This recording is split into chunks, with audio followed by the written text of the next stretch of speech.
Hi Dave, you okay?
Hi. Good morning, everybody. Let's try that again. It is Friday, come on. Good morning, everybody. We need people online to know that there's a nice house here as well. Welcome to the Barbican. I'm Will Gompertz, I'm the artistic director. And I think we're going to have an amazing day. We've got some incredible speakers. This all sort of emanated from a conversation I was having with colleagues at the GLA, and we were just talking about generally about arts and culture. And then we were talking about Our Time on Earth, the exhibition hopefully most of you have been able to see. And it's like we were talking about what we're doing here about sustainability, and then the GLA colleagues were talking about what they're doing about sustainability, and they didn't know what we were doing, and I didn't know what they were doing. And suddenly it's like, hang on, does anybody know what anybody's doing? And so we thought, well, let's just get some people together to have a discussion, to share some best practice, to look beyond London to the rest of the country and the rest of the world, to see what's going on and what we should acknowledge, to swap notes, so we actually were sort of sharing information. And then at the end, to actually come up with some sort of program of action.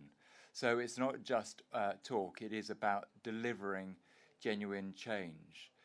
And everybody has to do that, of course, right across the planet. But I think we're in a very specific space within arts and culture, because not only can we make a change with what we do with our institutions and our practice as we go forwards, but we've got this amazing platform. We've got a platform where we can actually amplify some of the issues, where we can win hearts and minds. And if you just sort of think about what happened yesterday in America, where the Supreme Court overturned this idea that there'd be a cap on carbon dioxide emissions, is just those hearts and minds haven't been won. And that is part of our job here within the arts, to put on shows, to get the conversation going, so people would rise up when you see decisions like that. Because this is our planet. It's not a planet of a few rich people, a few industrialists. It's our planet, and it's being destroyed. and we have to do something, and we in this room have to do something, and hopefully this is a start of something. And we've got people here from the Theatre Green Book who've done a lot in that space, and now I think we could build it out in a collaborative way. And I think there is a change in tone. Here at the Barbican, we had a competition among architects to renew the Barbican because it's 40 years old and it leaks. And some stuff, you know, the exhibition halls aren't used, and we can make that for education and stuff like that. And we had amazing architects' practices came and spoke to us and shared us their ideas. And there was one group who came together, which was Asif Khan, Eliza Morrison, and the engineers Bruno Happold. And they were one of the people pitching, and they won because they made one statement, one sentence. We were looking for a big idea. And their big idea wasn't to create a fancy new structure, wasn't to build an amazing creation which would get the front pages of the newspapers all over the world. Their big idea was to renew the Barbican, to make this place a better place with greater social impact. Their whole idea was not to build one single extra square foot. And with that idea, they got the gig. Because we've got enough buildings. We've got enough ego. What we need to do is use what we've got better to redesign, re-engineer, rethink, and recalibrate. So we're delighted to be working with that team, and Smith from Bruno Happold will be talking to us later about the work that they've been doing on the Theatre Green Book and more broadly around the arts. So that's enough for me, really. I just want to give you a context of why we're here, what we hope to achieve. The great thing about being in the Barbican, of course, it's a multi-arts centre, so if you're bored, you can just go and watch a movie next door. Do make sure you do go and see Our Time on Earth when you can, of course. And if it drags on a bit, you can just slip into Anything Goes this evening.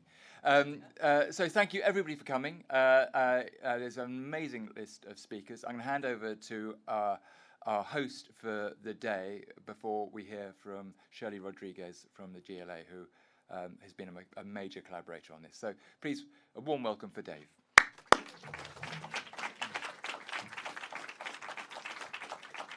Thank you so much, Will. Great stuff. Hello, everyone. My name's Dave.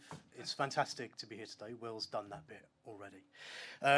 Why am I here? I've been banging on about climate change and culture for 20 years, something like that, some terrifying amount like that. I run a couple of podcasts, one of which called Sustainababble has been going for 7.5 years now, before podcasts were even really a thing. In my day job, I work for an organisation called Climate Outreach, which is about helping just about anyone talk to just about anyone else about climate change, why it's important, why it matters. And I'm so excited to be here today. You're not here to hear from me, so I'm going to shut up and get out of the way. But I think we all know that apart from all the other things that really make the world go round, like money and machines and power and politics and coffee, apart from those things, what really makes the world go round are stories and emotions and feelings. And that's why I'm passionate about storytelling. I think we're all passionate about that as well. Why culture is such a powerful force for that.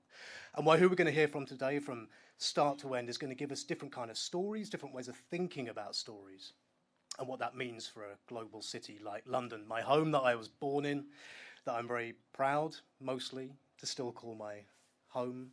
Is there anyone here I can talk to about the Northern Line? We can do that at lunchtime, maybe.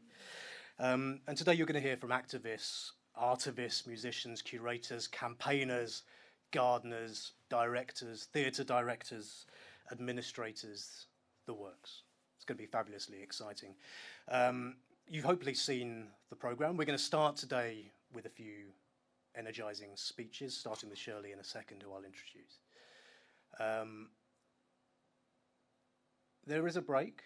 There are breaks throughout the day. The first break is at 11:55, so hold on till then. Tea and coffee are amply served outside. A few bits of logistics. Oh no, before the logistics. If you stick around until the end, so after we finished here, there's a drinks reception. You even get to hear a bloke who can make plants play music. And if that's not a reason to stick around, I don't know what is. Let's get going. logistics first of all. Today's event is being live streamed. Hello to everyone watching on the live stream. You'll find it on the London Climate Action Week's YouTube channel, so just search London Climate Action Week and you'll find it, or search Create for Tomorrow. I'm sure you would find it as well. We are joined over here, Camille, give us a wave, by our fabulous live illustrator, Camille, who is taking an artistic impression of the sessions. At every break, you'll be able to see what Camille's been doing in the plasma screens outside. That's very exciting. And I'm sure if you have a word to Camille about anything you would like to be included, she will drop it in there somehow. That's right. Have I said an unhelpful thing? I've said an unhelpful thing. That's probably not very helpful. So it's going to be pretty clear where you go for coffee and lunch. You'll have seen it all on the way in. Toilets are out to your right, and I think there are some others around as well. And do ask any Barbican members of staff for anything to do with health and safety or any of those kind of things. We don't have any fire alarms scheduled. If the alarm does go off, a Barbican member of staff will be around to advise you how to remove yourself from the fire as quickly and safely as possible, so do listen to them. Phones on silent, please, but not necessarily off, because you are going to need them at various points in today, if you have them. There is a Wi-Fi code next to Camille's, a Wi-Fi code. It is, I can read it out, but you'll be able to see it. It's Barbican Event is the login, and the password is Barbican, all capitals, 5103. You're going to need your phones to do questions and answers. We're using a thing called Slido. I don't know if Hannah can put up the slide. If not, we can do it at the relevant time. When we have questions and answers, there you go. If you go to slido.com, you can either point your phone straight at that QR code, and from wherever you are, you should be able to see that, or type in Create for Tomorrow. That'll allow you to ask questions of the speakers. It'll also allow you to see questions other people want asked and give a thumbs up to those that look most interesting. What this allows us to do is it stops question and answer sessions being that terrible, awful thing where someone stands up and uses the entire question and answer time to ask a tedious, boring question that no one really wants to answer. So we'll get good questions. So take part in that, please. Last bit of admin before I shut up. If you're speaking, as Shai is later on, come and sit at the front when it's time for your session, and I'll call you up. And if you see me standing next to the fire extinguisher, if you're speaking, if you see me looming at you, that means it might be time to shut up and sit down. Fab, I'm going to hand over now for a few words from Shirley Rodriguez, Deputy Mayor in London for Energy and Environment, legendary for anyone who has ever spent any time trying to get London to do anything, as I have. She's working to deliver the Mayor's vision of making London greener, fairer, wilder, and healthier, all things I'm sure we all strongly approve of, and making London a net zero city by 2030. So, Shirley, please take some here. Thank you.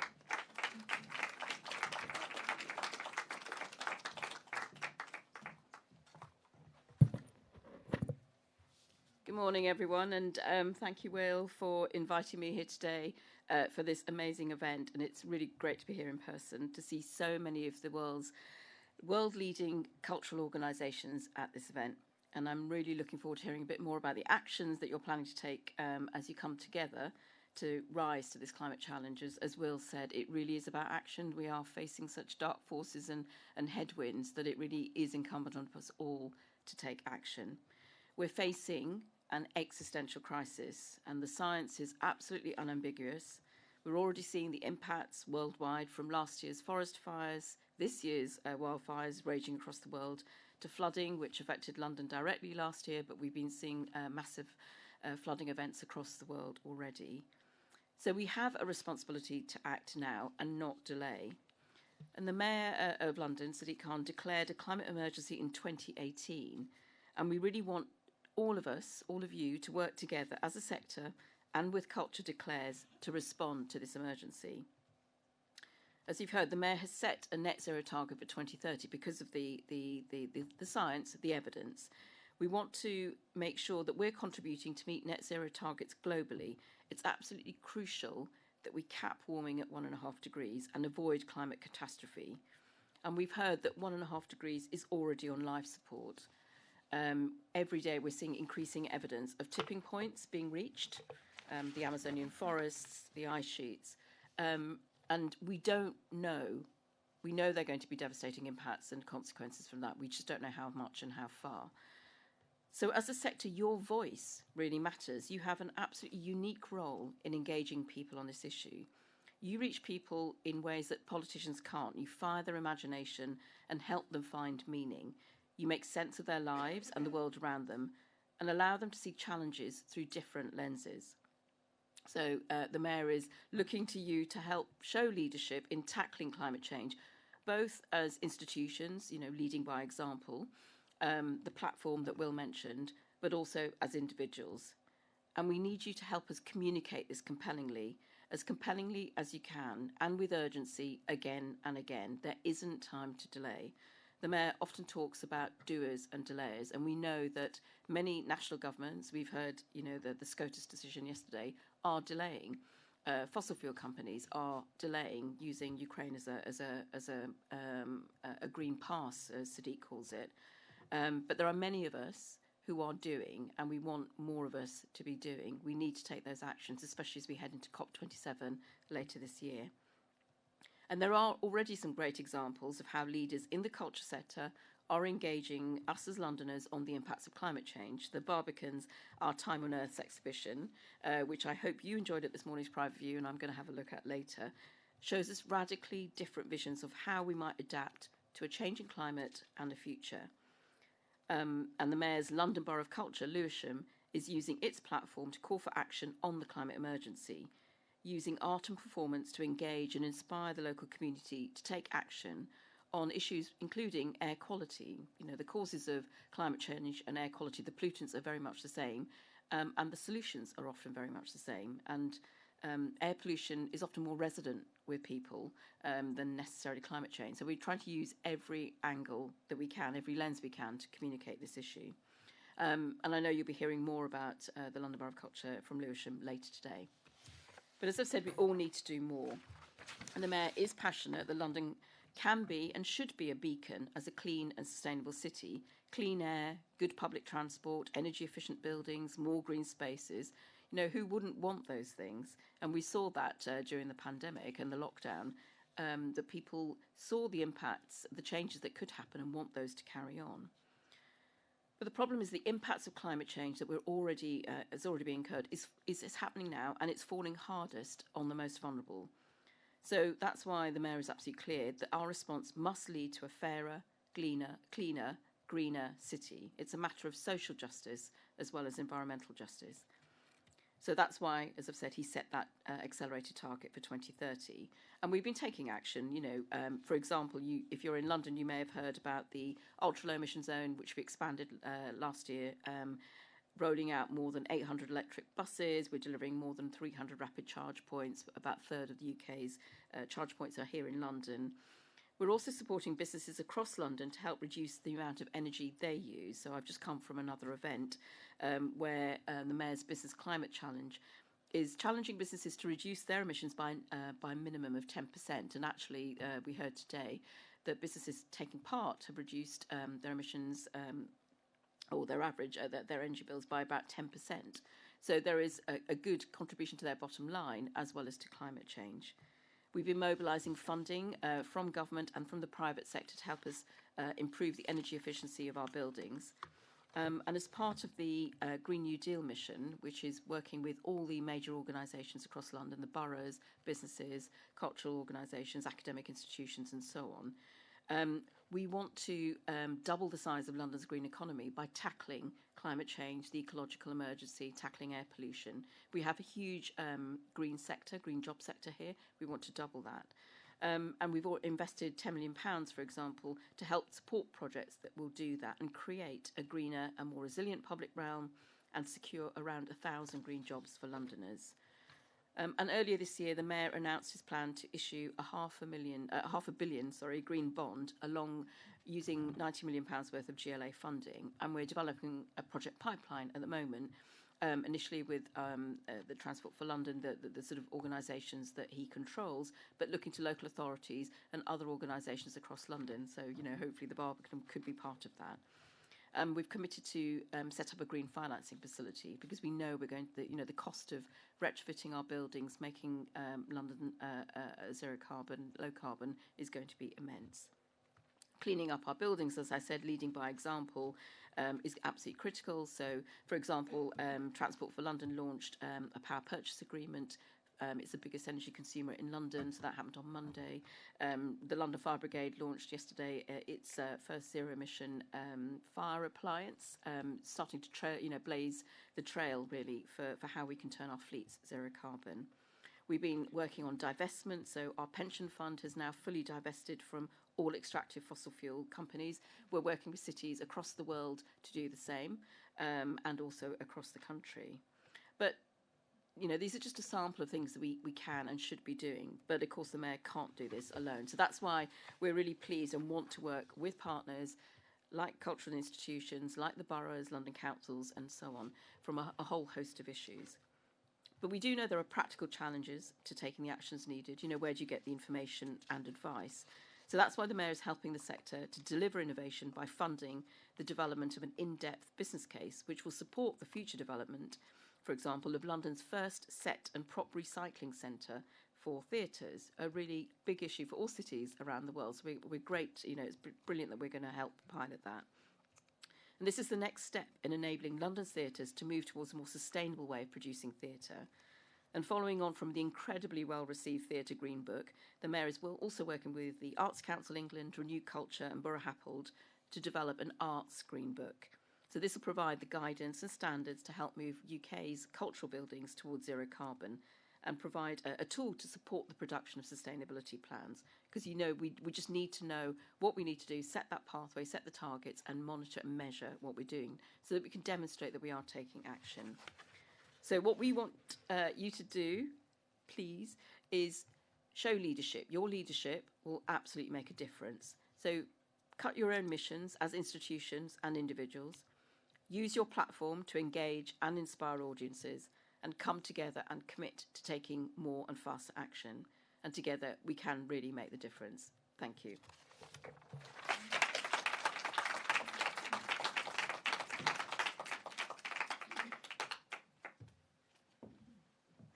Wonderful stuff. Thank you, Shirley, so much.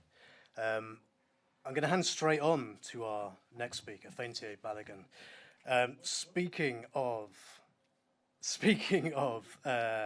prop recycling, Feintier is a theatre maker, actor, artist, and someone who uses his platform to talk about climate change. So let me hand over to Feintier to tell us a little bit about the work that he does.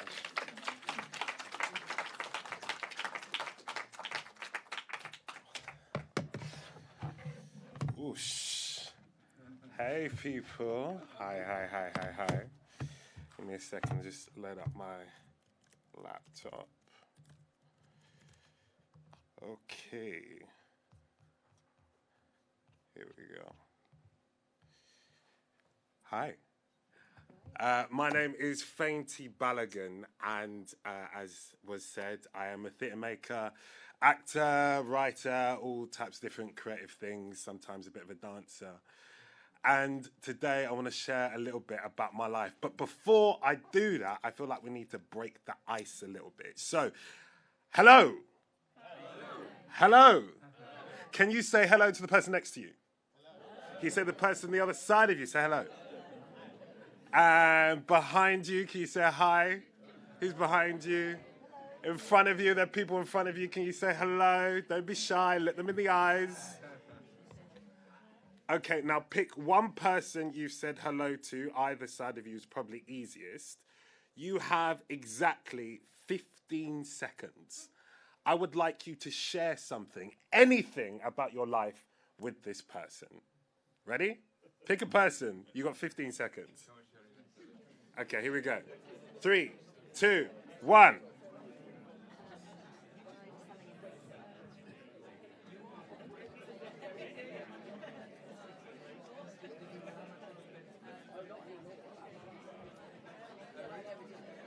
Three, two, one, swap over. Swapping over.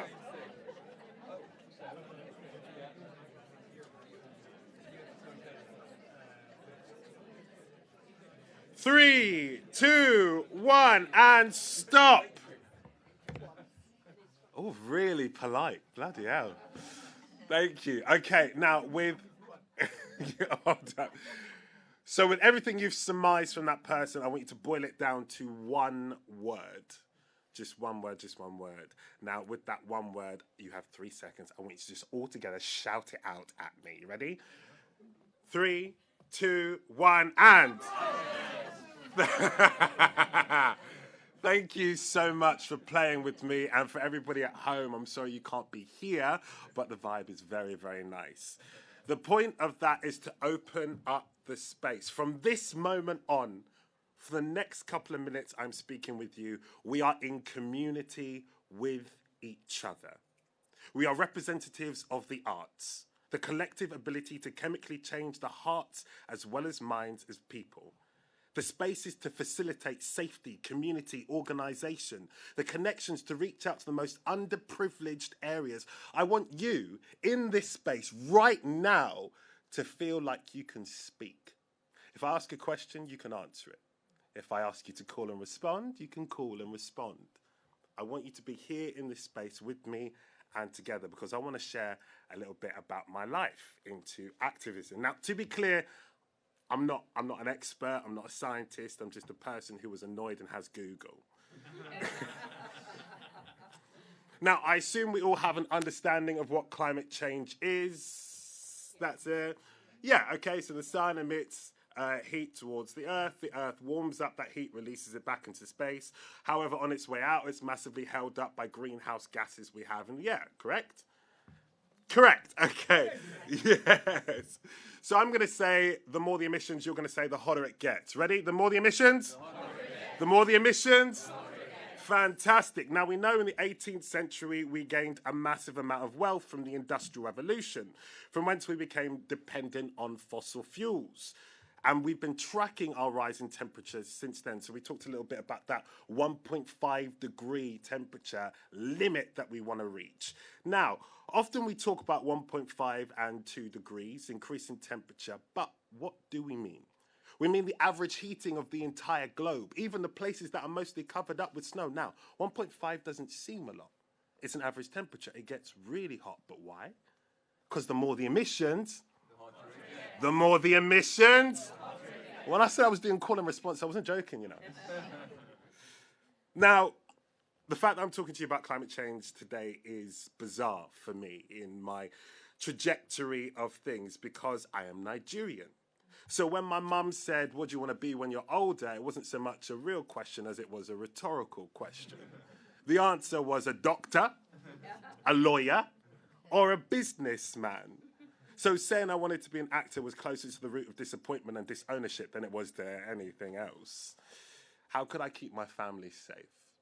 How could I protect us by being an actor? Now, very luckily, our story takes a twist because I actually did quite well. So the acting thing starts working. The more I do, the more I succeed. The more the idea of what is possible changes. My mum believes I can do it. Drama school, work, and then a bit of pride from her. So imagine her disappointment again when I say I want to be a climate activist. When you're a minority in this country, you're taught 3 rules.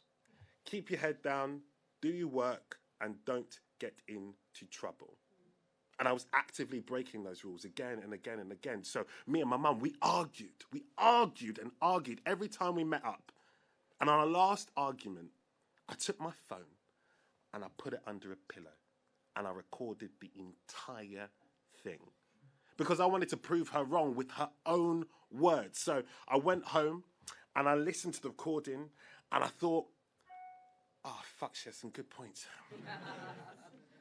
She really did. The main one being about the weight of being a black male resisting authority. She talked about her own personal experience, how my dad's brother came into this country illegally, was stopped for speeding, and then ran away and hid in my dad's loft.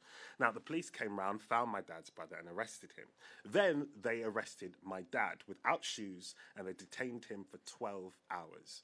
When my mum came to prove that my dad was a citizen, they detained my mum and asked her whether she had right to be in this country. My mum was born here. My mum's point in that story is the way they treat us is different. The way they treat us is different. Systems of power are often put in place to protect assets, not peaceful. So the more power you give those systems, the more heavily perpetuated those biases. For instance, myself, Fainty Balogun, standing here, I am 4 times more likely to have force used against me if I'm arrested than my white counterpart. We know this. I'm more likely to be stopped and searched. I'm more likely to be arrested for drug possession, even though I'm statistically less likely to have drugs. And with this new policing bill, public order bill, this bias goes up.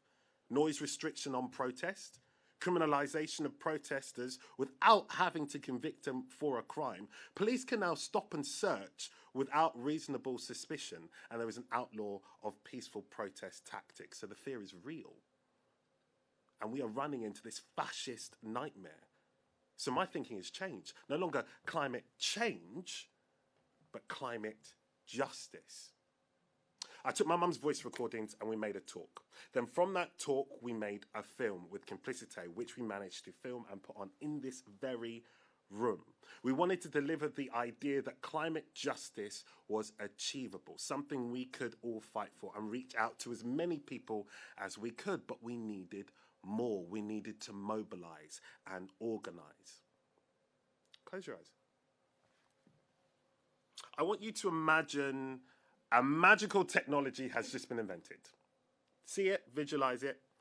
It can take emissions in our air and transport them into being clean, air-friendly gases. Now open your eyes. Who do you think gets to use that technology? Because it's damn sure not going to be the poorest areas. It's not going to be the people that can't afford it.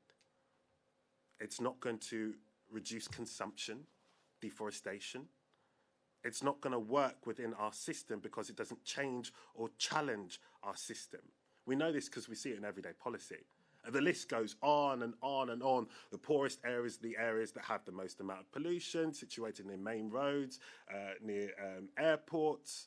Getting into university is now harder because you don't get a student loan if you fail your maths or English GCSE first time. The list goes on and on and on and on. So at what point do we say no more? I'm going to say no more, and I would like you to say no more. No more? No more. No more. No more. Climate change is not the problem. It is a symptom of the problem, of injustice, white supremacy, patriarchy, capitalism. So now we have these huge existential concepts that, if you're anything like me, weigh down on you and you feel like you can't do anything.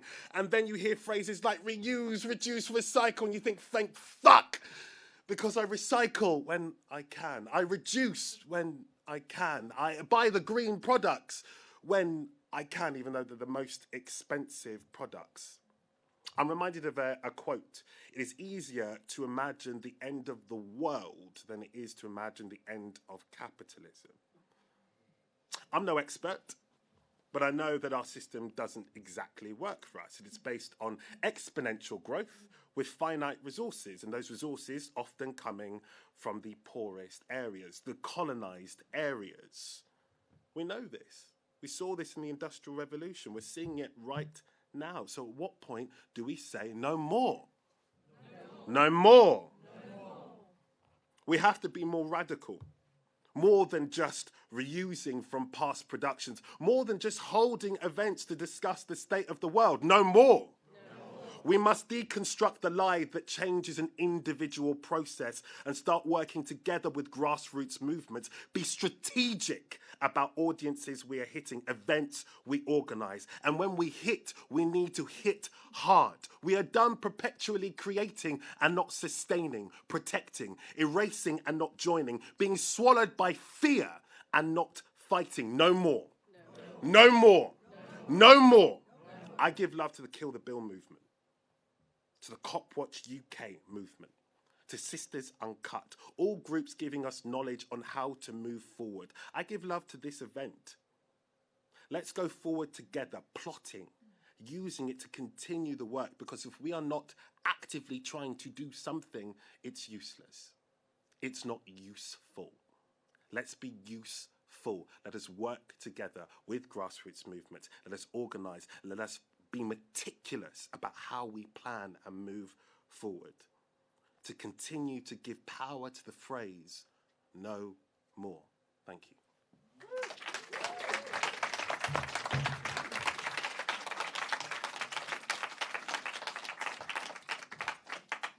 Let's have some more applause, please. Fenty. Thank you very much, Fenty. No, that's cracking stuff. I'm annoyed at you because you've nicked a thing we were going to do with getting people to talk to each other, so I'm going to have to work out what I'm going to do about that. But that's all right. From one inspirational speaker to another, I'm going to get off the stage again. I'm going to hand over to Chai Surui, who is from the Brazilian Amazon. She's an activist who leads the Rondônia Indigenous Youth Movement and the Caninda Association. Shai's going to talk to us about her work and her life. She's going to be joined by Patricia, who will be doing some live translation. Thank you very much. I can't wait to hear what Shai has to say.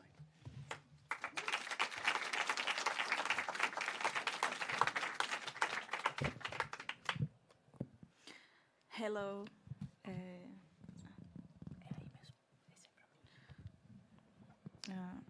Eu sou a Chai Surui, sou ativista indígena do povo Paité Surui, da Amazônia brasileira. I'm Chai Surui, and I'm an activist from the indigenous people Paité Surui in Brazil, in the Amazon. E agora a gente vai assistir o nosso trailer do filme O Território, que vai estrear aqui no UK em setembro. And now we're going to watch a trailer of The Territory, our film, which will premiere here in the UK in September. Please. Can we play the trailer, please?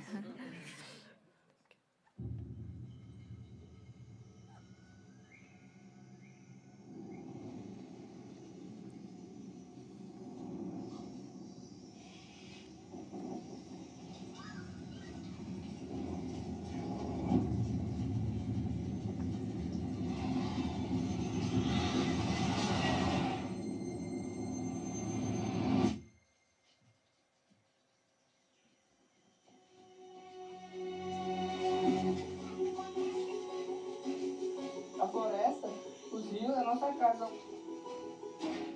onde a gente se mantém. Porque o Urueu-Auau é como se fosse uma barreira. Tudo desmatado. Ela é, pra mim, meu ponto de vista, de coração, não do Brasil, mas sim do planeta em geral. O sonho brasileiro de quem está vivendo aqui é ter seu pedacinho de terra para poder trabalhar, né? Tirar ali o seu sustento.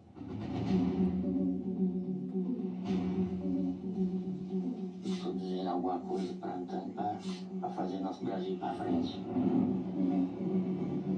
Eu mesmo nunca vi nada de índio. Fala, ninguém nunca viu, não. Só fala.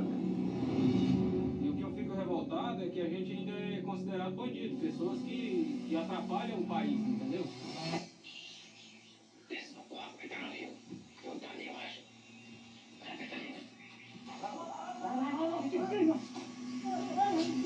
Vai,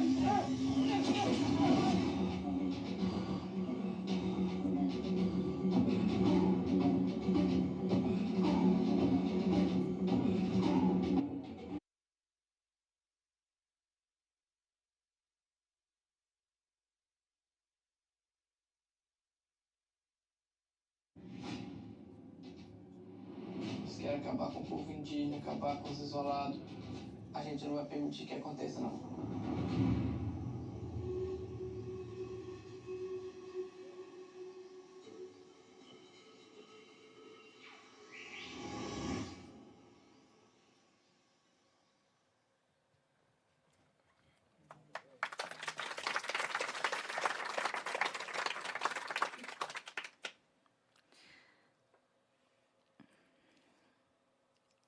Eu nasci na terra indígena 7 de setembro.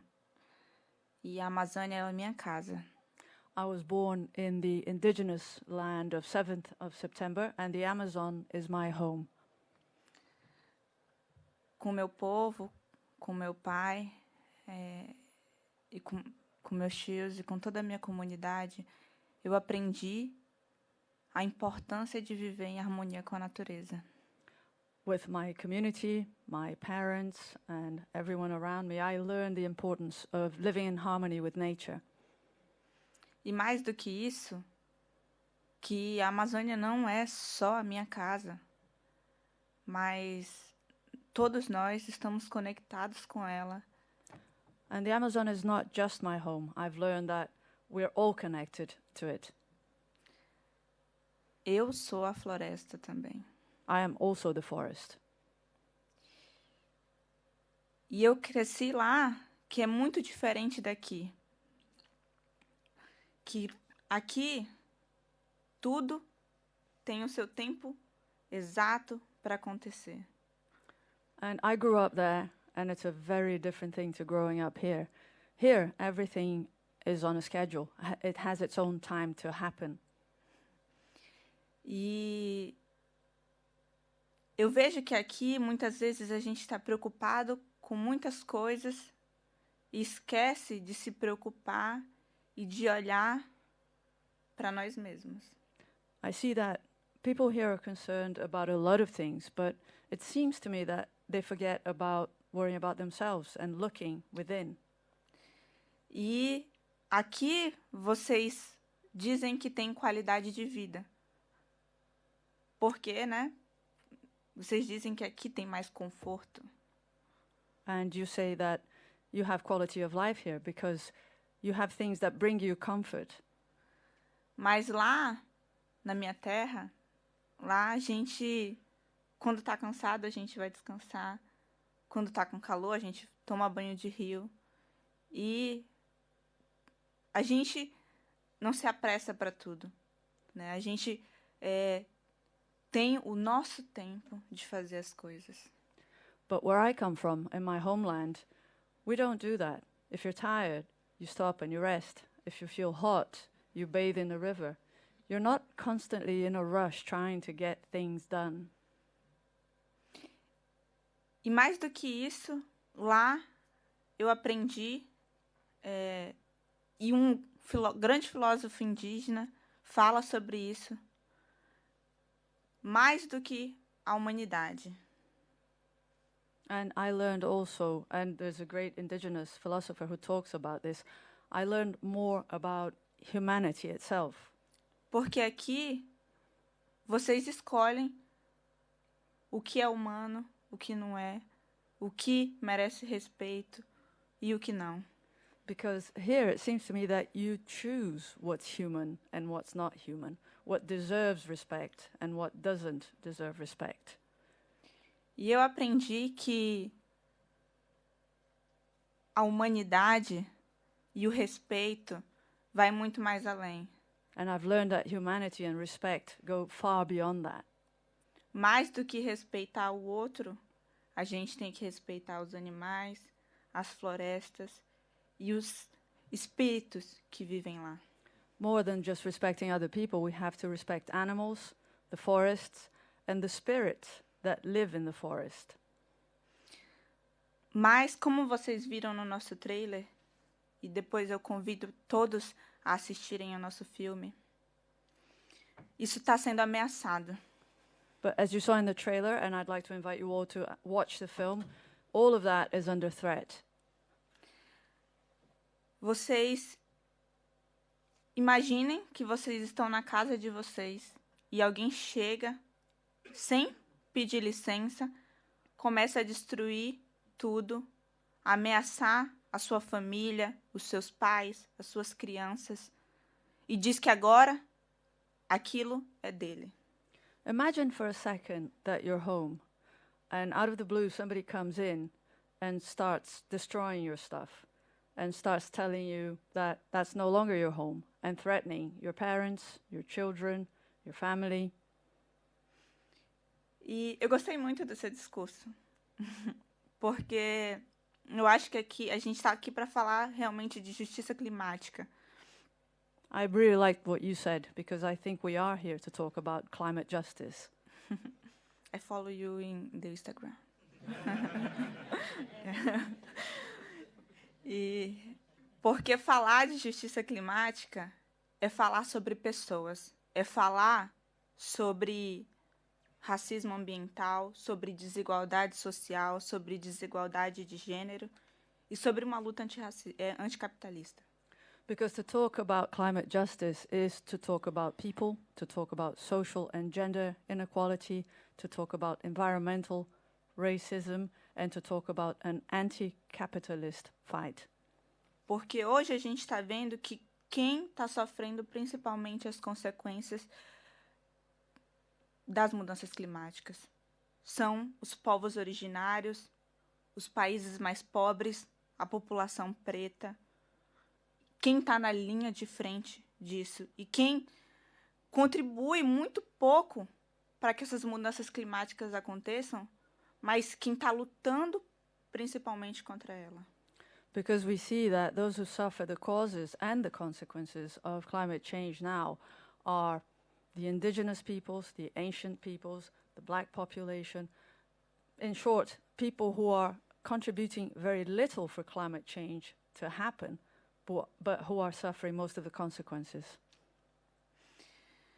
E então, mas eu estou aqui para dizer que todo mundo aqui, os países daqui, também tem que entender que fazem parte disso e que também estão contribuindo para o nosso genocídio e para a destruição da floresta. And I'm here to say that everyone here, all the countries here, are also making a contribution for that to happen. They're also contributing to genocide and to the violence that is taking place against us. Porque o gado ilegal que está lá na minha terra, a mineração ilegal que está envenenando a nossa água, o nosso peixe, e quando eles desmatam e colocam fogo nas nossas florestas, esses produtos, vocês sabem para onde que eles vêm? Because all the cattle that is in my land, all the illegal mining that is taking place and poisoning our rivers, poisoning our fish, all the deforestation that is taking place, the fires, they all lead to products that are being sold, guess where? Para cá. Right here. Para os países da Europa, para os Estados Unidos, para a China. Countries in Europe, the US, China. Então, vocês... E, importante, eu não estou aqui para pedir que vocês nos salvem. And one important thing, I'm not here to ask you to save us. Eu não preciso disso. I don't need that. Eu não estou pedindo isso. I'm not asking you to do that. Eu estou pedindo para que vocês se juntem nessa luta e que nós estamos salvando vocês. I am here to ask you to join us in this fight because we are the ones saving you. Porque sem a Amazônia... Porque sem a Amazônia não tem vida. Isso que a minha mãe me ensinou. Because without the Amazon, there is no life. That is what my mother taught me. E sem os povos indígenas, não tem Amazônia. And without the indigenous peoples, there is no Amazon. Então, eu estou aqui para chamá-los para essa luta. Para que a gente possa ter mais do que um futuro, mas para que a gente possa ter um agora também. So I'm here to ask you to join me in this fight so that we can have more than a future, so that we can have a now. Porque talvez vocês não se importem com o que está acontecendo lá na minha terra, com as ameaças que a gente vem sofrendo, com os assassinatos. Mas eu espero que vocês se importem com vocês e com o futuro do nosso planeta. Because maybe you don't care about what's happening in my land, the violence, the threats, the killing, but I do hope that you care about yourselves and the future of our planet. Então vamos parar de prometer e vamos fazer e entender qual que é a nossa parte disso. E de verdade ir para ação. Eu estou cansada de falar nessas coisas. So let's stop talking and trying to pledge and promise, and let's start doing. Let's try to understand what our role is in this whole situation, because frankly, I'm tired of talking at these things. Thank you.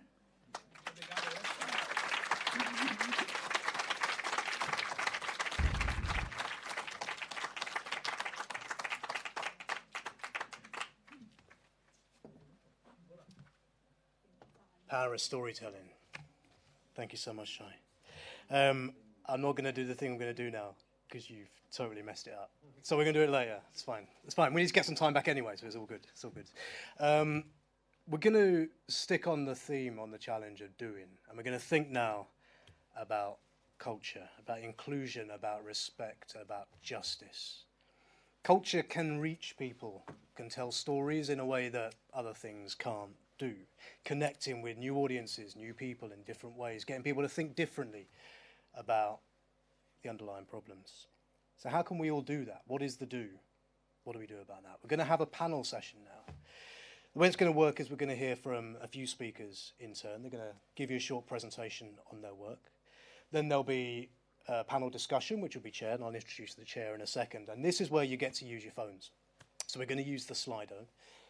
Might come back up on the screen in a sec. Hannah, if you can do that. So to ask questions as you're going along, follow that link, slido.com. That's the hashtag. Or if you can point your phone at the screen and it works, that'll take you there as well. So ask questions. If you see something you like, upvote it. Then when the chair comes to chair, they can look up at the screen and they can pick the most interesting ones, which makes their life a lot easier. So you're going to hear from, and I may not have this order correct, so apologies to speaker if not. You're going to hear from Ian Solomon Cowell, otherwise known as KMT Freedom Teacher, who's the CEO of May Project Gardens. You're going to hear from Alistair Gentry, a freelance artist, researcher, and producer. You can hear from Alice Sharp, the artistic director of a great organisation called Invisible Dust. From Dominique Palmer, climate justice activist, storyteller, and organiser of Climate Live. And the chair of the discussion that comes after is Farah Ahmed from Julie's Bicycle. Farah is a climate justice lead and events coordinator at Julie's Bicycle. It's all about the power of art to bring to life stories and solutions from around the world, from the front line of climate impacts, connecting environmental, racial, social justice. So what I suggest we do, we have the speakers one by one. If you take your seats when you've spoken, and then Farah, when everyone's spoken, if you'd like to come up and sit maybe at the end with the red microphone, because that's going to be easiest for seeing the screen. So we'll have our first speaker, and I don't know who that is going to be. It might be Ian, I think. Who's first?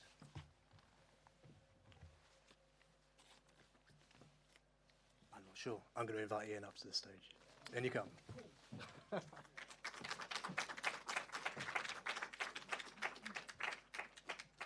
Like I get invited up and people leave. I love that. And that's the big man as well, do you know what I mean? So, liberties. So much for inclusion, right? Okay, so my style's going to be slightly different because it's a lot to process. So I've been doing this work for 16 years and trying to shrink it down into 5 minutes is quite a difficulty. So I kind of talk and think in circles, which when you understand nature, that's kind of how nature works. But as the person was talking about earlier, we live in a society where it's very much linear times. So if it's a bit disjointed, work with me. It's 5 minutes trying to encapsulate 5 minutes of 16 years of work. So can I have the slides, please?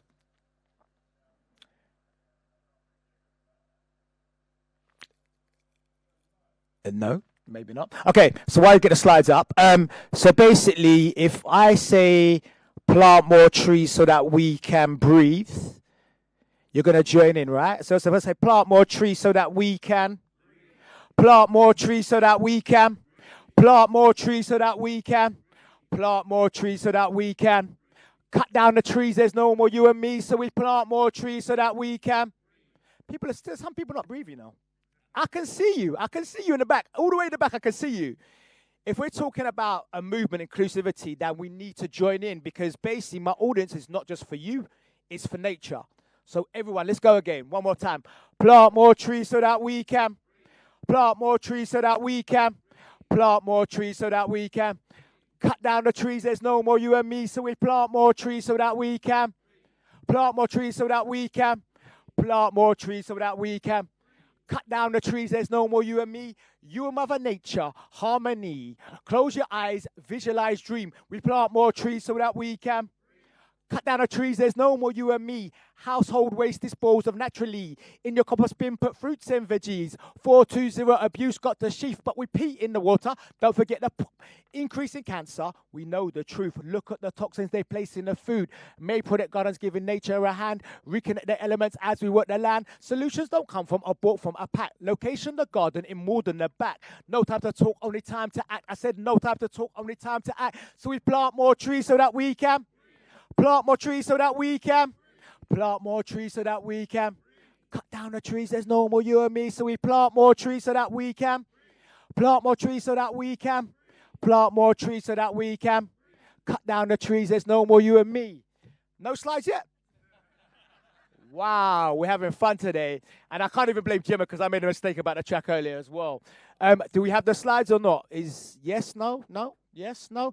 Okay, so basically my work is a community ecosystem. That's what I've created for the last 16 years. Many people don't know about our work because actually our work resides with nature. And very often I have this kind of use this metaphor of how nature works and how society works. You have a whole layer of information, people, presence, buildings, whatever, which is above, which is called your mainstream. There's a whole system beneath the ground which we don't know about, and that's my work. I reside in the soil. I reside in the underground. That's my work. For the last 16 years, I've created an ecosystem. And what does that actually mean? It basically means that I've used nature as the laboratory, the tool, the teacher to inform my work, my creativity, and also my business. Out of that work for the last 16 years, basically, I've produced a theme about supporting hubs. So you can see the Barbican being a hub to support people. It's not just organizations, it's also individuals. So my home and myself is a hub.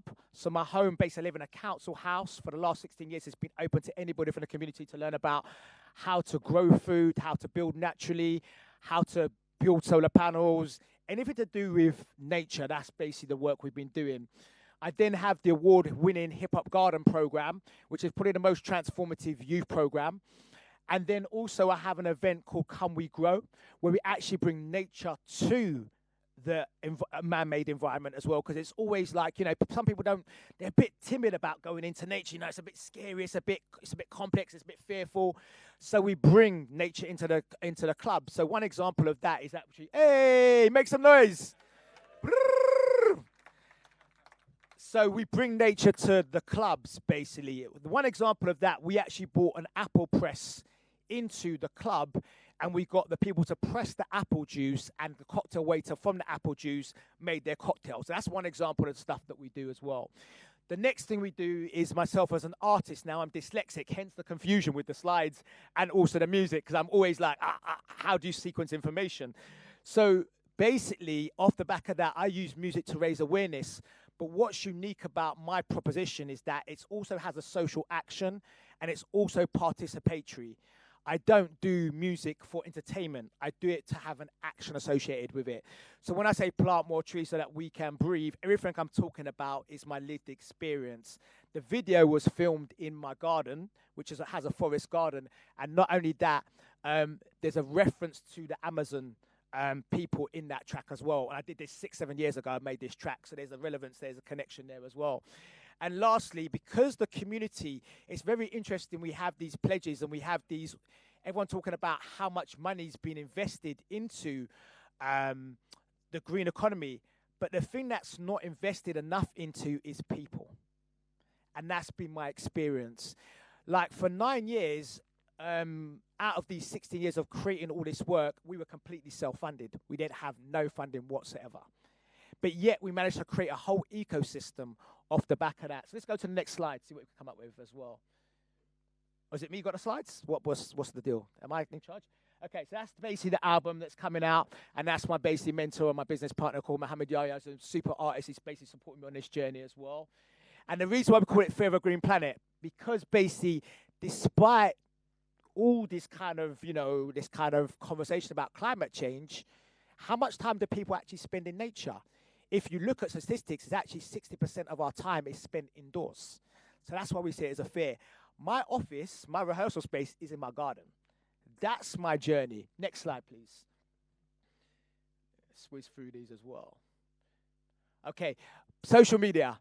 Do follow me. I'm doing this now because I know what happens. I forget stuff as well. And this gentleman here always keeps me on track. So that's my social media. Do add me because basically it's 5 minutes. It's impossible to basically kind of capture everything I do within 5 minutes. So do follow. You'll see a lot of information, a lot of good stuff on there as well. Next slide, please. Next slide, please. Let's whiz through this as well. Okay, so this was the second verse. Didn't get to it because of the time. Consumer lifestyles with plenty of choice. Those that are thirsty have no voice.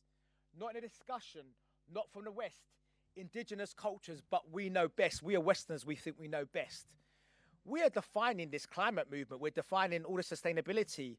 Why? We're the ones that create the most impact on society. So we have to take more responsibility. This constant conversations about these issues. No time to talk, only time to act, as we heard from the previous speaker. It's about actions. And that's what we've been doing for the last 16 years, actually providing solutions, not talking about it. We just get on with it as well. So we've created, as I said before, the last thing we've done, we actually created a straw bale house, a classroom. With young people and the community, we built a straw bale building. And that was using natural material as well. So when people talk about the housing crisis, there's not a housing crisis. It's actually the way in which we build homes. Next one, next slide, let's go. So this is the question that's been asked. And it's very simple for me. Give us the power and the resources to make the Barbican more diverse and resilient. And it's interesting because I was having a conversation with some people from the Barbican during lockdown. Some of the young people actually were in the building during lockdown. I used to work for the Barbican almost 20 years ago. Do you remember John Chusa? Okay, John Chusa recommended me to basically be, he was so impressed with my customer service, he recommended me to be earmarked for development. So I then got put into the events team. He asked me what I wanted to do. I went into the events team. But unfortunately, that only lasted 3 months because when John Chusa said something, things happen. But he can't keep reminding people about the job as well. So when we talk about inclusivity, I see the same challenges and same problems that happened 20 years ago that are happening now. We are not the ones that are given the power and resources to make the spaces more inclusive. And I go around to all these arts spaces. People say, well, what do you do? And I'm like, well, I've been doing this for 16 years. I do a lot, but they're practical examples as well. So I just referenced that example of the Barbican just to kind of just say it's a lived experience. What we do is basically a lived experience. It's not... Diversity is not something that's kind of like is a cliche. It's actually it's a working methodology. And if I had more time, I would look at nature. I see you walking up towards me. I'm under pressure. I can feel it. If I had more time, I'd look at nature as a principle. And when we talk about diversity inclusion, nature actually has this thing called value in the marginal. And that's where you get the most diversity as well and the most innovation. So if nature can do it, there's no excuse for us to make places and spaces more diverse and more inclusive. Okay? Great. Do I sit down or what do I do? Sit the front and then... Yeah, it'd be a bit weird. Be a bit weird if you sit there the whole time. Is this thing still on? I should have said there's a clicky thing to do your own slides. Next up, Alice Sharp, Artistic Director of Invisible Dust. Alice, do come on. Thank you. Clicky thing.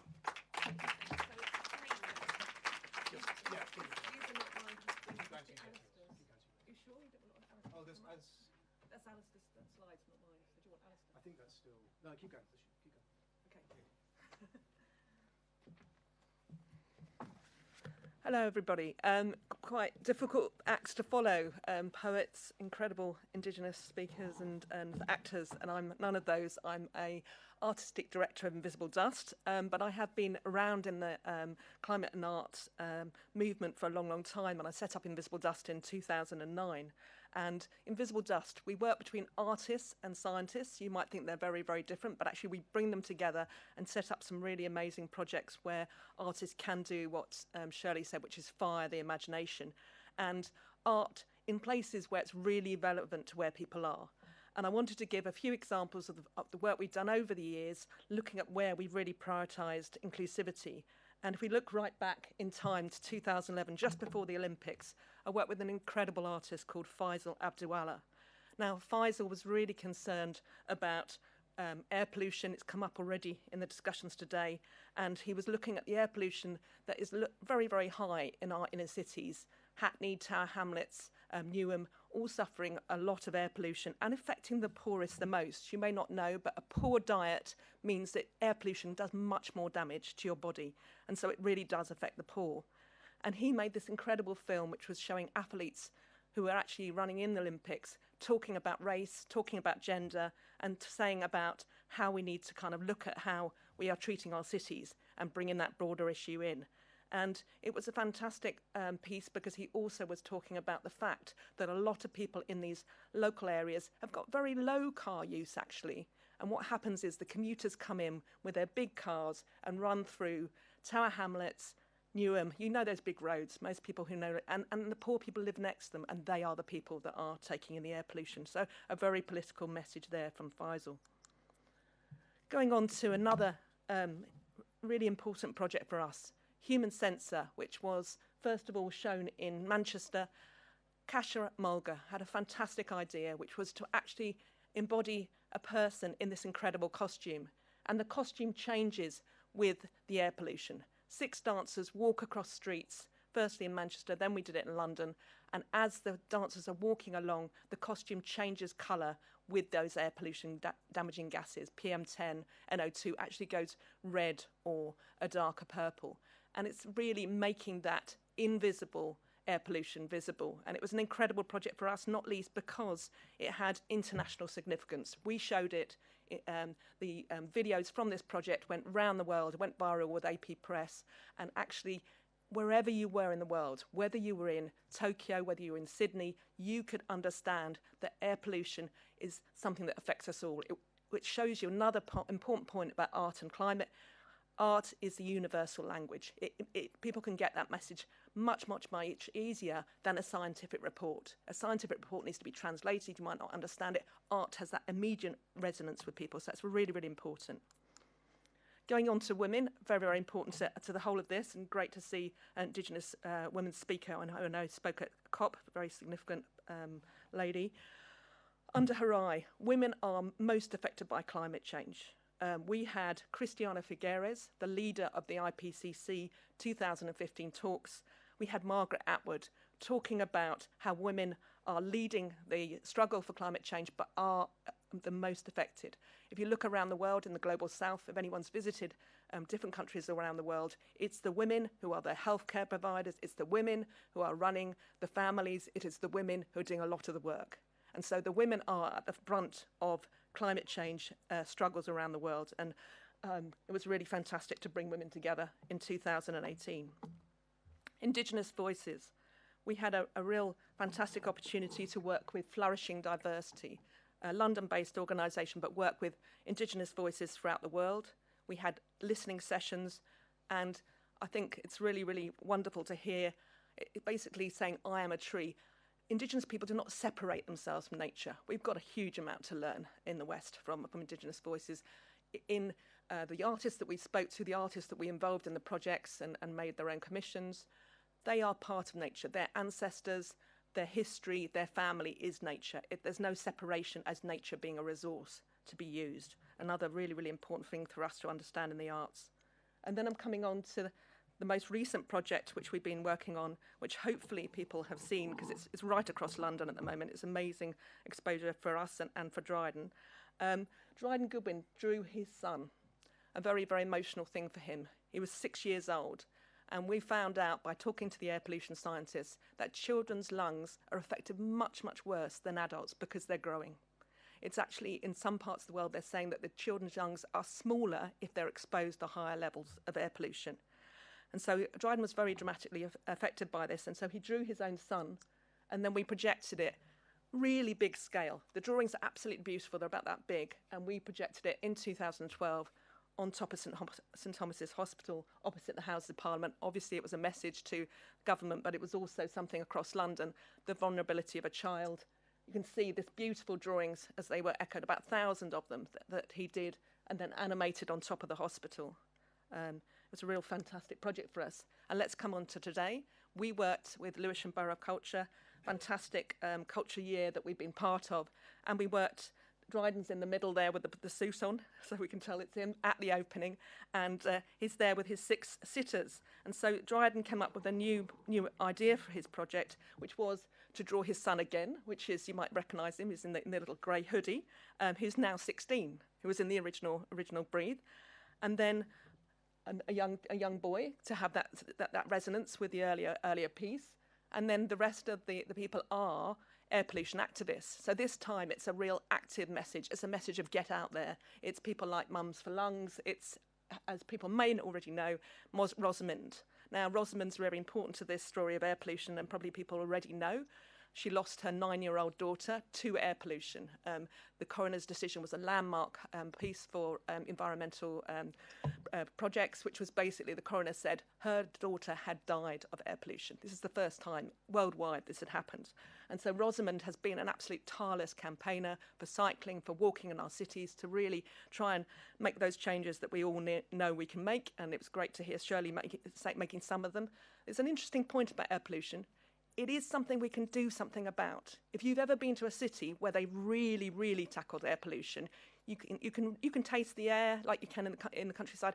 Some of the things with climate change are going to take wholesale reorganisation of society, but air pollution is something we could do something about immediately. You know, it really is, and I think it's a really good example of something that affects the poorest in society, but actually can be something we act on.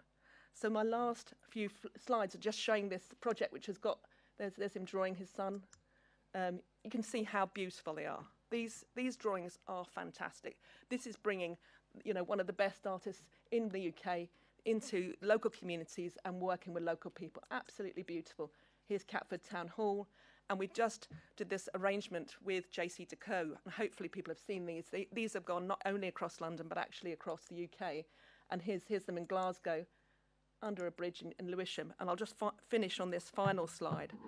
So you have here Rosamond herself, and Dryden took this, and when I saw it, it just gave me a real gulp in my body, because you can see that she looks like she's surrounded by this enveloping of pollution, and with her, this is her life, this is her daughter, this is her struggle, and I felt very moved by this image. It really sort of hit me, and I wanted to just finish off by a very sad story that she actually went to St Thomas's Hospital when we did the original piece in 2012, and she took her daughter, who was obviously ill at the time, and her daughter looked up at the little boy and she said, "I hope that little boy doesn't have breathing problems like me." And that to me was just, when I heard that, I was just like, that she'd actually seen that the child had died of air pollution. So I want to give her a hopeful message. Her mother is still struggling. She's still out there doing a massive campaign. The Ella Roberta Foundation is absolutely fantastic. And please, all of you, get involved in the struggle against climate change as well as air pollution.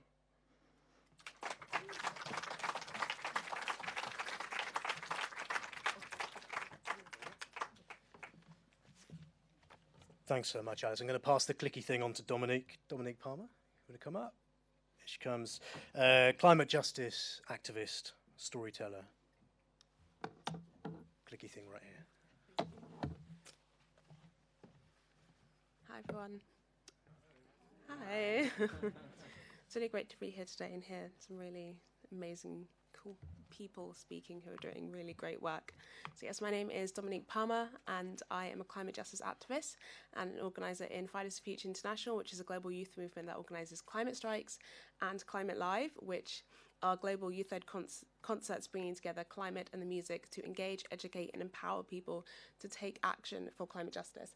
And I'll get onto that later. These slides behind me will be more of a visual aid in a few minutes. So when I first got into climate activism, it was because I was seeing how air pollution was disproportionately affecting my community. As we've just seen, I was living in Lewisham, my brother was struggling with asthma, and that was the same area where Elikasi Deborah actually died from air pollution. And I started to connect the dots on intersectional climate justice, on one that had interconnections between gender, race, and social issues. And the climate strikes were starting then, and I went to my first one and saw that people were doing things about it, and truly the collective action, the power of the people, that can be truly monumental. And I joined and I never looked back, essentially.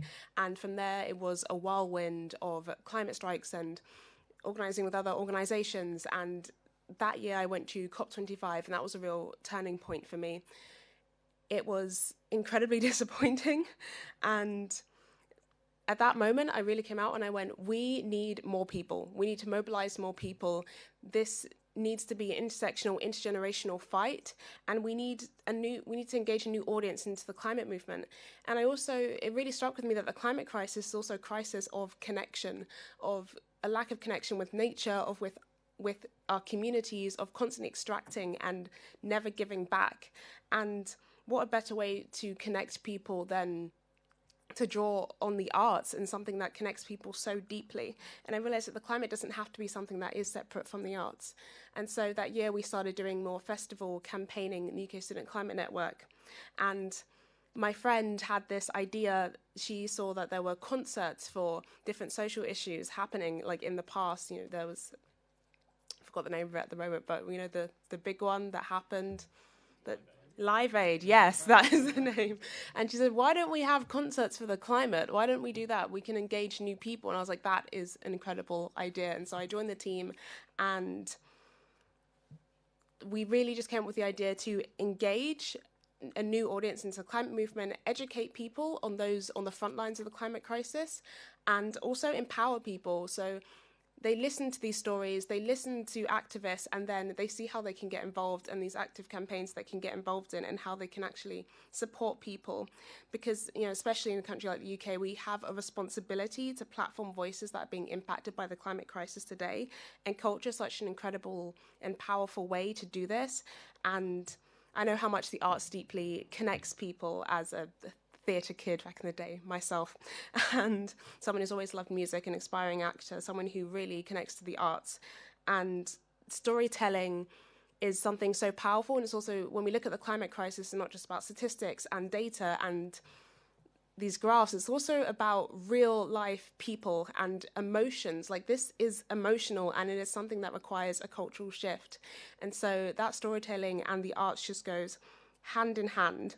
And so the culture sector just needs to play a massive role in this. And there's a great quote by Music Declares Emergency, which is, no music on a dead planet. So you can take that with the arts. There is no arts on a dead planet. And so the cost of not acting is a lot greater. So with Climate Live, this is an example of some of the events we had. So we had a launch event.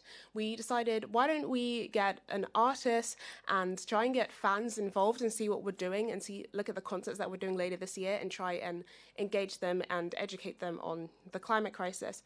So we held a launch event with Declan McKenna on a boat outside of Parliament. And later that year we had a massive pink, hold on, I wonder if it's on here. Yes, a massive pink solar-powered bus where we had artists and we had speeches and speakers such as by Destin Sempija from Uganda, Kevin Matai from Kenya, and Marcelo Roca, because we also, like I said, we need to tell stories on the climate crisis and what's happening and support the work that's out there, because it's not just about creating new stories and creating new ideas, it's also about uplifting and platforming and highlighting what's already out there, and that is how the arts can really be a powerful tool to do this. And after these events, which we held in 20 countries last year, and we had global concerts, there were so many new people who were engaged. And there was this one person who came up to me and she said, through this, I feel like I've entered a space that feels new, exciting, and welcoming, but also you've given me the courage and to act and to be involved in the movement. And that is now my friend who is actively campaigning with us today. And you can just see the impact that it has on people, which is incredible. And I'm also a member of a collective called Bad Activist Collective, which is a collective of storytellers and change makers and activists trying to fight for the liberation of people and planet, which is also using art and bringing together those stories and bringing people together in that way to really unite for the planet.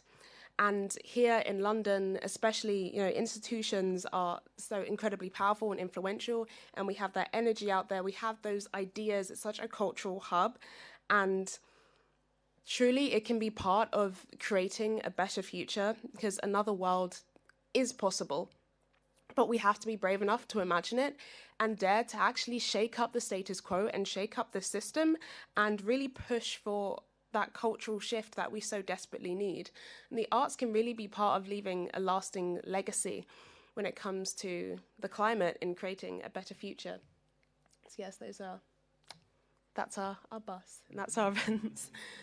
And so through all of the climate strikes and Climate Live and everything that I've been involved with, one thing that's really touched me is that people are ready, people want to get involved, people want to be engaged, people want to learn, and there's so much power there and there's so much to be utilised. And so we can really be part of a massive cultural shift. Thank you.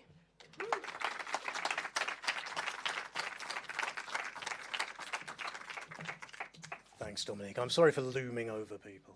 It's the only way to keep us to time.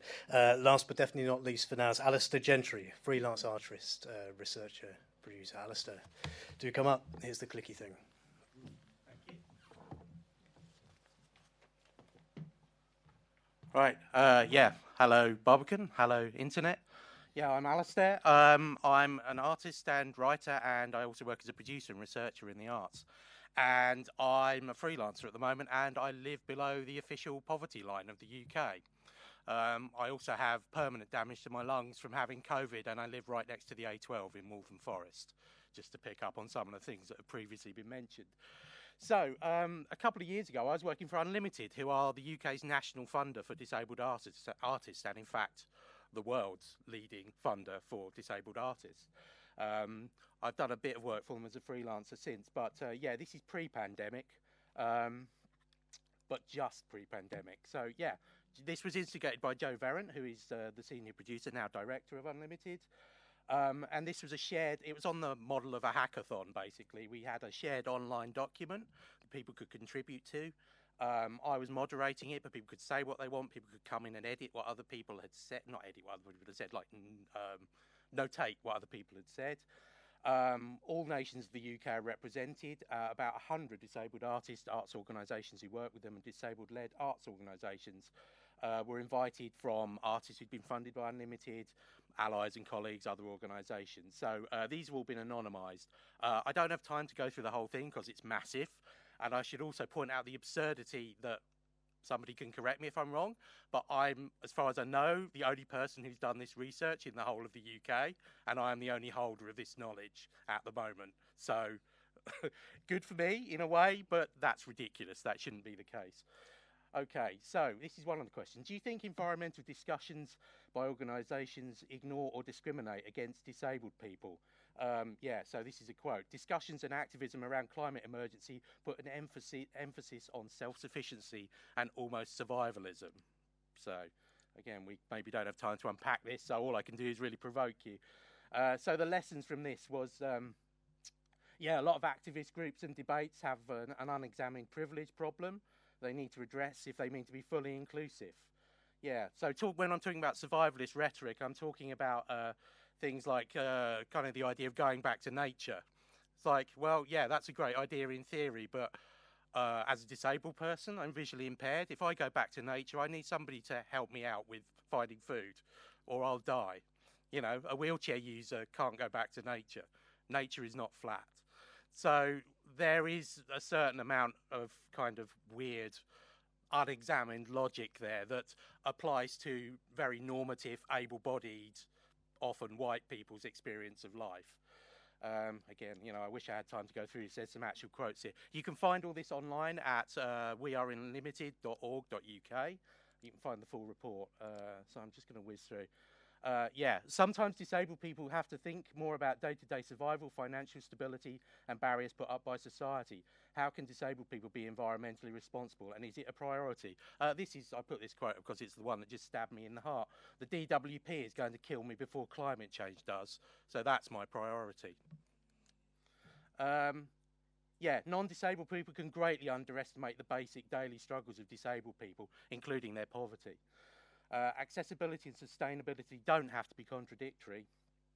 Everyone has some responsibility, but there are structural problems and disabling factors that no individual person can tackle alone, disabled or not. And again, like everybody who's spoken has alluded to this.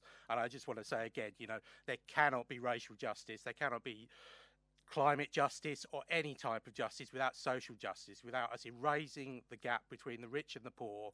We cannot live in a world where there are people living in poverty and billionaires. We cannot. You know, there cannot be fairness while some people live in poverty in a world where there are enough resources for everybody to have a reasonable lifestyle and live as they wish.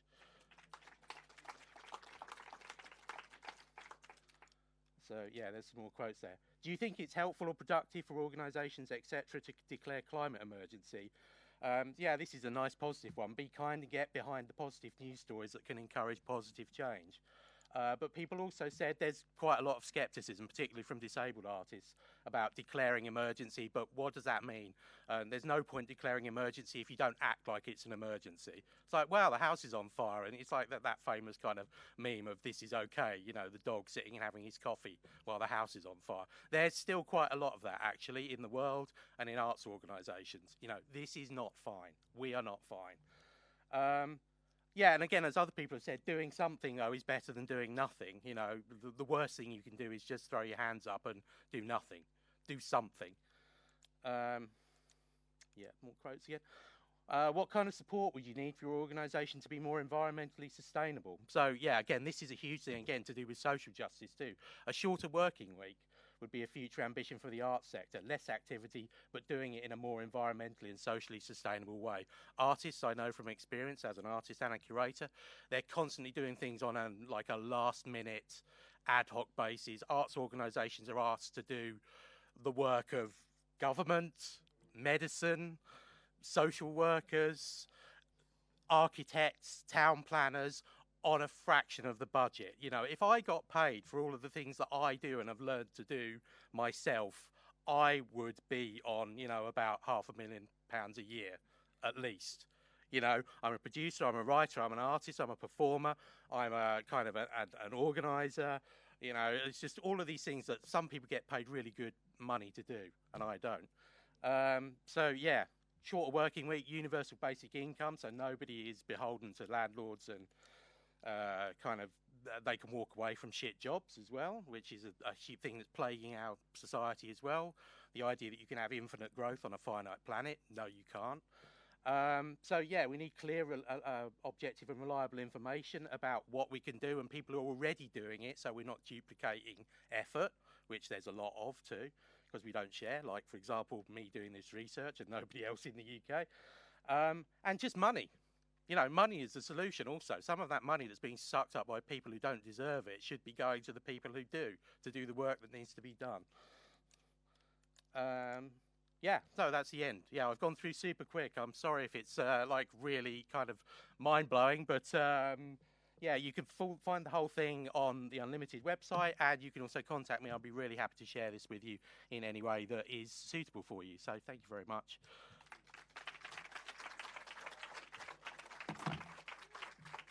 Thanks, Alistair. Don't go back. You may as well come and sit up at the front. We get our speakers to come up in the chairs. Farah, if you could sit in the red microphone one, that'd be helpful. I think that'd be most useful. Fantastic stuff. So, before I pass to you, Farah, a reminder about the Slido, slido.com, #create4tomorrow. That's how you can ask questions. I don't know if any have come in already, but they'll be up on the screen in a sec. Fine, over to you. And you've got 20 minutes. We're going to wrap this session up. And so when you're done with asking questions, do look up at the screen and pick questions that are most interesting. Great. So, hi everyone. I'm Farah Ahmed. My pronouns are she and they. and welcome to this panel. Thank you to all of the speakers, first of all, for these great provocations. I should explain a little bit about myself, first of all, shouldn't I? I'm the climate justice lead at an organisation called Julie's Bicycle, which, looking around, quite a lot of you already know quite well. So, we work with the arts and culture sector on mobilising the sector towards creative climate action. And I'm the climate justice lead, so a lot of what I do is around developing resources for the sector, trainings, and guides. So one of our recent projects, which you can find on our website, is a Climate Justice Resource Hub. So it's an online directory of over 120 case studies, educational tools, etc. on climate justice in the arts. So that's enough about me, because we're not here to talk about me. We are here to talk about inclusion and how we talk about social justice and climate justice. And before we get into it, I just want to frame what we mean by inclusion a little bit here, because I think from what we've seen from the speakers and from my own perspective of climate justice as well, when we talk about inclusion, we do not need to be talking about inclusion into a system that doesn't work.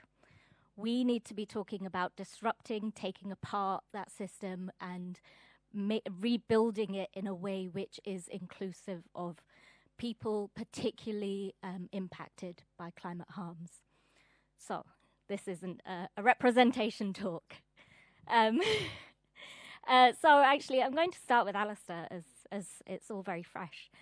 It's something that I've found really particularly difficult also when putting together the Climate Justice Resource Hub is there really isn't this research around disability, but disabled people, as we've seen through COVID, as we've seen through the climate crisis, as it's already starting to impact people, are not in this conversation. Why do you think that this work isn't being done? That's a really good question. I'd love to know the answer to it. I mean, I can speculate is that this was a thing that Jo, the director of the organisation, it was an idea that she came up with. I mean, she was asking that same question. So she just told somebody to do it, basically, and that person was me. So I think that's a really pragmatic solution, is that people in arts organisations and climate organisations just need to fucking do it, just stop saying things need to be done and get somebody on it and assign a person to do it. And that comes from my experience of working with artist-led groups in other areas as well. You can be in a group, but nothing ever gets done unless you sit down and you say, right, this needs doing, this needs doing, this needs doing. You do it, you do that, or we, collectively decide to do that. It's not about. And again, I wanted to kind of pick up that thing about inclusion as well. I think the very use of that word, I think, suggests or connotes giving permission. It's like we're including. We have the power to include. And I think people need to give up that power to include. It's, inclusion, I think, is the wrong word, because it's, I don't need anyone's permission to do what I think is right. So, and I don't think anyone should. So I think it's possibly pedantic, but I think inclusion kind of has a kind of vibe to it that I really don't like. I think we need to be talking about some other kind of concept for everybody being involved. And, as other people have said, we all live on this planet. Biodiversity. Hello. I'm not having much joy at all. Oh, okay. I feel like, yeah, exactly. Biodiversity. Is what I was trying to allude to earlier, because ultimately we frame it from a human perspective, and actually we see the other or difference as a problem. And actually, as you said, like, the diversity makes the innovation. If we're talking about creativity and art, that's the heartbeat of it. So the fact that you're disabled is not a problem in my eyes. It's actually you see the world in a whole totally different way. And actually that should be part of the dialogue. So when you see nature, if you just look, I've got this plant and it just produces, it just does the most, like over a period of time, it just does the most remarkable things. I'm like, that's one plant.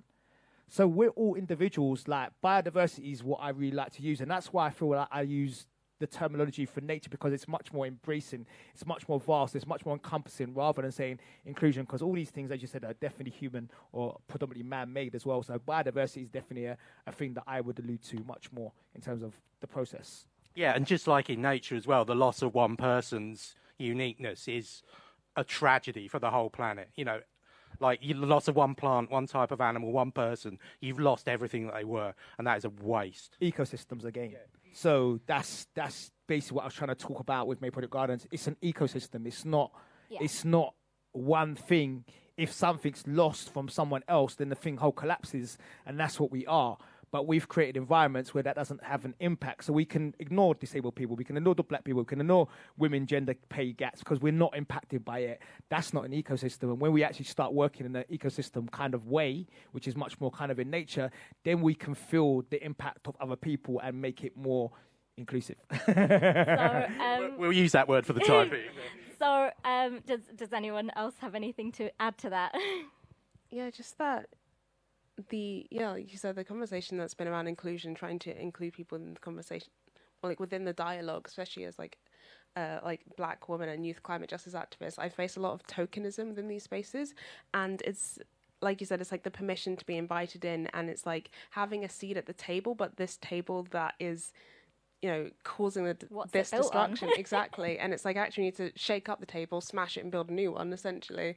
And a lot of the time I find it's like a tokenism, or like politicians kind of look into my eyes and shake my hands and be like, yeah, that's great, you're so inspiring, you're incredible, and then turn away and never speak to you again. And it's more about actually these long-term dialogues and actually creating an entire system that is equitable. And the only way to do that is by actually including those who are most affected, and not just on, you know, a sporadic random basis. Here is this person, look how incredible they are, but it's like that's actually working together with them.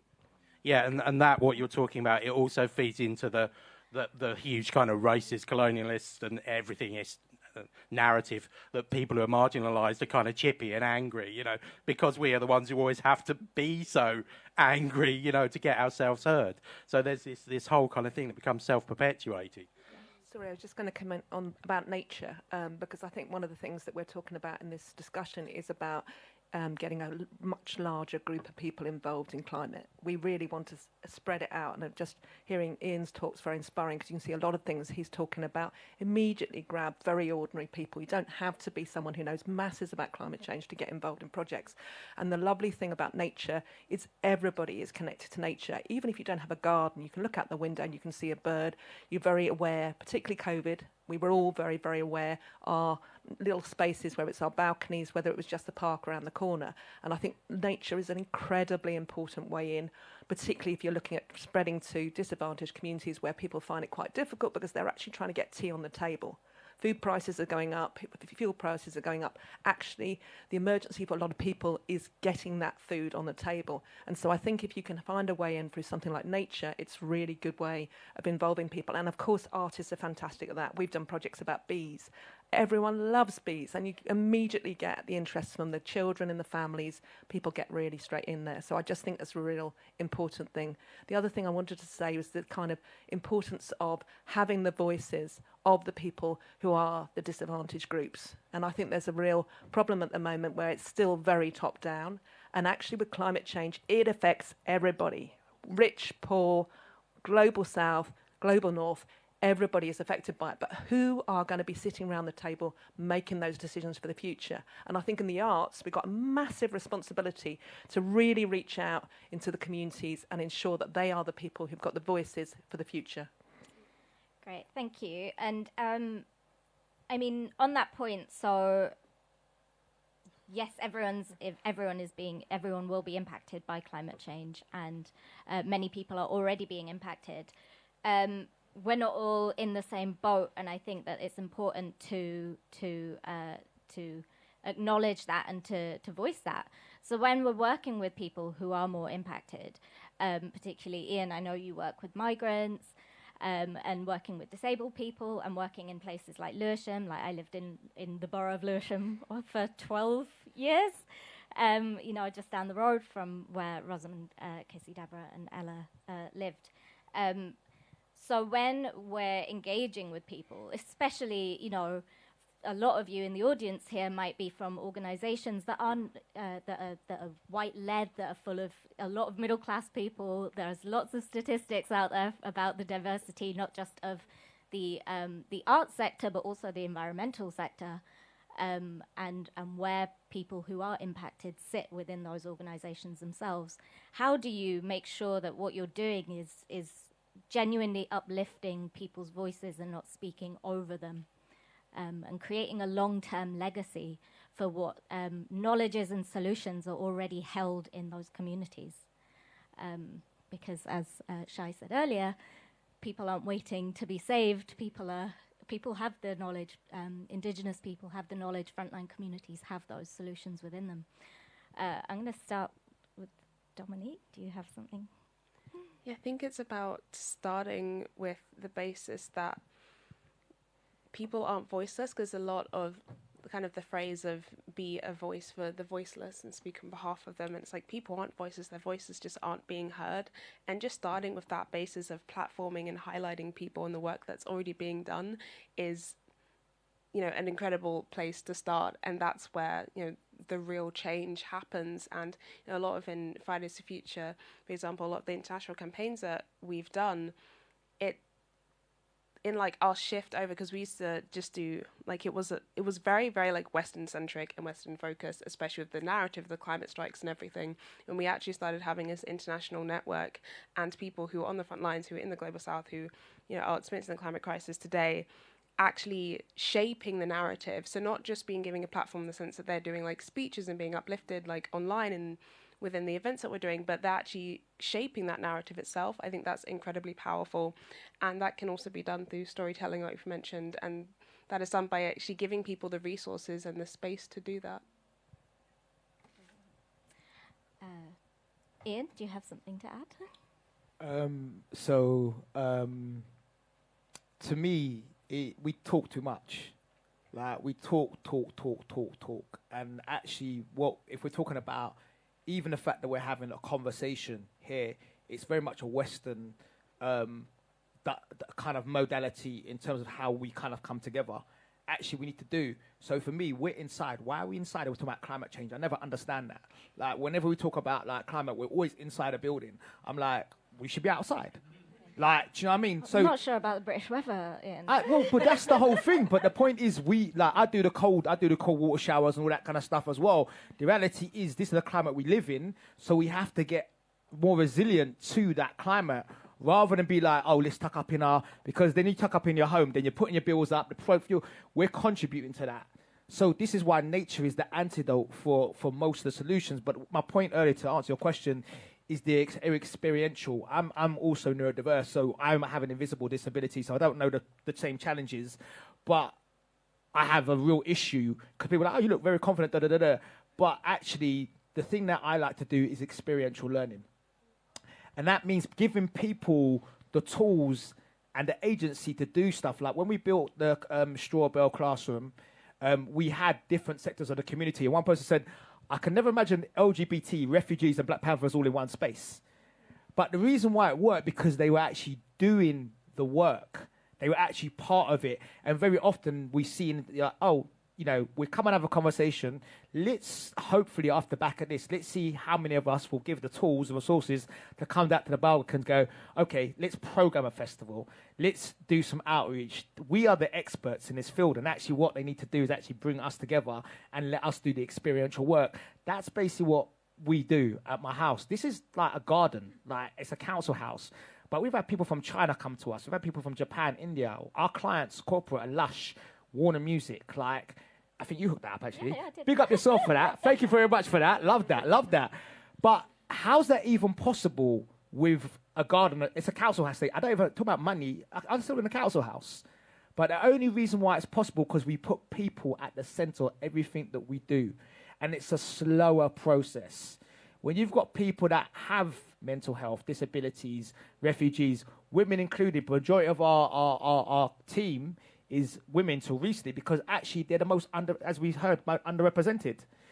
When you get a young woman coming, a woman that basically wants a job, childcare, who's paying for that? No one even talks about that. So how they can even come and do these jobs as well? The children come to our garden, like, bring your children. To me, they're very simple things, but yet we have to fight to kind of do these things. The broader definition or perspective on what we think about when we talk about access, actually, rather than inclusion, is what is access? How do people access spaces? How do people access knowledges? How do people actually access experiences?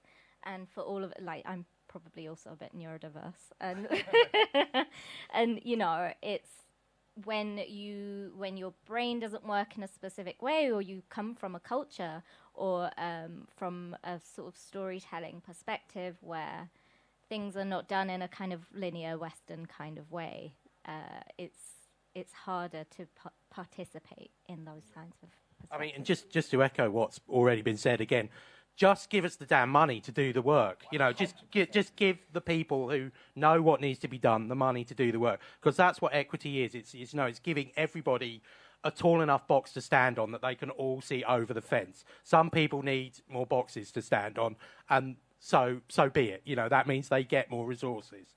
Great. You know.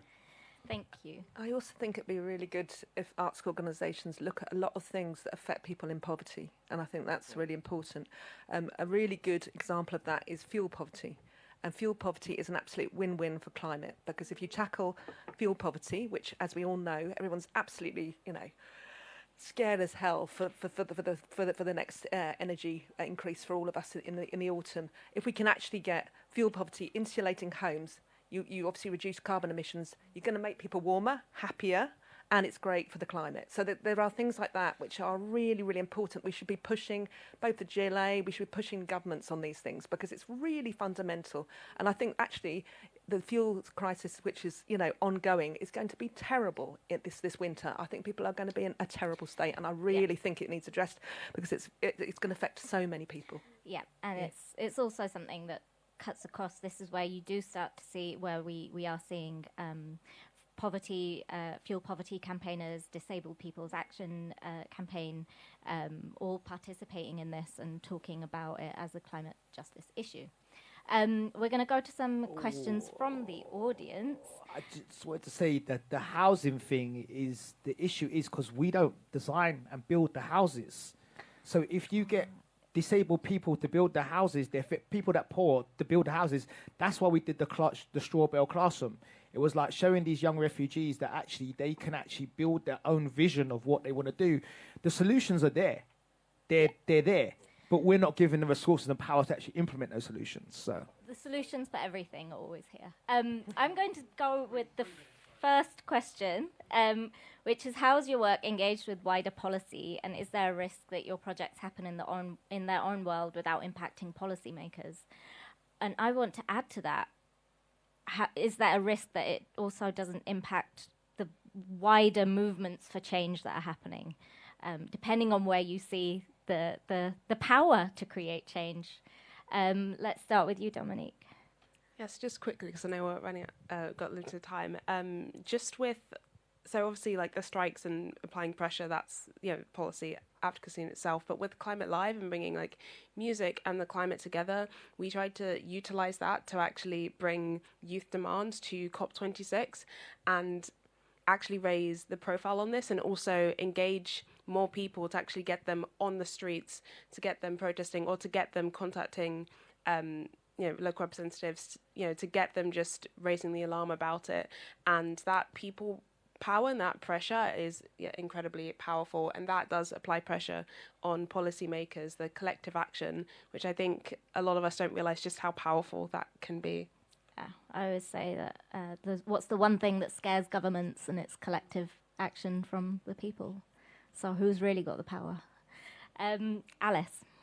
Yeah, I just think it's really, really important that we get everybody in conversation. So we organised a project called Forecast, and that's about the future.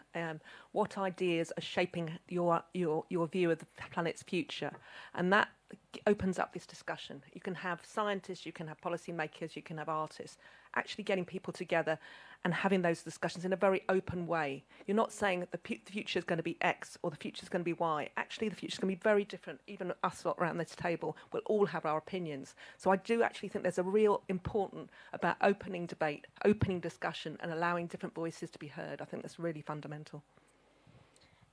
Just to give a little bit of hope, I mean, that report I did, I don't work for them anymore, but the learning from that report has gone completely through everybody who now works Unlimited, and they are the funder for disabled artists in this country. So they have fully taken on board that responsibility, and I know that report has gone up to like the Arts Council and British Council in this country.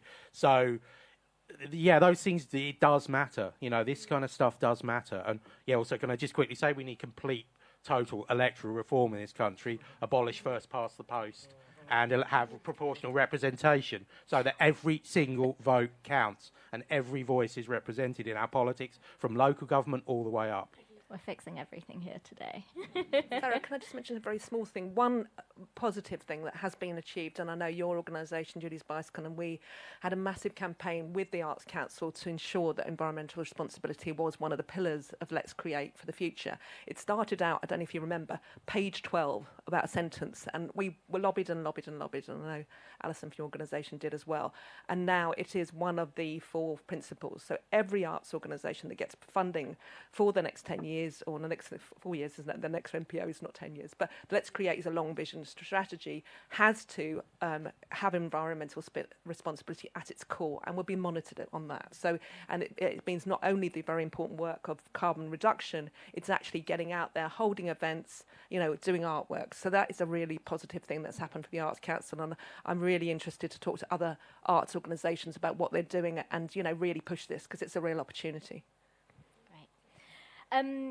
We have time. Do we have time for one more? Very quickly.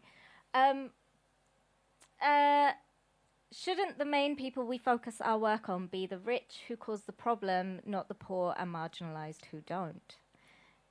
Interesting. Yeah, totally. The best thing, like the fossil fuel industry ever did, was convince us that, you know, the carbon footprint, that it was all down to us. And that, you know, they very successfully shifted responsibility to individual people. I have a provocation on that, which is, you know, these rich, powerful people meet all the time, constantly. They meet at COP, they meet at Davos, they fly in on their private jets. You know, Leonardo DiCaprio makes a film about it, and then, like, Swan's in. Prince William talks about how overpopulation in Africa is really the problem. And do you think that they're so invested in this system? Do you think that they are the ones who are going to change it for the betterment of the rest of us? Never. So it's like the thing, you can't demolish the master's house with the master's tools. Yes. Right. So I definitely would say it depends on, if you want systemic change, then you have to basically create alternatives. So that's what we do. Like, we've been doing this for 16 years, and we're a small organisation. Like, but we've when you talk about food, we've created food gardens. We've actually got the young people and the parents to basically create their own food system. When you talk about housing, we've done that. Solar panel, we've done so much, but yet, like, we struggle to be out there. So as much as I totally hear that the rich and wealthy, from our experience, from being marginalised, that's never going to happen. I've got 60 years experience, and I still struggle to keep my project afloat. Like, how does that make sense? Do you know what I mean? But we impact so many people. And when you're talking about evaluation, that's the massive thing. If one wants us to be evaluative of people, we're talking about people, human beings. That's a very colonial thing. Oh, you've got to tick a report, da-da-da-da. That's the reason why we're not as successful, because actually we're not hitting that evaluative process to say, okay, that this X amount of da-da-da-da, actually we're doing human beings. Let's get back to this empathy. Let's get back to being human beings, and then you'll find the transformation that we want and give people the power that they need. Yeah, and can I also just really super quickly say the idea of fighting the rich is, again, like quite a privileged thing to say, because we as disabled people, black people, LGBT people, have to fight for our fucking lives a lot of the time. So in the system that we live in. So, you know, that is our priority. You know, we can't take on the whole world. You know, we're fighting often for ourselves, our families, our communities, to even have the right to exist and be heard. people are right now debating our very existence. Women too, you know. So that's I agree, but also, as Ian said, we have to fight our day-to-day battles. Thank you. That's all the time that we have. Obviously, this could go on for a lot longer. And it will. I'm sure that you can talk to everyone at the break. So thank you to Alistair. Thanks, Alice, Dominique, and Ian. I'm sure that that you can come and have a chat with them afterwards. Thank you, Farah. Thank you, Farah. Thank you. Thanks so much, everyone. 15-minute break. Get your tea and coffee and have a look at Camille's lovely pictures while you're at it as well.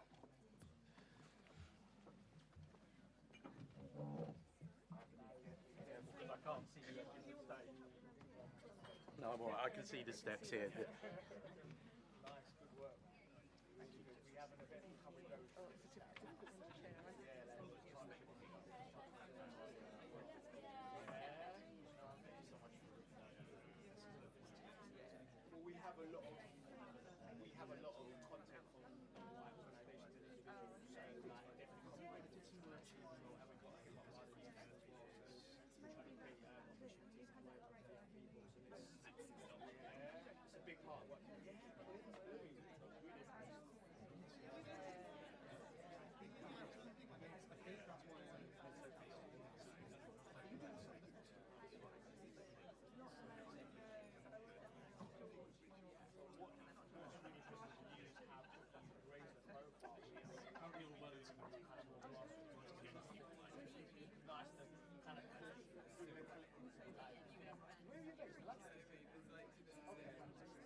Well, we could have spent the whole day just talking about What we've got, that's like Mystic got us off to a racing start, didn't he? Boom!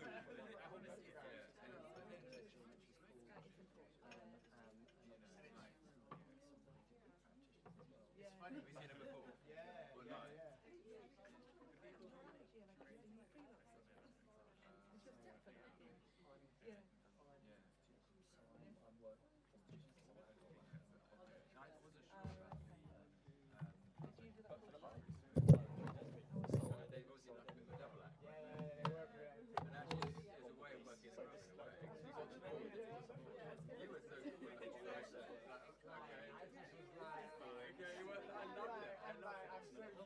It's a real lesson. You have to have that in your back pocket, though, don't you? It's a funny one. So one thing is,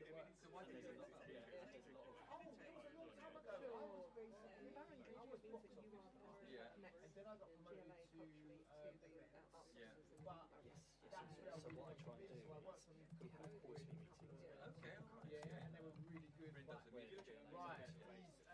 Hello, hi, I'm Shanine. Oh, thank you. Hi. Right, you see how it works. Yeah, I'm so, going to have to be a bit more directive about timekeeping. Yeah. Because it's running over a bit. I'm going to say do 5 minutes at the beginning as well, Oh, fab, all right. as well as chair. How many people we got? 3. Okay. There's only 4 of us, and then we'll dive straight in. And And I I think said that we'll do a few questions and then we'll go to the Slido.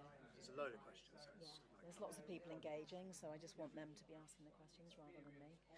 Brilliant. It works really. I love that side because it works. It's such a good way of really well, yeah. just not, you know, that thing when someone stands up. But you ask everyone to put their hands up and everyone's just like, oh. And then someone does, and it's like their pet interest, and they talk for 5 minutes. Yeah, and they don't actually ask a question, they just say something. So it stops that. No, I think What's also good is totally that people watching online do it as well. Exactly. No, it's really good. Do you know if we have many people watching online? How many there are? That's great. Watch it to me. I'm watching it. Seven. That's pretty good. But also people are watching back. Yeah, exactly. It'll be recorded. Yeah, that's great. Very good. That's good. Cool. Okay, just making a few. I'm quite happy. So there's no inherent reason it should be me standing up every time. If you want, are you going first? Yeah. Because if you want to just do introducing, I'm quite happy. Hello. No, I was just adding something in when I was. Oh, really good. Nice to see you. Congratulations on everything. Congratulations. Very exciting. It's up to you. Because you know, I was sort of getting up. Would you? I think it just gives you a bit more ownership of the. If you've got the info you need to introduce me. So if I just introduce you, me and then I'll you do your thing. And then I'll introduce these guys. Oh wow, How much you got your? Do you want Victoria or Vicky? So how do you generate the income? It's probably going to be easier to say Victoria Della. How do you generate the income? Victoria, Della, and Medini. The whole thing. Is that your iPad? It is. Fantastic. So I can use the same space. Right.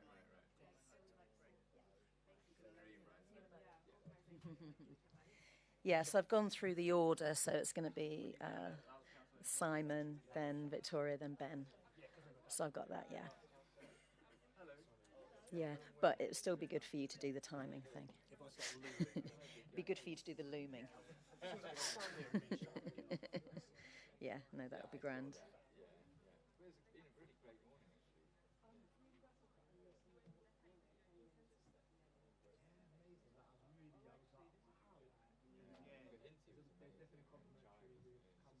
Wasn't it great? And we're always about partners. Boom, that's a start. I'll wake you up. Yeah. But she was great as well, wasn't she? Charlie was great. You're kind of trying to, I think now it's changed because there's like, how old are you? Yeah, it's very nice to meet you. Do you want coffee? Oh, no, it's okay. You sure? Yeah, I think when I first started, it wasn't really that appetizing.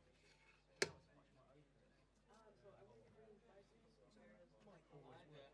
Yes, sometimes I think speaking into it, I sound like everything's going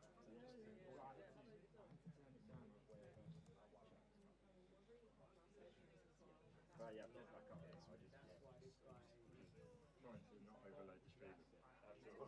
Actually, he kind of like really kicked my ass. He got like 15,000 followers, 50k.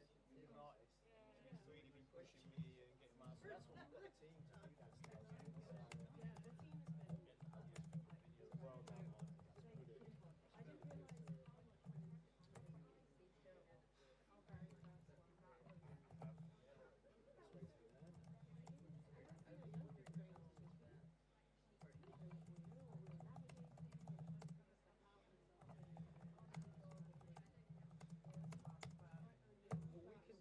Offer you some intergenerational support, and I mean that's what we do. So you know we can obviously you've got the format, but we can definitely even like possibly sponsor. That's kind of where we're moving towards as well. So we can talk about packages and stuff to do that because it's mutually beneficial. It's the same message as one promote. Just need to work. Oh, lovely, thank you. Even if it's like pro-branded, it doesn't matter.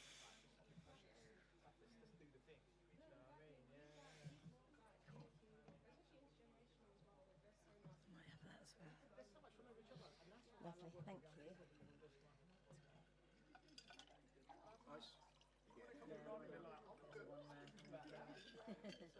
Cheers, that's lovely. Brilliant. So yeah, there's some poetry. Do you know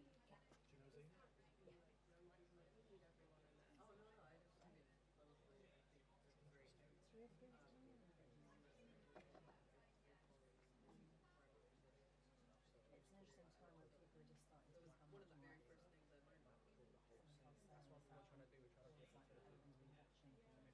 first things I learned about people. That's what we're trying to do. We're trying to get like everyone's been watching for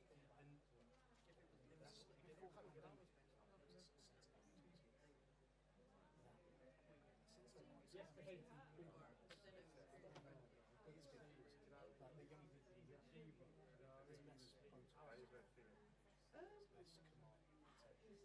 But I feel like there is much. You know what I mean? If he's genuine and he says we've got the space to do something, then that's the best. Everything else to me. How's things there for you? Yeah, fine, slow, planning. Oh, you've been launching or something? Because you had a lot of. You're actually going to go on tour now, aren't you? Sort of, we're plotting and planning and plotting. suddenly they can see that you can have a different Here's a couple. exactly. One of those original. That was it. Probably the first, I think. But you know, that energy? the issue he faced is that no one wanted that change. Yeah, I was involved with basically when that was all happening. Do you know what I mean? So, And now they're like, What's happened to them? oh, there's a problem now. Good.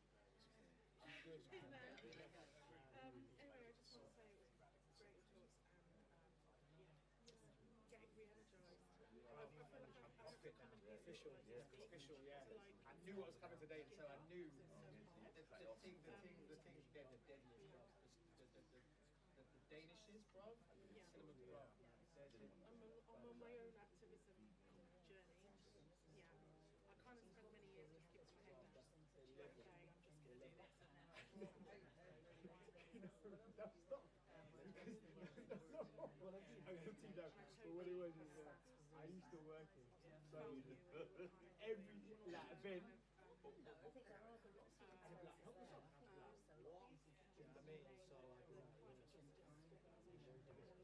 Hello, so does that imply they weren't actually engaged with space?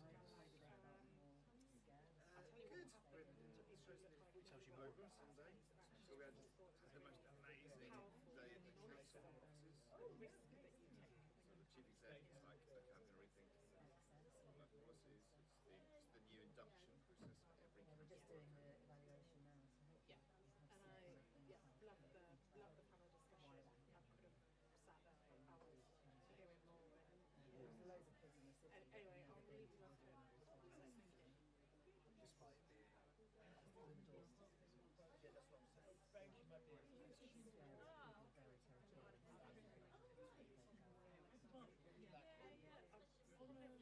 you, my dear. Sharice is the lady with the big hair. I keep forgetting. I go, okay, cool. So you still yes. can't. Just go straight. Sorry, I didn't. No, I only got. Thank you. My name's Moya. Well,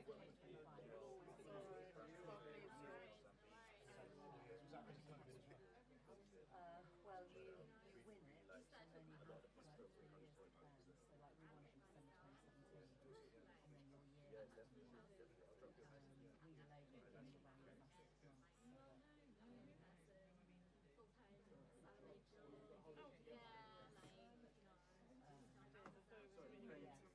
Fainting, like fainting. I'm kind of astonished by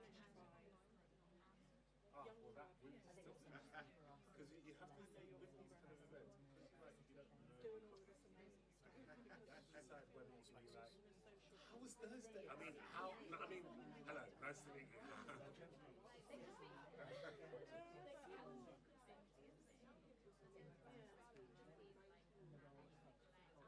Yes. Yes. Yes, I have. Often. Oh, hang on a minute. It's kind of lens to We don't vote. We don't have the power. You messed it up, and now you're going, oh, well, you can cut that. It's kind of... Yeah, it was good. It was good. It's kind of what, I'm terrible with names, but the gentleman who was sitting there, he was kind of I think going... one of the hardest parts is Totally, I felt it in his kind of his frustration. it's like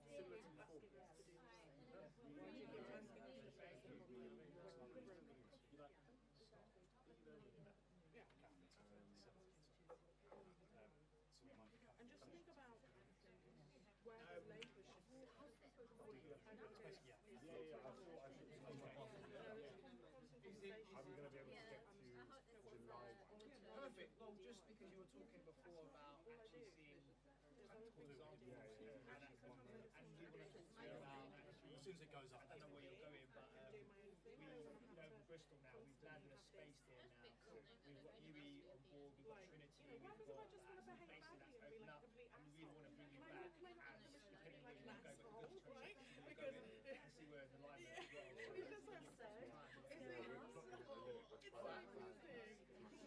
I have to say that the joy of being a teacher is not having social media saying that nobody knows about this. Alright, yeah, please. Nobody's seen it. We love what you're doing, and you bring a different aspect about a very, you bring something so unique. It's your forte.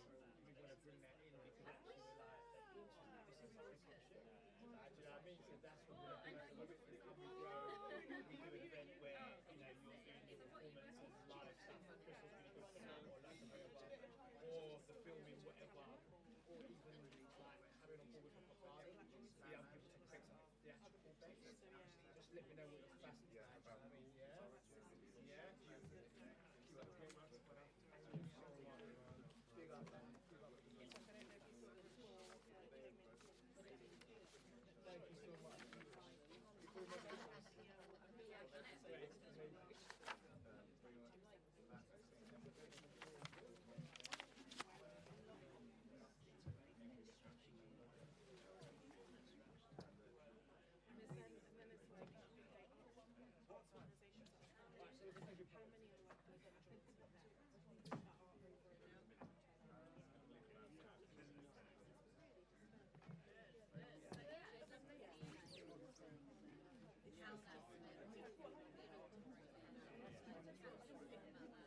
I think you can safely sit.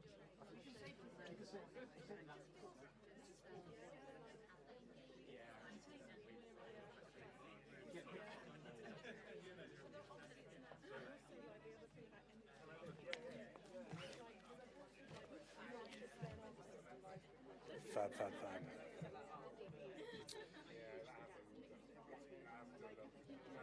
Looks like we've got people coming back in, so if you'd like to return your seats to the upright position, that'd be fab.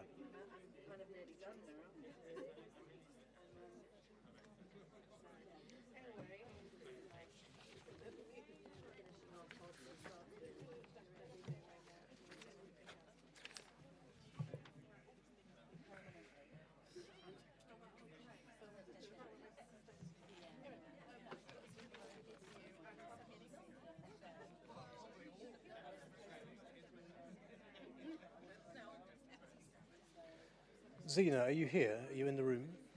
Oh, hello. Will you come on?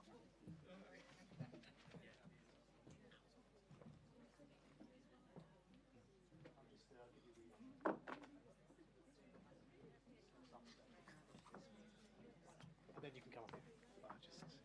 It makes people stand to attention. Right, ladies and gents, we're going to push on. I hope you are fully recharged. I hope the live stream is running again. So we'll have a lunch break at 1:15. But before then, we're going to hear a couple of things. We're going to have another panel session in a bit, and I'll introduce Janine at the point. But we've heard a lot about culture. It's about time we experienced some. So it's my sincere pleasure to introduce Zena Edwards to you. Zena is a writer, a mentor, and it says here a radical educator. And you're about to hear also a proper good poet. She's a member of the Hot Poets Collective, brilliant project which works with scientists and educators and mavericks, maybe not Tom Cruise, to bring climate change solutions to life. Zena, 5 minutes, take the floor. Tell us what we're missing. Thank you. Good afternoon. We are in the afternoon now, aren't we? Good afternoon, everyone. So yes, I'm part of the project Hot Poets, paired scientists and educators, scientists and academics with artists, with poets. And I was paired, you'll hear a lot more about it from Liv Talk, who's sitting down there. She is Hot Poet. And I was paired with an organisation called Word Forest. And what Word Forest do is they teach women in Kenya, they give them, women who have not had an education before, an opportunity to have an education if they plant trees from seed. And the science of that is that trees grow faster, 10% faster in equatorial countries. So one of the biggest ways that we can impact climate change is if black and brown women in south of the equator are given an education.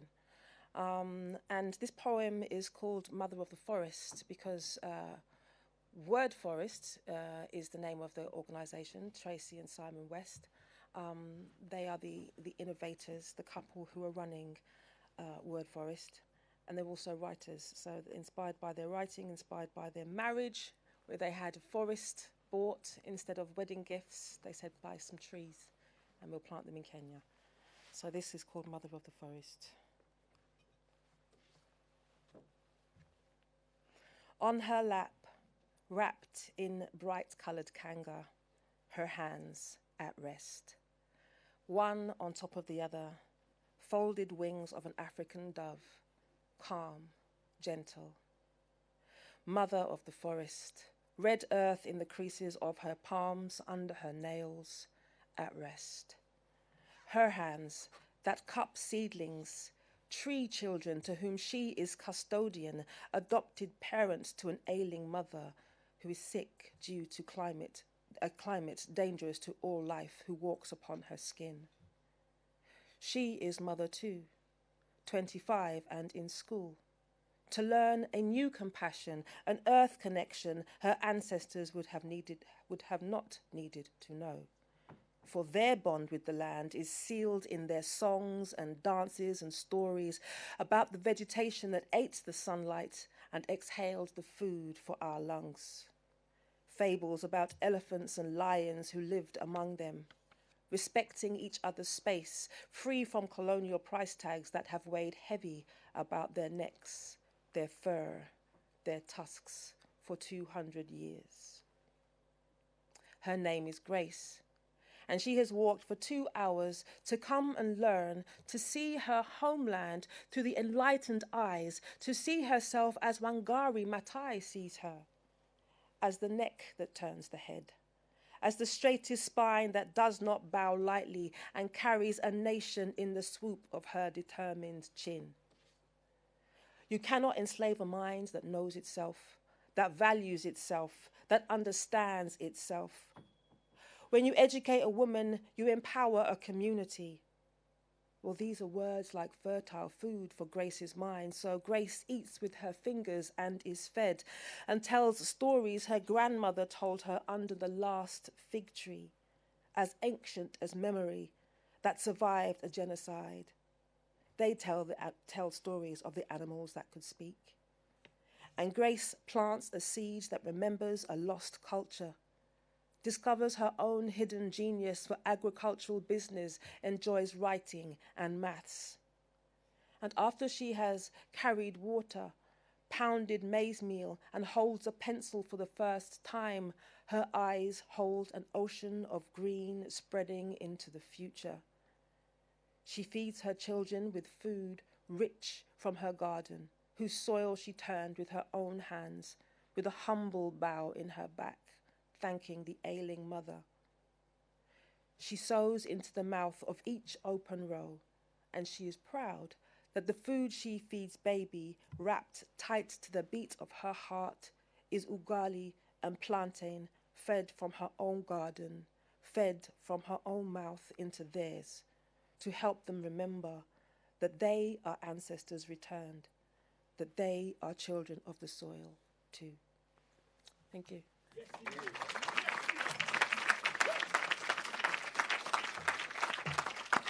Yeah, thank you very much. Thank you, Sina. That's beautiful. Right, another panel session now. I'm going to do this one slightly differently. I'm going to hand over in a sec to Shanina Bethina, who is the creative director for Coventry 2021 UK City of Culture for the last 4 years. But don't worry, she loves London as well. She's worked for the mayor beforehand, including coming up with the London Borough of Culture competition, as well as being creative programmer for London 2012. So I'm going to hand over to Shanina, who's going to take us through the next session and introduce the speakers. So over to you, Shanina. Please do. Oh, keep the Slido questions coming. We've cleared out the old ones. You've seen how it works. And we'll do exactly the same this time round. So slido.com/create for tomorrow. Thanks. Hi, everyone. Lovely to see you all. And thanks, Dave, for that. So, as they've said, I'm Shanine. I've been working in Coventry for the last 4 years. And in this panel session, we're going to share some reflections from different cities around the UK, just to look at kind of what's happening and to maybe share some best practice and ideas and learnings. But before we go there, I just wanted to talk a little bit about what we've been doing in Coventry. And I've got a few slides here. Hopefully that will flick through. Oh, it's not got my slides on first. It's got Simon's. Shall I just flick through? Or shall I get Simon first? Yeah. So maybe we'll just start with Simon and we'll just go through the slideshow as it is. So just to say, is Simon here? Oh, hi, Simon. Hiya. So Simon Curtis convenes GMAST, which is an award-winning network of over 60 cultural organisations who work collectively to address climate and ecological crisis across Greater Manchester. Brilliant to have you with us. Over to you.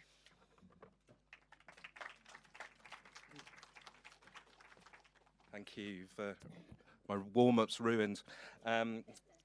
Yep, I'm Simon, and thanks for inviting me to be part of today.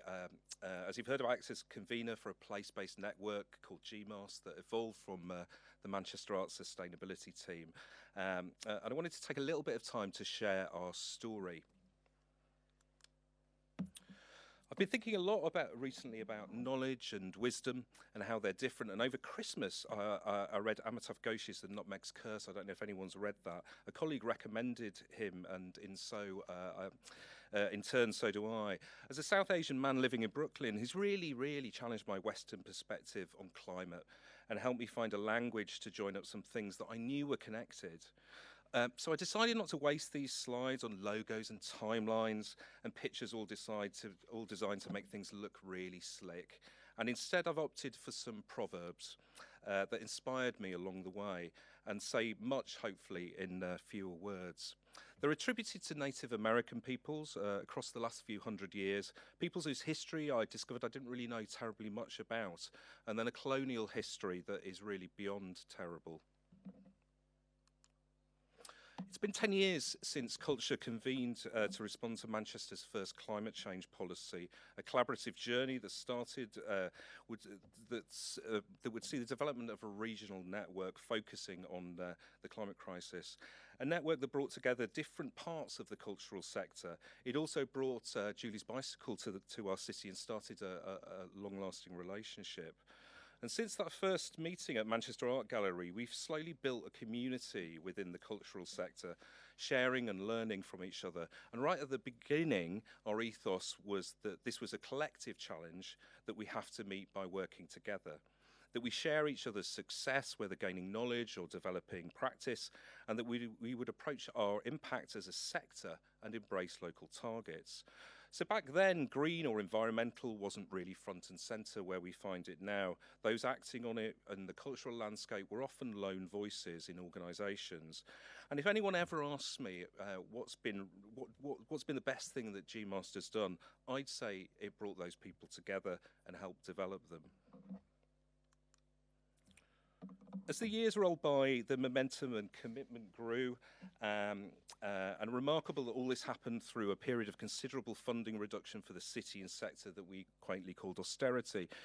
But change was happening, and there began to emerge some incredible engagement projects, and they're, of course, now a regular part of many organisations' programming. Culture bringing stories to life that are meaningful for our communities and help develop that all-important emotional connection that drives action. So after 5 years, we were a much larger group: art centres, theatres, museums, galleries, festivals, broadcasters, music venues, production companies, and more, exploring those challenges and meeting them together. Ultimately, we became involved in policy developments, and little did we know how unusual that was, culture and climate working together.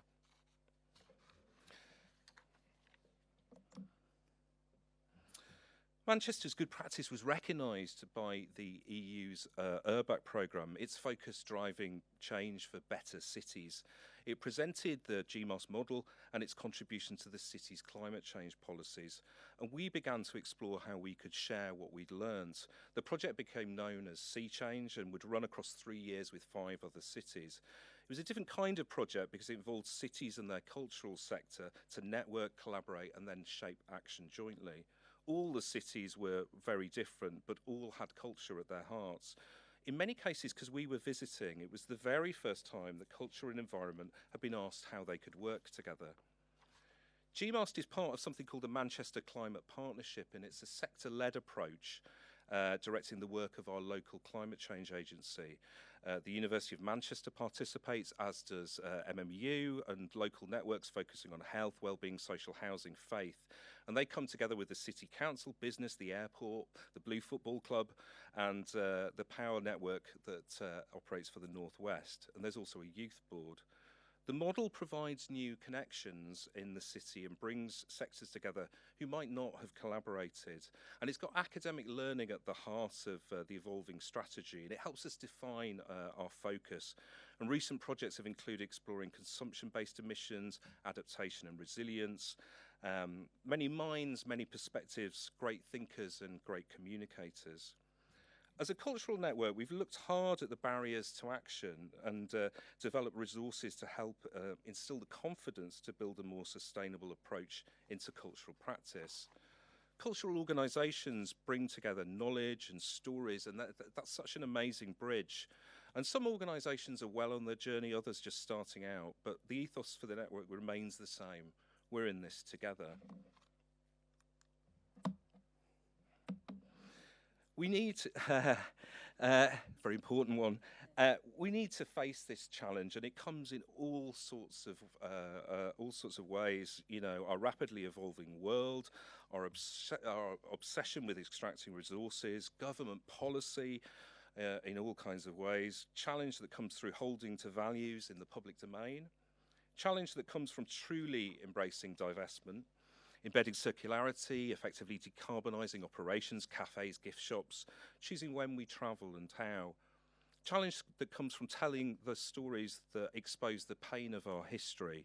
How can we change without accepting it?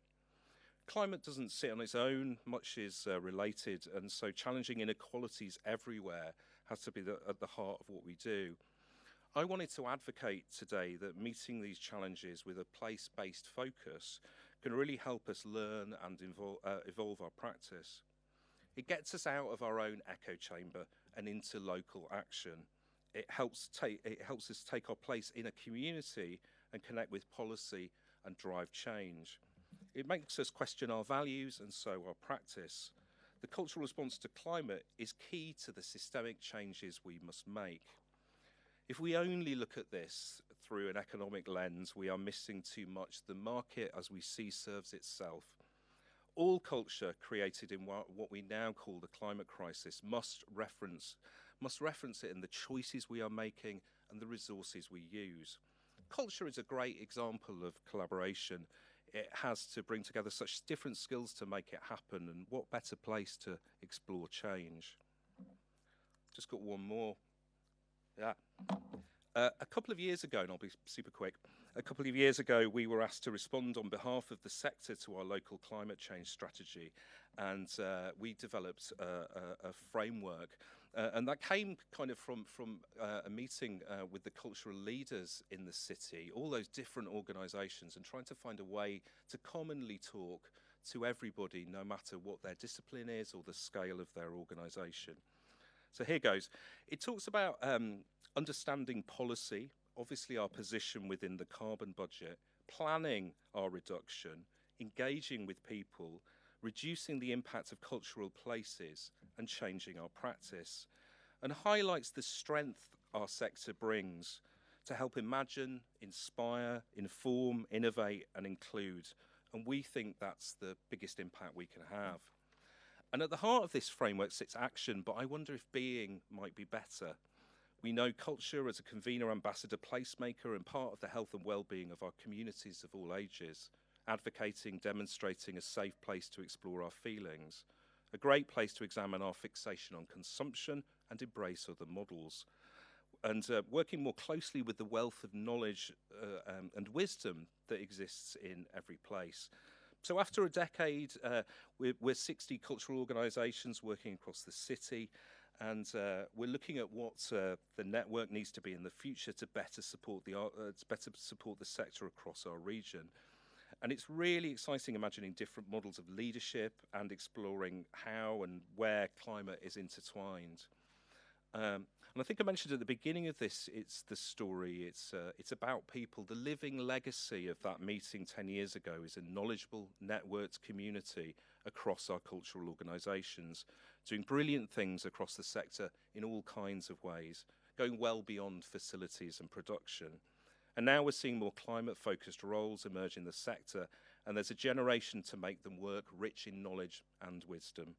Climate change is a global issue that also requires understanding and action at a local level. None of us can tackle this alone, and it is, of course, perhaps our greatest collective endeavour. Thank you.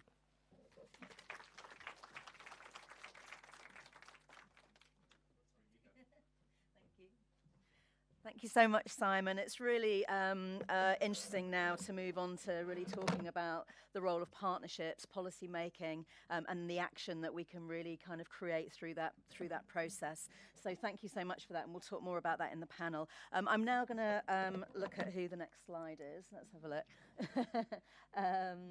And it is the very lovely Victoria De La Amadume, who is currently the creative director for the Albany and Deptford, who are also leading on the London Borough of Culture programme for Lewisham 2022. We are Lewisham. Over to you.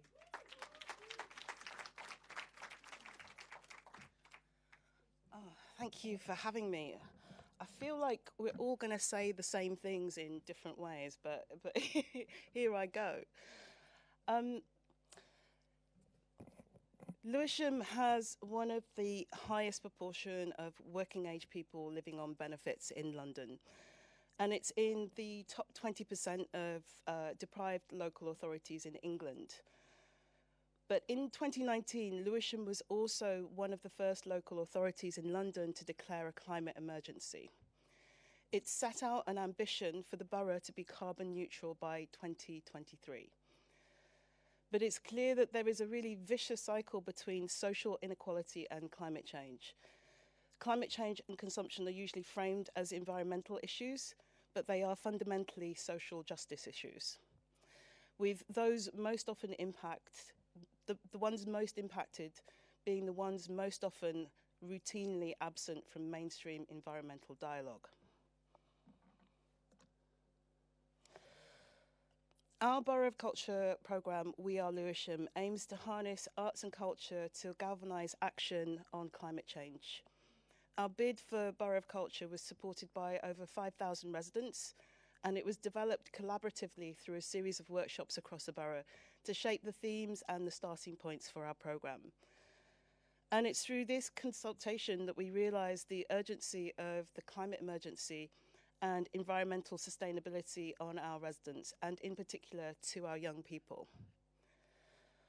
Almost 8 in 10 children and young people say they're more concerned about environmental sustainability than anything else. And one of the biggest concerns for children in our borough was clean air in cities, a really, really pressing issue for Lewisham.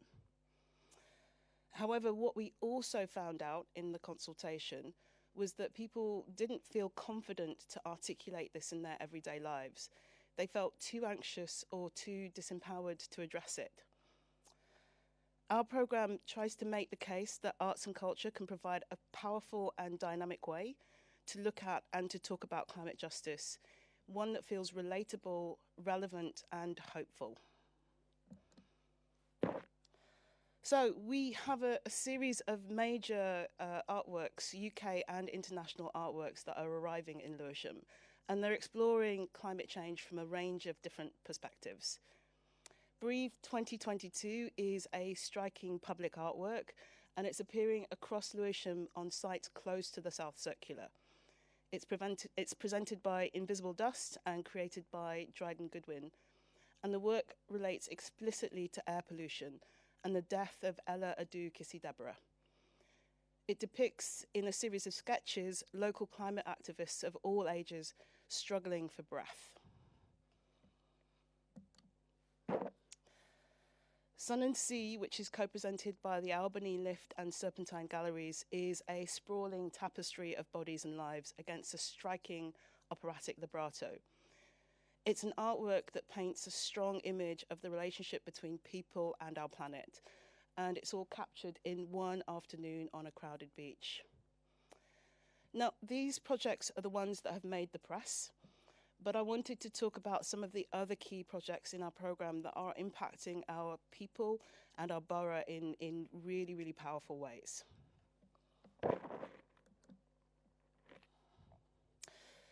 So we've invested in a number of projects that centre young people, enabling them to help us design our response to the climate emergency. They're supported structurally by paid opportunities and creative commissions and time to talk and to think. Climate Home is one of these projects. It sets out a model for a cultural activity that engages communities in issues that matter to them, that are co-created, and that centre youth leadership, and that are, importantly, hyper-local. Climate Home will establish a temporary outdoor venue in Deptford's Richard McVicar Adventure Playground, and we've chosen it because it's a community space where young people and their families already feel comfortable. 50 young people and community members are taking part right now in the construction of the venue that will be present over the summer. And they're using recycled and sustainable materials, and they're reinvigorating a much-loved community asset. Over 6 weeks, it will house a festival of action and resistance. It'll be an eclectic climate-focused programme of music, spoken word and theatre, but it'll also become a space to imagine, to train, to debate, and to become ready to take on the future.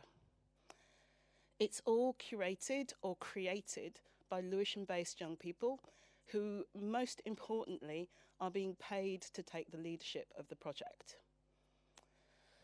Climate Home seeks to speak to the issues in a way that doesn't ignore the imbalance between personal action and the wider political shifts needed to see a real change. But it also shows how community-led action can make a significant difference. So having a counsellor as a council, not just a counsellor, as the lead partner of the programme means that we can capitalise on what we learn and transform it into policy change. We have embedded artists in our council infrastructure to be resident on their teams, and their work focuses on the political agency of local people, particularly global majority people, economically marginalised people, and those most regularly absent from local decision making. Their aims are to identify, through consultation and dialogue and creative action, the changes that people want to make, and to challenge our council teams on how these might be addressed. It's developing a knowledge of exchange, a bank of shared practice, with a focus on influencing policy. I think all of the plans in the programme that we've developed are framed in the context of resource inequalities, diverse life circumstances, and access requirements. Facilitated by artists and led by young people, we are creating a space for communities to first imagine and then initiate the change that they want to see. Thank you.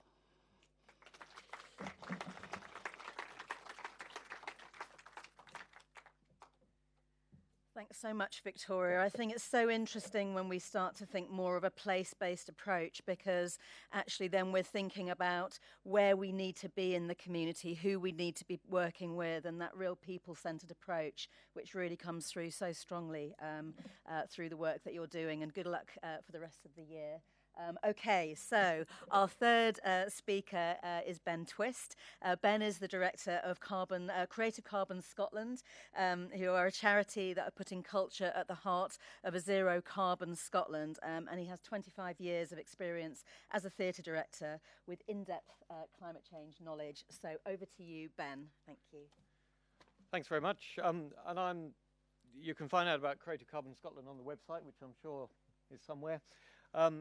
Just a couple of things. We work looking inwardly. I'll stand a bit closer to this. We work inwardly, thinking towards the cultural sector, so helping the cultural sector reduce its emissions and adapt to the impacts of climate change and to influence society. And then we'll think outwardly, finding ways in which culture can help organizations work on climate change. And I'm going to talk about the latter today. And also I'm going to talk about adaptation, which was just touched upon a moment ago, but hasn't come up very much so far. Cultural Adaptations was an EU project, a Creative Europe project that we led, and it's about culture's adaptation and culture's role in wider adaptation. 4 cities, Gothenburg, Glasgow, Ghent and Dublin, each had a cultural partner that then worked together with a local authority. They're basically their local authority on an adaptation project, which were one was about rain, funnily enough in Gothenburg and not Glasgow. One was about heat, funnily enough in Glasgow, which nobody thinks is about a very hot place. And then regional partnerships for adaptation, which was also Glasgow. Oh, sorry, heat was Ghent. I tell a lie. Regional partnerships for adaptation, which was Glasgow, and then community engagement, which was Dublin. And in each of these, the partnership of the cultural organisation and the local authority selected together what we call an embedded artist to apply their skills, knowledge, contacts, references, and what have you to the climate change project. But crucially, not focused on making an artwork. It was about their skills as an artist and how that could be applied in different ways. And you can read all about it on culturaladaptations.com. I should say there are a couple of toolkits. If you're a cultural organisation that wants to think about adaptation, there's a really useful toolkit there. But also there's a toolkit on how to run an embedded artist project. Take a look, it's all there. But the interesting thing about it, I think, was that the biggest change that came about from that was not really in the communities that some of the projects were working with, but in the organizations, the local authorities that we were working with. And actually they changed their approach, they changed their way of thinking. Individuals had quite sort of transformational changes. And it does seem to me that that's interesting, because that is quite possibly longer lasting and has more traction, because those people will stay in those jobs, they'll influence their colleagues and what have you, and they'll be doing the next project and the next project. So I think that's an interesting way of looking at it. I should say there were some, the really hard one, I think, TARD 2, with the regional partnerships for adaptation and the community engagement. And it's good to talk on these events about failure as well as success. And we didn't succeed, I think, in those two particularly. It's really difficult to tell whether that was due to the pandemic, which closed down the Dublin meeting that we had and really hindered the work we were doing in Glasgow, or whether it was because actually we were not quite focused enough in terms of the aims of the project and what the embedded artists should do. So there are some challenges there, and I don't think it was just the pandemic. I think it was other things as well. The next project is called Clyde Rebuilt, and this is something that came out of that Glasgow project. I'm just going to move through these straight away. It came out of that Glasgow project, and that's a good indication, I think, that actually changing a person, changing the individual, changing the organisation can make a difference. Here, Creative Carbon Scotland was invited to be a core partner with an economics consultant, a very high-end economics consultant, the adaptation organisation, Adaptation Scotland, the regional partnership of 9 local authorities, university, the Scottish Environment Protection Agency and so on, and EIT Climate Kick, which is the EU's climate innovation hub, to develop a regional adaptation strategy. And what we did is we did things like we changed board meetings. We tried to change the way that the board would think by starting the board meetings with poetry, with music, with video or whatever. We introduced cultural partners who otherwise wouldn't have been part of the discussion, and they played an important part in that. We changed the language because it turned out that the language that people were using was not even understood by some of the people in the climate change departments of the local authorities. They just weren't understanding this question of adaptation and so on. And we focused on systemic change, which is also quite a lot of what Climate Kick does particularly. But it does seem to me that actually cultural practitioners, artists, are pretty good at systemic thinking. What we do is we bring together all sorts of different places.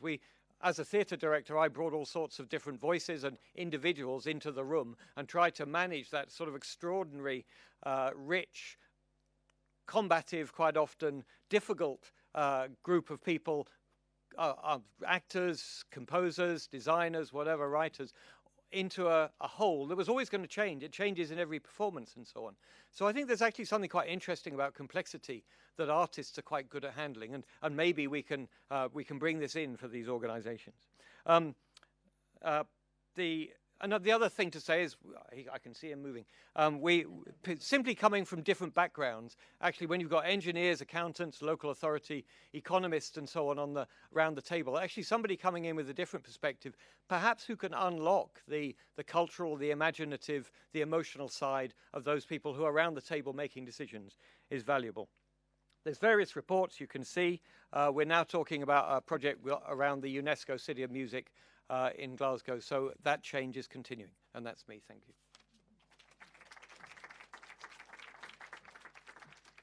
Thank you so much, Ben.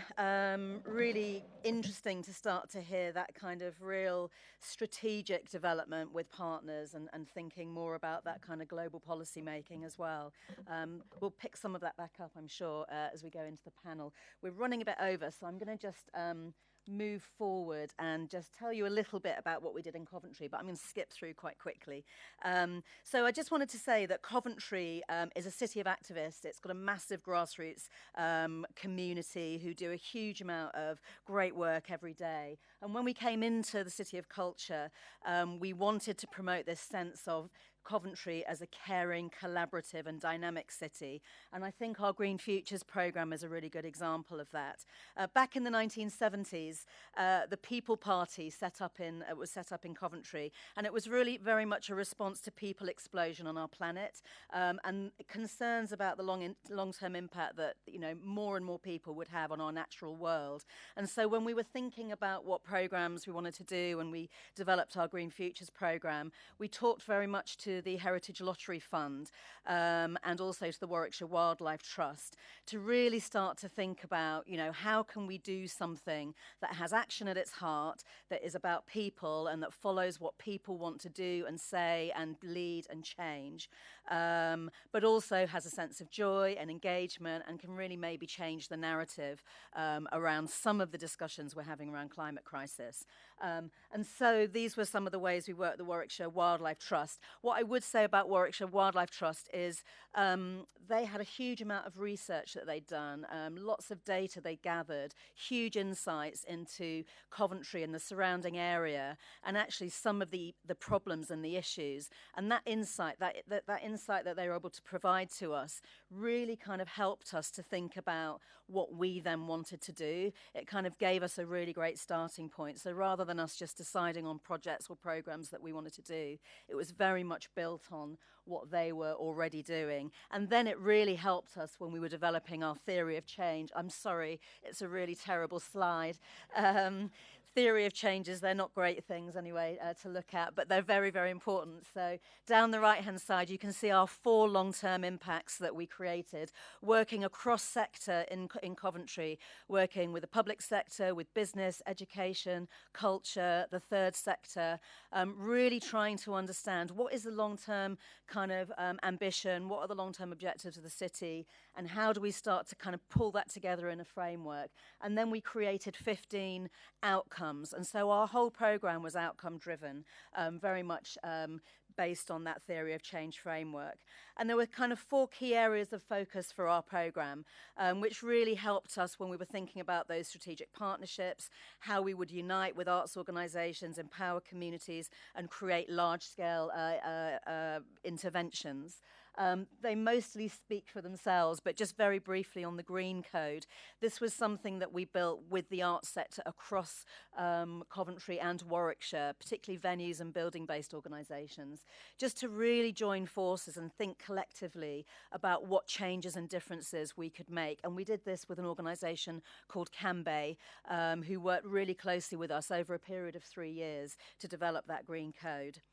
And then also, of course, we had some big, large-scale commissions. So we did a massive project with Marshmallow Laser Feast called Observations on Being, which was really about thinking about nature and connecting it with human nature and starting to see the synergy between human beings and the nature that surrounds us and how similar we are in terms of our ecosystems. We then worked with Celestial to create this incredible drone show, Our Wilder Family, working with Warwickshire Wildlife Trust and the BBC. And again, it was about how can we do storytelling on an epic scale, where we had 28,000 people in a park, but we had nearly 500,000 people online watching. And so actually, how can we tell those stories? How can we unpack the discussion that we want to have about nature in Coventry, which actually speaks to nature globally, because there's so much synergy with what's going on in other parts of the nation and the world. And then Small Bells Ring, which is a fantastic project that we commissioned with Studio Morrison, which was a floating canal barge which went up and down the 5.5 miles of canal in Coventry. And it was a really great way of connecting conversations with local communities in partnership with the library service in Coventry, really on the ground, having those very micro discussions with people who live along the canal to talk about nature and wildlife and behaviour and how we might start to see some change happening. And so all of that is the programme we kind of led over the last 4 years. And of course, there were lots of achievements and outcomes coming from that, and we'll be starting to do our evaluation and really pulling together the stories that we've been able to tell over the last 4 years, but also some of the outcomes and how we've achieved those outcomes. And the next step really is to think about the legacy of the trust. And so we've put Green Futures at the centre of the legacy for Coventry 2021, and we will be commissioning some large-scale commissions to take place in the city that have a local and a global kind of impact, that really kind of give a voice to communities that absolutely are co-created with our communities, that shine a spotlight on injustices, on really thinking about how we create this work equitably, and thinking about those marginalised communities in our city who are always the worst affected. And so this is the strategy that the City Council are working on for their climate crisis strategy. And they come up with these 5 pathways, which I'll just quickly flip through. So one is around low emissions, and we've heard a little bit about low emissions and the way in which arts organisations are aligning with that. And actually, when we did our drone show, we were able to demonstrate how every part of a production can use low emission and low carbon options, from solar power to encouraging active or low carbon travel to the event, and also low carbon technologies. We then have our nature pathway, and there's a couple of examples of projects we've already done, but again, we'll be looking at this in more detail. So we commissioned these moss murals, which are 10 living moss murals, which were absolutely designed to demonstrate the red list of the rarest animals in the world, and to give them an image in the city, and to get people talking, to raise awareness. And then we talked about beelines earlier, but one of the things we looked at with the Warwickshire Wildlife Trust is when we looked at beelines, they went around the city, they didn't go through. And so one of the big projects we've done over the last year is to pollinate the city, so working with citizens and communities to replant green spaces all over the city, 10,000 square metres of planting, so that now we have a city that looks like this, and starting to see those bees and those beelines coming back through the city. And then we've got circular economy. So, of course, this is all about recycling, upcycling, and really thinking about how we change our models of behaviour in terms of how we produce, how we consume, and how we discard. And this is a project, House of Craft, where everything was using waste materials, textiles, and sustainable materials. And again, kind of by doing these projects, always kind of I suppose it's part of that campaign to change people's understanding and behaviour. And then innovation, I suppose, for us is about where do the ideas come from? How are we going to make change in the future? And Prototype City is a really great example of that, an exchange programme with the British Council where we were commissioning international architecture practices to work with communities in the city to really start to think about how we want to live in our city in the future. What are the sustainable ways of living? How do we make sure that the way that our future is informed by our people rather than just a top-down approach? Great project ongoing. And then finally, equity. So this is the 5th pathway. This is a really exciting one, and I'm really pleased the City Council have kept it in. It's very much about how we build more just, livable, inclusive urban communities, and how we really address poverty. Poverty is at the heart of everything in our society, and until we address it, and lots of people have talked about it today, we can't really make the change happen that we want to change. There's a bus route in Coventry, and if you live in the south of the city and you get on the bus, you've got a 25-year advantage in life expectancy over the people in the north of the city. I mean, it's an incredible piece of data, and these are the things that have driven our whole programme to really think about how do we make this change happen. So just finally to say, so our legacy in Coventry will be to really take those 5 pathways, work with all of our partners in the city to create commissions that really speak to that, and to start to really make some change happen, and to really combine insights from the data and research that exist and that are evolving as we go along with dialogue and also invention. And that will be our commissioning programme going forward. And I hope that really what we're doing is raising awareness and starting to support behaviour change in our communities. There's still a lot of people who aren't engaging. There's still a lot of people who are frightened about climate crisis because it's such a major issue. People find it hard to think about their ways into it. So we have to start going onto the ground and really working with people on the ground to make small things happen, which will create those big changes that we all want to see. So that's it from me.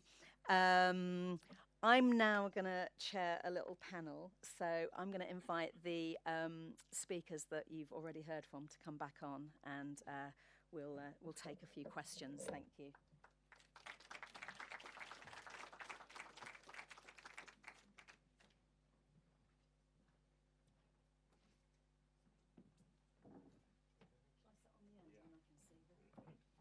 Thank you. So thank you so much for joining us. We've got 3 incredible projects from 3 great cities. Coventry's actually a very small city comparatively. It's probably about the same size as Lewisham, actually. We've got about 300,000 people. I suppose what I'm really interested in with all of you is I'm interested in this discussion around data and insights, because it's not something that we've talked a lot about today. Vicky, I know that you're a data scientist in your training. How has that influenced the way in which the London Borough of Culture programme has been developed? You kind of talked about it a little bit, but could you tell us a little bit more? Yeah, I mean, originally the whole bid was developed through consultation, and one of the things that has been a mantra for the team as we've been developing the programme is to try and hold back and stay responsive to what we're finding out as we go. So there's a real kind of push to have everything programmed and committed quite early on so people know what's happening. But what we're finding is through projects like the project that Theatre Vivo led for Artists of Change, that we have to kind of hold back and listen to what's going on. Lots of qualitative information, quantitative information, data on where people are interacting, how many people are engaging with projects is also really, really useful. But actually what's really driving us is the qualitative information and the dialogue. That's great. And can I ask you that question as well, Ben? Yeah, I'm slightly embarrassed because I don't think we certainly didn't start with data, and actually we found there was a real lack of it in relation to what cultural organisations were doing and so on. So I think we now actually hold rather more data than Creative Scotland, for example, about some of that. And we actually gather information from cultural organisations. This is on the sort of carbon reduction front. We gather information and we report it to Creative Scotland, but actually perhaps the most important thing here is we report that data back to the organisations that we gather it from, and I think that's quite an important part of this, because actually I think that's won us quite a lot of friends within the cultural sector, because quite often data in the cultural sector goes into a bit of a black hole, I think. The other side of the work, the work we're doing with Glasgow City Council, or there, I suppose the people who are coming to us, Nature Scot, Adaptation Scotland, they are bringing their own data, their own knowledge with them. And so we are, I think, therefore responding to that rather than making use of it. Having said that, I've just employed somebody who is, up to now, he's a self-confessed data geek, been working for the Carbon Disclosure Project. So I'm really pleased that we should get our data sorted out in future. That's great, thank you. And Simon, I was going to ask you, you're very welcome to answer that question as well, but also just, you're running a massive network of partners. From where you started to where you are now, how has that partnership helped to evolve the kind of the strategy or the planning or the thinking that you've been doing? And is it cross-sector, or is it kind of... Yeah, it's kind of always been cross-sector, so different, all the different disciplines and kind of huge organisations like BBC Media City or ITV Coronation Street, and then small kind of art centres, tiny kind of theatre companies and everything in between. And I think kind of what it did, although kind of 10, 11 years ago, is networked people in the city who didn't know each other. Because if you work in theatre like I did, you know the theatre people, but you don't necessarily know the music people or the museums or the kind of broadcast people. And then we realised we kind of, like, well, it's interesting to get out of your discipline and see what other people are doing, but we're all facing kind of the same kind of issues. And I do hold to kind of like right at the heart of the kind of network, you know, the bit we do, the kind of, you know, bring people together is the kind of the sharing that happens and the connections that are made and the spirit of kind of offering kind of experience to kind of organisations. And just a little moment on data really, and kind of data is really important. We have a framework in Manchester, we have a Greater Manchester Zero Carbon target, but also kind of it's important that it's within scale. You know, data can really terrify small companies. It can be a real kind of, it can be a barrier. And I always think kind of, you know, it's really count if you can, count if you're a big organisation, but also don't spend all your time counting instead of doing. I think, I mean, I suppose the data we've been looking at is actually what is happening in nature, what is actually happening on the ground across our city, and how can we understand that better so that when we're creating and innovating, we're following the story rather than telling something completely different. And I think that's where it's been really interesting in Coventry. And actually for the recent MPO round, we created a whole piece of data that we gave to the organisations that were applying to MPO to become MPOs, to show them kind of what is happening in the city, so that actually when they were starting to develop their strategies and their plans, they could be responding to the place and the people and what was actually going on, rather than thinking that they knew what was happening. So it was a really interesting piece of work. There's something interesting there. We've recently been just sort of coming to the end of a project with Nature Scott in the Outer Hebrides, which is about helping to develop community-led management plans for marine protected areas, which are, they surround the Outer Hebrides. And one of the things there, I think, is that, I think this is related, the Nature Scott have got a very particular group of people that they would normally work to. They're the sort of natural environment agency that they would normally work with, but they weren't talking to all sorts of other people in the Outer Hebrides. And the marine environment is a very contested area in the Outer Hebrides. You've got tourism, you've got fishing, you've got aquaculture, you've got renewables, you've got the Queen, who owns half of it, or all of it, actually. And so there's it was necessary to bring a lot of people in. And one of the things that we could do working with local artists was sort of open up those conversations. I think that's related to what you're saying a bit. It's a different sort of data, perhaps, and finding different sources of data. Yeah, absolutely. And I think what we found in Coventry is that the data was held in different places. So Warwickshire Wildlife Trust had a huge amount of data on nature and wildlife, whereas the City Council, certain businesses, they had different types of data that they could share, really just to inform us on our journey to understand what is actually going on in our city. So I think it's really interesting. Each different place has a very different kind of set of circumstances, and it's understanding what those circumstances are. I'm really aware of time, so I'm just going to look at a few of these questions up here. There is one up here about measuring impact, and I think that probably relates a little bit to the theory of change model as well. And I think it's really important that when you're setting out on your journey, that you really think about what those outcomes are that you want to achieve, and who is going to work with you to measure those. And Simon, is that something that you've done much of in Manchester? Yeah, I think through the kind of climate change policy and being part of the partnership, there's been a lot of work on what the different stages of that journey to kind of zero carbon kind of look like. And it's really interesting if you look at it from a city sector. What you might bracket together as culture, is at most a couple of percent of the overall kind of footprint. But then if you look at the sector and who it's connecting with, that is when you really kind of get hold of the real impact of culture, I think. And it's a voice that's not coming out of a town hall or some of the usual places. They're trusted places within our communities. That's great. And Victoria, are you actually working with any universities to work with you on evaluating the impacts of the work that you're doing in Lewisham? Yeah. So the council team kind of have a strong impact framework around the change that we want to make, and most of the change that we're looking at shifting through the Borough of Culture programme is the way that people behave. It's behavioural change.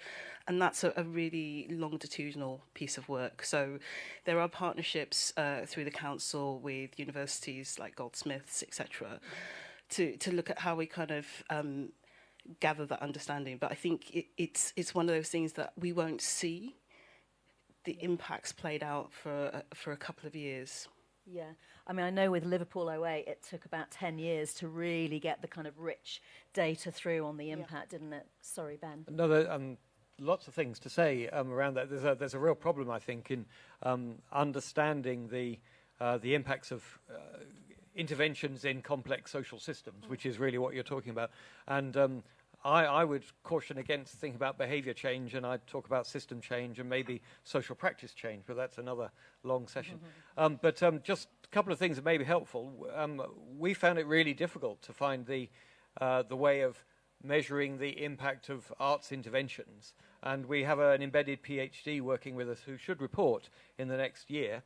So watch that space. And also, there's a really interesting project in Ireland, the Creative Climate Action Fund, run by Creative Ireland, which has put €2 million into cultural projects seeking to bring about change on climate change. And they've got a team of researchers working on that. So I think in the next year or so, there will be some really good information coming out about how to do this, because I think it is still quite a new field, and it's not really, we don't have good enough methods, I think.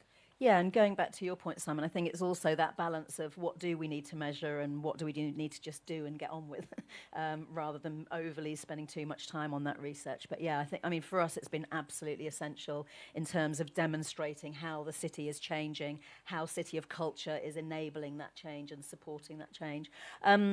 There's another question on here, which actually is not a question, it's a statement. So that's one for you, Victoria, which is just interesting about London Borough of Culture. There is, there's a question up here. How do we better connect the dots of all the great work that's happening to push a bigger voice for change?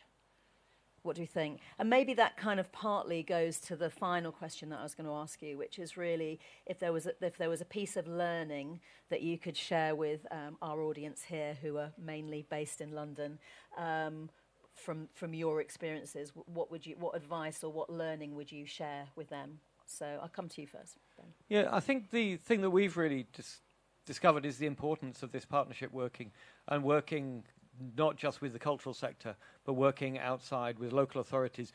Local authorities particularly, they're the problem holders, is what Climate Kick would call it. They're the ones who've got all the problems, and there are people there who need the help, really. Nobody knows how to do this. So just find your friends in the local authority, find the people who want to work with you and work with them, and join the dots that way, which I think is... Edinburgh's not that much bigger than Coventry. Glasgow's not that much bigger. Scotland is a small country. It's a lot smaller than London. And I think there's an awful lot about relationships and just finding people who want to work with you and you want to work with, and helping join those dots that way. I agree with that, and I think someone asked a question about funding earlier, and I think the other thing we found is once you actually kind of come together and build these strong partnerships, actually then you're also kind of jointly bringing your funds together, so you're able to do something much bigger than you would have been able to do on your own. So really important to understand that cross-sector working can be so beneficial. Can I just say going with an offer, not an ask? Yeah, absolutely. Yeah. It's about, for me, it's about co-creating what you're going to do together, and then the money always follows big ideas. So yeah, Victoria, over to you. I think for us, it's been about understanding who we're talking to and why, and what we're trying to achieve through that conversation. So there's kind of like a dialogue that we're having that's facing the council, where the council teams are being informed directly, kind of mediated by artistic practice on what is happening on the ground, from the unusual suspects, the people who they don't normally talk to. So you convene a meeting about climate change, you can guarantee that you'll see some wonderfully committed people, but it will often be the same people. So there's the conversation in that direction. There's also the conversation in the other direction to the unusual suspects, who have often felt like, people who are massively active in their communities but don't see themselves as activists, and how to bring them on board into understanding that actually the things that they're concerned about are attached to these bigger agendas, and they can have political agency in that dialogue. Yeah, it's a really good point, the point about activism, because I think we've faced a lot of people in Coventry who would say, no, I'm not an activist, but you know that they're very active, they're active citizens, that they care about their place. So really, really good definition there. Simon? Yeah, I think it takes climate, what we call climate, is a huge topic. There is so much involved in it, and something also for kind of everyone. We need to kind of recognise that you can't kind of just go, you're working on climate or you're kind of the sustainability person. It's far more than any one person can do. And I think the thing that really for creative practice that I think is important is that we all need to embrace leaving some things behind now, and maybe some quite big things. And it might be a ham sandwich in your cafe.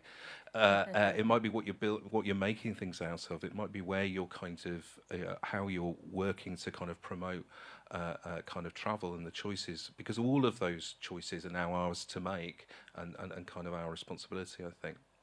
That's so brilliant. Thank you so much. We could spend ages talking about all the great work you're all doing. But thank you for being here at the Barbican today. Can you give our panel a round of applause?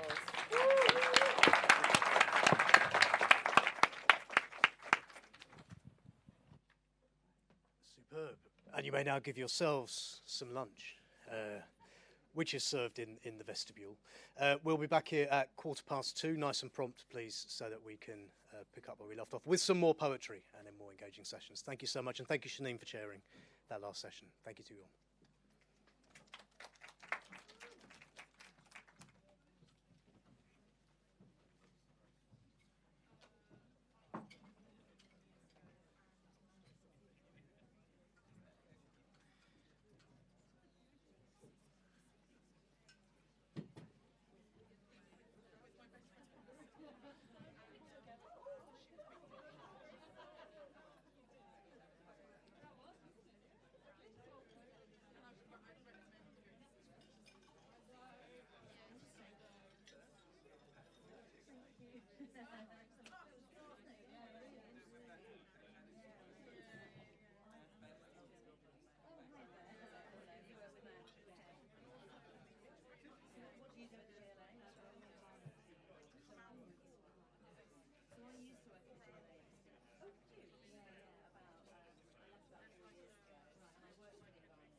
I was looking at Caroline.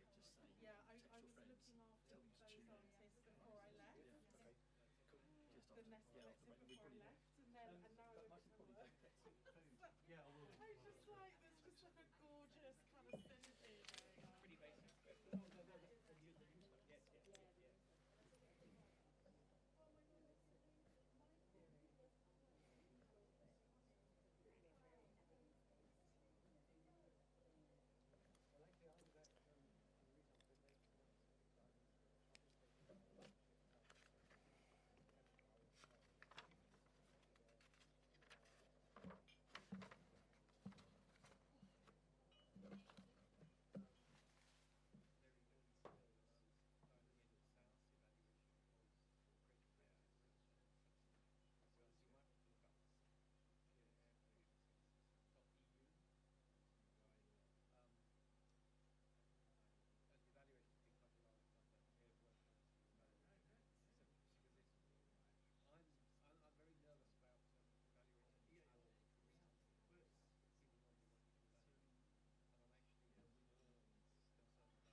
you like any water for while you're in here?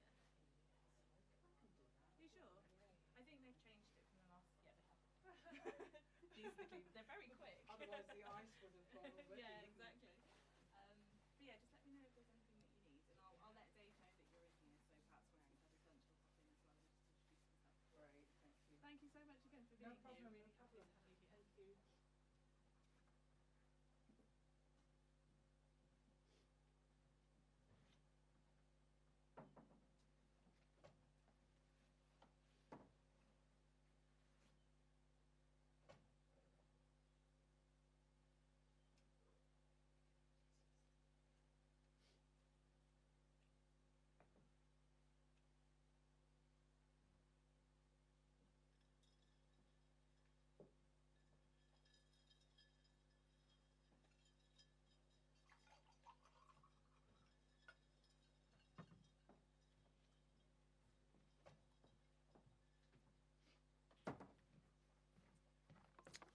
One, two, three, four, five.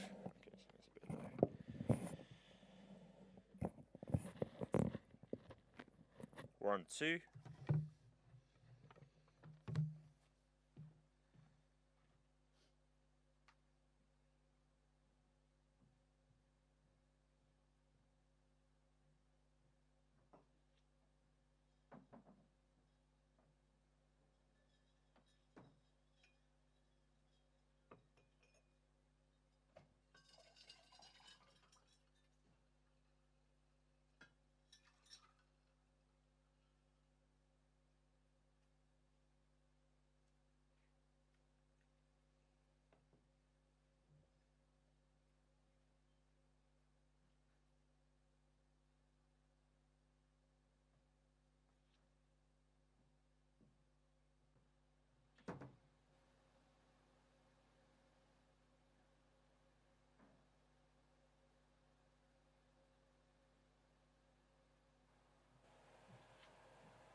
One, two, three, four, five. Five.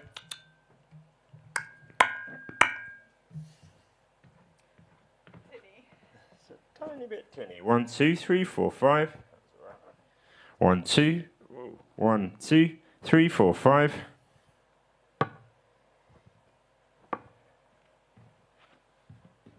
One, two. One, two. One, two. One, two. I need to reset. We've had a couple of really very loud people. I think we should only need 4 for this one. It helps, but It's just good.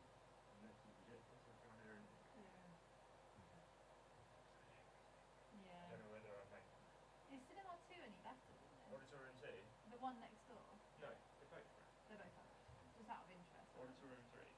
That's the way. It's empty. There's nobody in it, and it's designed. No idea why not. I mean, this is, I know this is a bit. Wait, do you mean, which one do you mean? Auditorium 2 at the end of the Oh, corridor? sorry, Auditorium 2, yeah. Yeah, I know, because this isn't the next one. And also, and it also is to do with the fact that Paul's development. If we had the space to do like the catering somewhere nice, like we could have done the catering in the hub, but it's just not as effective.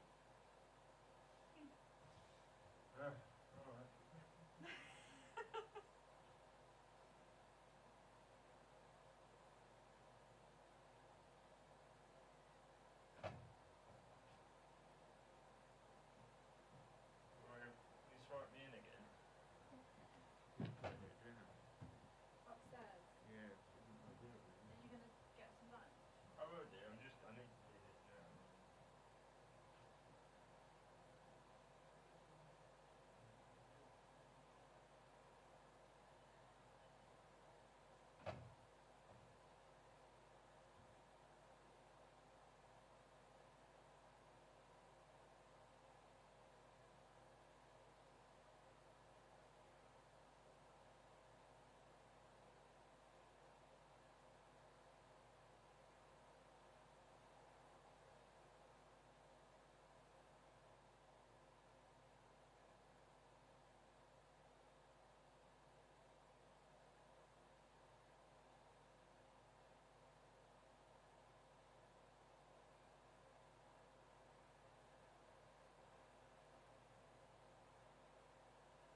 1, 2, 3, 4, 5. 1, 2, 3, 4, 5. Okay. Do you think it's only 4 now? Yeah, but have they been handing out a Q&A mic at all into the audience that you've seen? No, we're just doing it on Friday. Then it should only be 4. And then 2. So 4 for this next section, and then there's an asking break, and then it'll only be 2, like we've got stage. That's fine, I'm just going to borrow one to do something. So do you think from here you only ever need one microphone on the lectern rather than 2? Yeah, 2 is only for the hall, you should just say one. That's fine. Not necessary.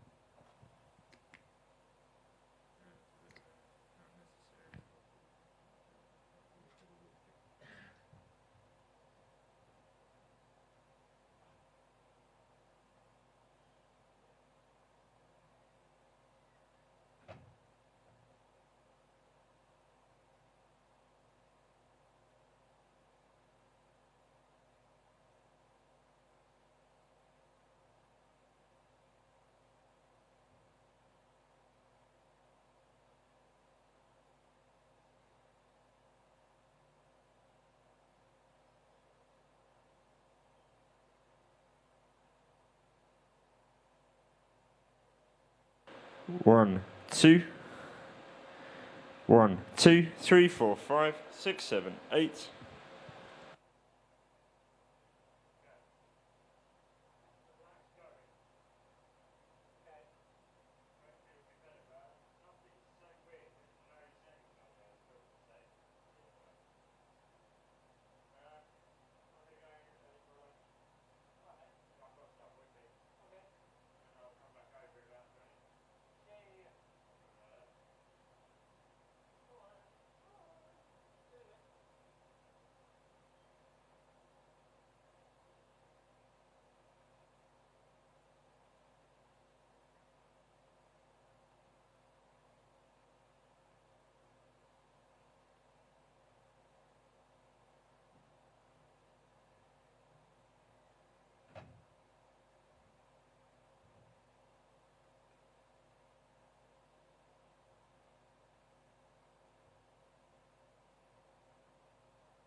They're right. There's a sense of sort of impatience. Yeah.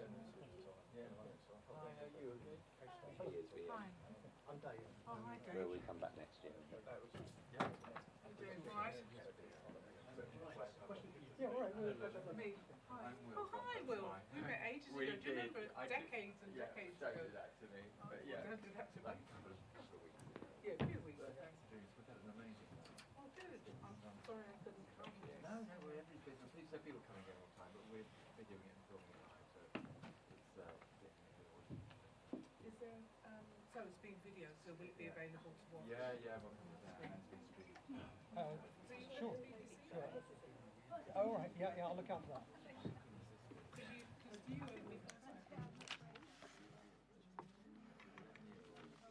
I read your entertainment is very well written. Actually, we kind of talking about the cultural marvel. Oh yeah, you are. Well, no, but I'm co-editor of the Foundation for Future London, which is working with the corporation with William Harris from the City of London to develop it more in Newham, Tower Hamlets, Hackney, and Western. We need to have a conversation. Yeah, definitely. Yeah. Have I got your details? Well, if you initially want to do me a Parliament, Yeah. so you can just look it up, or I I can. Yeah. Why Well, don't I- yeah, let's do it right now. Okay. So if you do, I'll give you then my other address. Lola.line. At Cultural Brokers.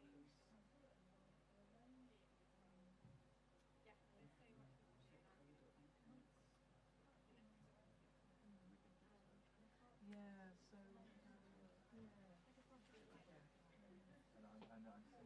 Just send, yeah, And then we'll yeah, get a fine. coffee. Yeah, exactly. Yeah, we'll have to leave it a little while.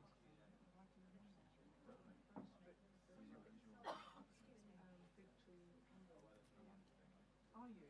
So you write, what do you? Oh, right. Yeah, very good.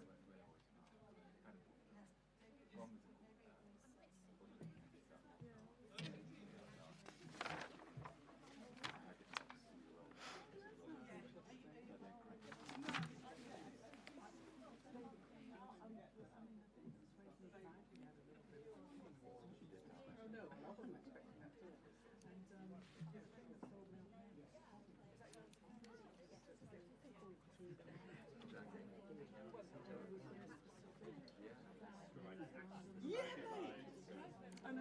Which bit of your campus? well, I went to school so they're talking about doing a teacher's because I'm off care.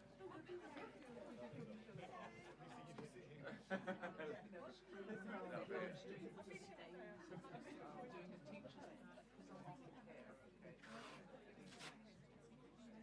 So it's the story of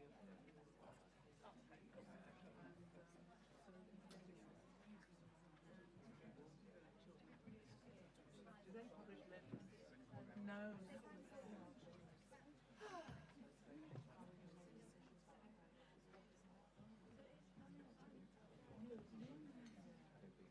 Yeah.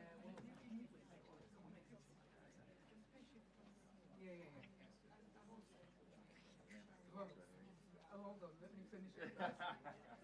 So when are you going to get it done by? I'll stop getting it by the end of So when they're going to publish it when? Okay, yeah. Oh, wow, that's exciting. So you, how much have you done? Not enough. Well, it's not enough to say, but this should be able to maybe 6 months after. You look fine now. About 90%. Yeah. You didn't have to know what operation it was at all. No, just much So, but no stresses, nothing. Right. Just got to sort yourself out.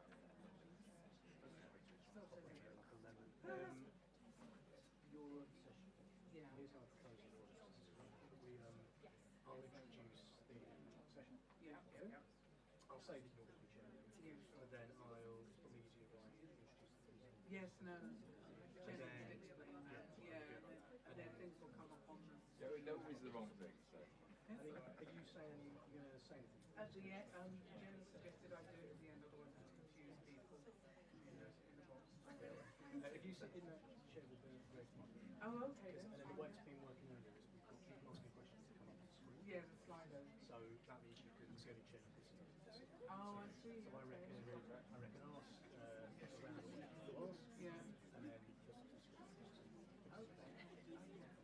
So we'll go after the poets? So poets first, then a couple of other things. Then stay where you are. People will come up one by one. Yeah, right. Oh, I see. Okay. So I see. Okay, fine. Yeah, no, that's fine. That's good. So you take care of the timing and everything. Oh. And if you see me at any point kind of going, Yeah.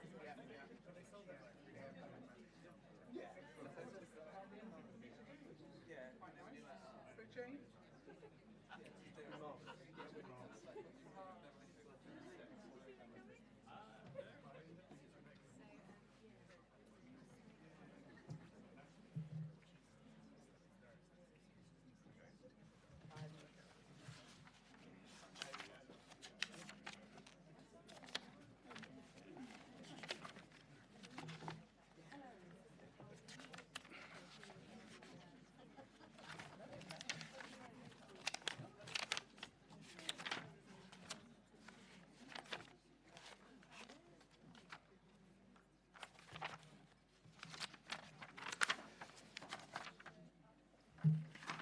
bang on time. Bang on time. We're going to start the second half. Please do take your seats if you are not already in them, or stand up and dance if that's something you'd prefer to do as well. We've got more of the same this afternoon. We've got more of the same mixture of energising speakers and culture and thinking and talking. The Slido will still be working, and we'll talk you all through that in a bit. For anyone who's only joined us for the second half, my name's Dave, and I'm your compere for the morning and the afternoon. Just the afternoon now, really, let's face it. Before we do anything else, we're going to have some more hot poetry to get us back in the mood again. You already heard earlier from Zena. We're now going to hear from two more hot poets. In reverse order, you'll hear from Matt Harvey, who is a writer, a poet, and it says here, an enemy of all that is difficult and upsetting, which makes him very much my friend. I don't like difficult or upsetting things. But before Matt, who better than the co-artistic director of the Hot Poets, Liv, talk? Liv is an artivist and a big idea manifester, which is a thing for a business card. Liv, come and take it away. And if you want to say anything else about Hot Poets, tell people, please do.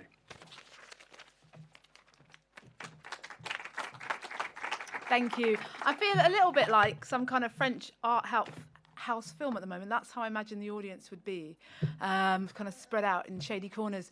I am going to talk about hot poets a bit. So I'm obviously a hot poet, and Matt is as well, as you will see. And I was supposed to be joined here by my fellow co-artistic director, Chris Redmond, who went to Glastonbury and got the Glastonbury COVID. Did anyone else here go to Glastonbury? Hopefully, if you did, you can leave. Yeah. They were all in bed. It seems to have. He licked quite a few hippies, he said, and perhaps increased his viral load more than he should have done. If you're watching via live stream now, Chris, hi. So thank you to Matt for stepping in at the last moment. And it's quite appropriate, really, that we're all thinking about Glastonbury now, because Hot Poets kind of began at Glastonbury 2019, when I found myself standing in a muddy field listening to dystopian doom poetry about climate change. And it left me and the thousands of people watching sinking further into the mud. Now, fortunately, I was with Chris Redmond at the time, who is an amazing poet and musician who runs the leading spoken word and improvised music night, Tung Fu. Now, I don't know if any of you've heard, it often happens at Rich Mix. But Chris had recently been approached after a Tung Fu gig by Dr. Mikhail Nachmani from the London School of Economics, who was at the time in charge of the world database for the most polluting companies. And it was her job to convince shareholders to stop investing in fossil fuels and start investing in renewables. It's quite a big job. And when Chris asked her how's that going, expecting the answer to be bad, she said, better than we ever thought possible. Now, that's not a story that we usually hear. Mikhail went on to explain the huge challenge the incredible minds at the London School of Economics were experiencing writing papers about climate action and solutions that the media never see, let alone report. Now, just before Glastonbury Festival, I had released a poem called The Human Emergency, which was my response as a mother of 2 children to the constant doomsday climate of fear and grief that was leaving parents and everyone paralysed. Now, the poem didn't just get a lot of views, it went viral. But more importantly, it was a catalyst for action. It was used in protests in Australia and Philadelphia. It was aired to eminent climate psychologists at Oxford University. And it solidified in me a belief that I had a voice powerful enough to cut through and create positive change. So armed with the success of The Human Emergency and that kind of sense and understanding of what spoken word at a very intimate level could do, how it could impact, and with support from Mikhail from the London School of Economics, who came on board as our chief scientist, Chris and I manifested Hot Poets, which is a project about powerfully communicating climate change science and action through spoken word poetry, the real stories of ingenuity and hope that we don't get to hear. Now, we got fortunate enough to get some Arts Council funding to do that. So thank you to the Arts Council. I realised I hadn't even mentioned them in this speech at all. But we matched 12, and here they are here, of the UK and South Africa's leading spoken word artists, with scientists, educators and engineers from 12 frontline climate change organisations. And these included the Met Office, the London School of Economics Grantham Institute, the RSPB, the Whale and Dolphin Conservation, and quite a few more, and 2 African partners as well. Now, you've already heard from Zena Edwards. Matt Harvey and myself were 3 of these poets. And we were all kind of charged with the task of creating a scientifically accurate and accessible poem about the work of our partner organisations, which, to be honest, was really difficult.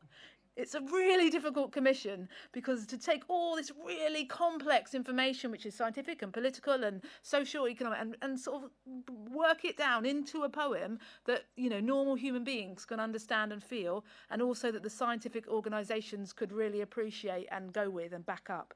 So it was a hugely challenging commission, but a really interesting one. So our poems, they covered everything from the regreening of the Sinai Peninsula to forest school education on the national curriculum, to climate change litigation and the intrinsic value of whale poo to the ocean's ecosystem. Don't worry, Matt's going to explain more about that later. So thanks to the Met Office, Chris and I were able to go to COP26. And we found ourselves presenting on both the Science Pavilion and the United Nations Resilience Pavilion to politicians, scientists and UN delegates.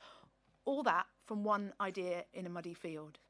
And there was, you know, what we really noticed when we were at COP26 is how hungry people were for the arts and creativity. Like, they would just spend all day listening to really in-depth science. So to actually see poetry that represented the science that they were trying to communicate was so huge. It was a really, really big deal. I've never had a more appreciative audience. There was free wine. I have to put that as a caveat.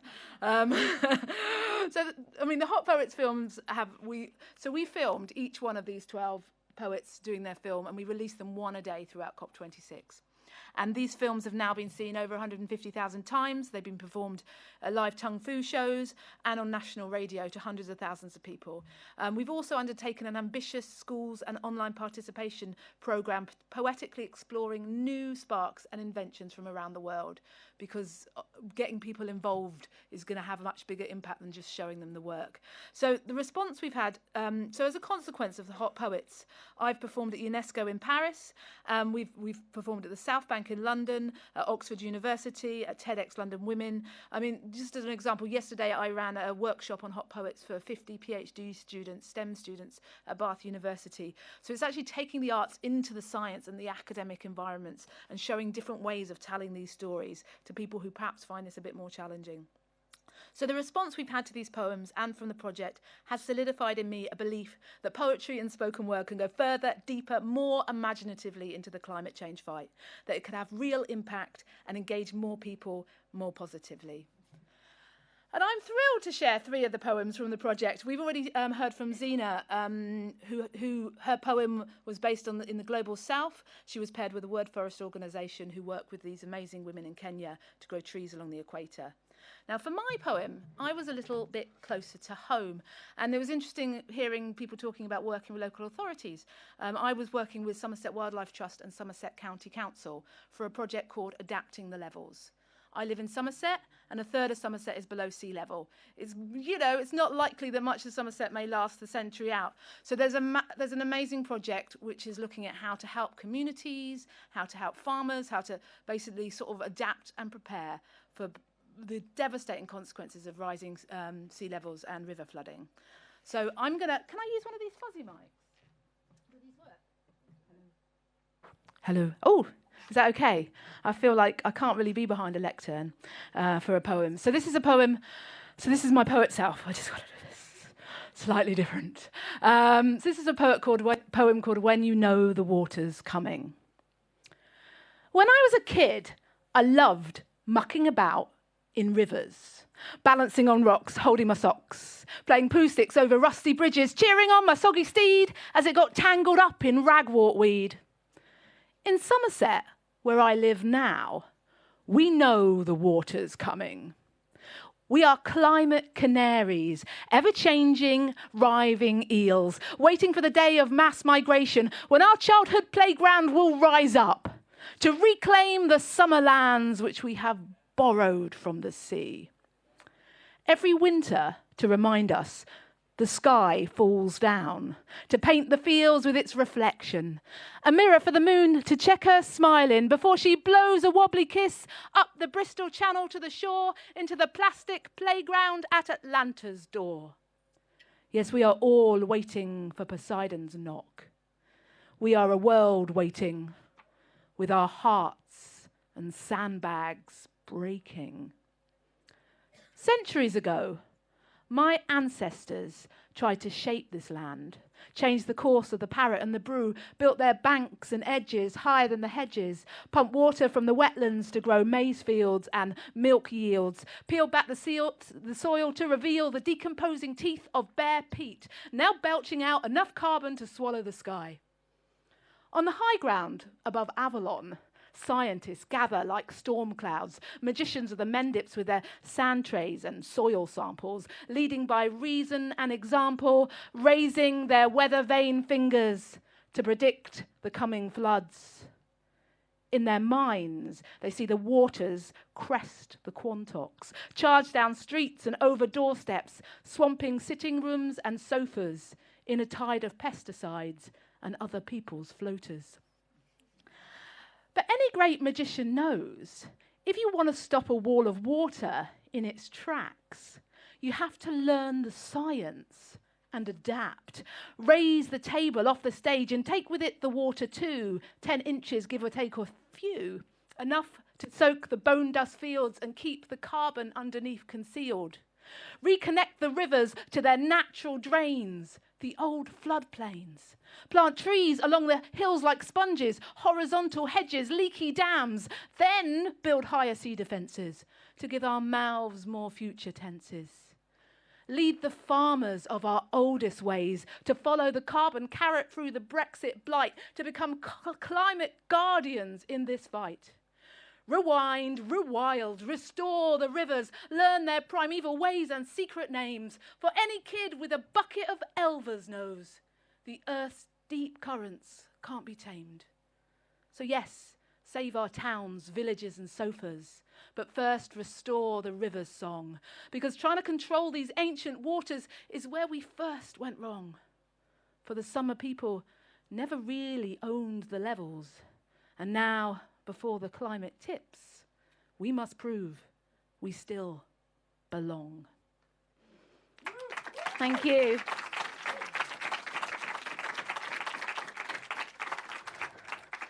So just before I interview Matt, just to say we are, approaching the second phase of Hot Poets now, but, we are keen to work across this climate change industries to support them in telling their stories because, scientists by their own admission, aren't great at communicating. And I think there's a real role for artists, not just on the outside in the protest position, but at the table, really working with the people who are trying to do the amazing work. And we've just found every door has opened for us with this project, and love to talk to you about that further. But let's follow the rivers out into the ocean so you can meet one of our... Did you see what I did there, Matt? Where we will find Matt Harvey standing on a beach. Yeah, they're going to clap for you. You're going to go behind the lectern. The lectern for people who haven't learned their poem off by heart. And also, I'm slightly hotter behind the lectern. That's how that works. That's me second from the end of the bottom row. I photographed better from a distance. There you go. So I was paired with Whale and Dolphin Conservation, WDC, and a quick glossary. The green whale I'm talking about is a generic green whale. There's no such species as the green whale. It's all the whales that feed at the bottom and go to the surface, spreading nutrients about the place and pooing. It's actually called here the focus. It says poem focus, the green whale and whale poo. So that is part of my focus. It's not just me being scatologically obsessed. The scientists wanted me to communicate about the poo. And they wanted, there's a phrase that's used, flocculent fecal plumes. This is a scientific term, taught to me by scientists. So the fact that it crops up quite a few times is down to me wanting to get the science across. So that's what's going on there. I think you know enough now. It's as Liv says, this has been fact-checked. How many of us can say that? Praise the whale. Let's join the whale pump at depth. Dive with the green whale. Big, deep breath. It's massive and mammoth, immense, monumental. A mobile behemoth, ginormous yet gentle. Down deep, it's a delicate, elegant mover. Sediment shifter, mud smoother, krill hoover. Its tail disturbs the ocean floor, bits shift and drift up where its nutrient pour to outer, lighter layers known to non-whales as the photic zone. Then up to the surface to breathe and to do a vast and voluminous, luminous poo. This VIP poo is life-giving, vital, key to the whale pump's nutritious cycle. You'd think it would sink, but scientists in boats watched very keenly, took copious notes, and said, no, it floats. It emerges and blooms, not a log like a dog, though with similar fumes, but fluffy and feathery, flocculent fecal plumes. Like a lava lamp, large as a cruise ship's funnel, or 100-yard silk scarf in a wind tunnel. And the phytoplankton thank them. Neither finicky nor choosy, they know no more savoury, succulent smoothie, no sweeter excreta, more excellent excrement than 200 litres of krill-coloured supplement. But this thing with the whale and the flocculent poo, does it happen at scale? Is it factually true? Yes, they did tests, proper science tests, which reveal flocculent plumes to be nitrogen-rich. So to be strict, they're opulent flocculent fecal plumes. Scale is important. Phytoplankton are awesome. Single-planketly manage 1/3 of absorption of our CO2. It's a lot, but they do. And oxygen-wise, they apparently make every other breath we take. The green whale, free of its flocculent load, might sing a traditional song for the road, a song of its longing, its griefs and regrets, of collateral killings as bycatch in nets, lives interrupted, entangled and finished, of whalekin held captive, corrupted, diminished. A whale cut off from open sea becomes an anguished amputee. Of youthful backflips in deep secret lagoons, its suspicion of ships, its hate for harpoons. It might sing of krill and the comfort it brings. We can't know. For us, it's enough that it sings. It's enough that it swims in its wide ocean garden, manures the green flora, sequestering carbon. If ocean and earth are to heal and become whole, we must value the whale from baleen to bumhole.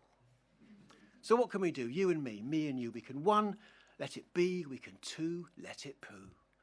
Grant it protection, safe passage, safe haven, for we are the creature from whom it needs saving. It isn't enough for the whale to survive, for the earth, for the ocean, we need it to thrive. And by thrive, I mean blossom. And by blossom, bloom, like a savoury, succulent, krill colour supplement, opulent, flocculent, fecal plume. There you go. Praise the whale. Cheers. Are these Liv's notes? I'll take these. I'll take these. I'll just take some stuff from the lectern. Take it all. Take it all. Take my notes. Right. Any questions about the poo? You can put them on the Slido. And they shall be answered. We're going to move to another panel session in a bit, but before that we face two barriers. Barrier number one, it's Friday afternoon. Barrier number two, we've just had lunch. So, this is the thing that Fente nicked off me earlier, but I'm going to do it now.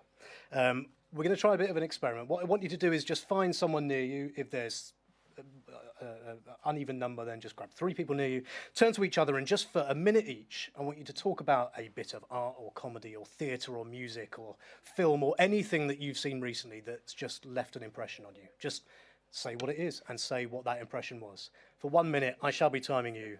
Go. 1 minute each.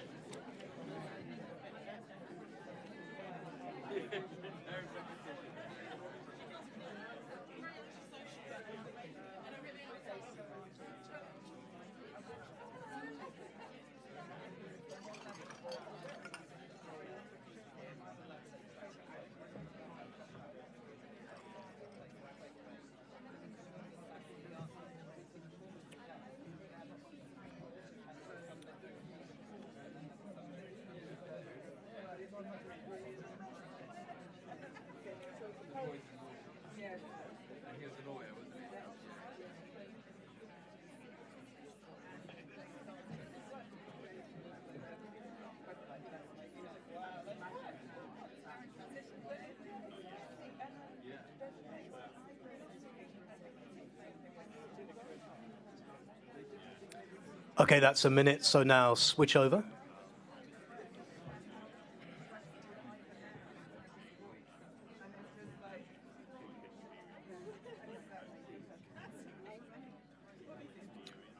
And can we launch the word cloud, please, tech people?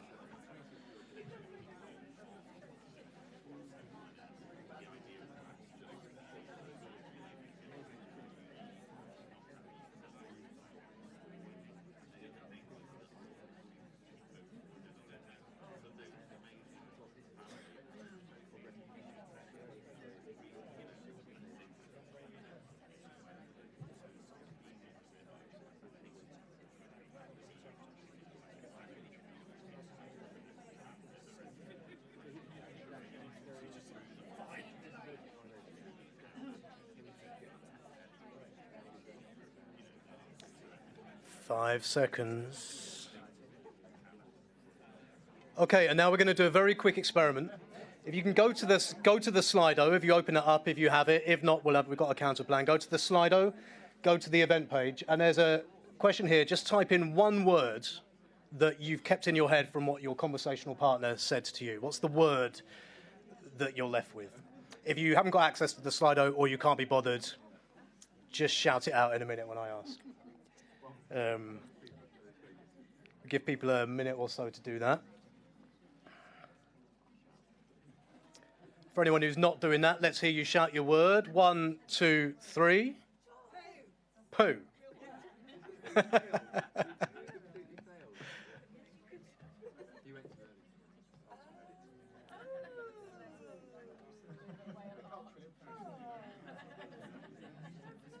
Toilet is an interesting word.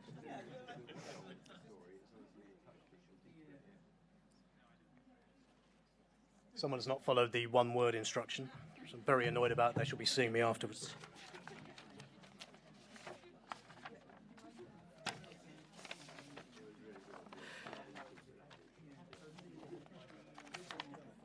Just while those tick up, the reason I thought this would be fun to do is just as we head into the afternoon session, we're thinking about, as I said at the start, we're thinking about emotion and storytelling and the power of what we all do and the power of culture.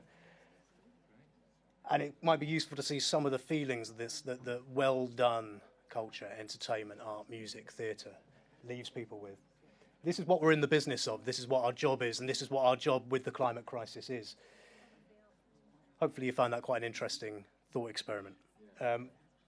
Mike is currently taking a picture of that, but Mike's going to stop taking a picture of that. Mike is from the GLA. He's going to take 30 seconds and tell us a bit about what happens next. We've had a morning of great ideas. The GLA want to do something, so Mike's going to tell us about the doing.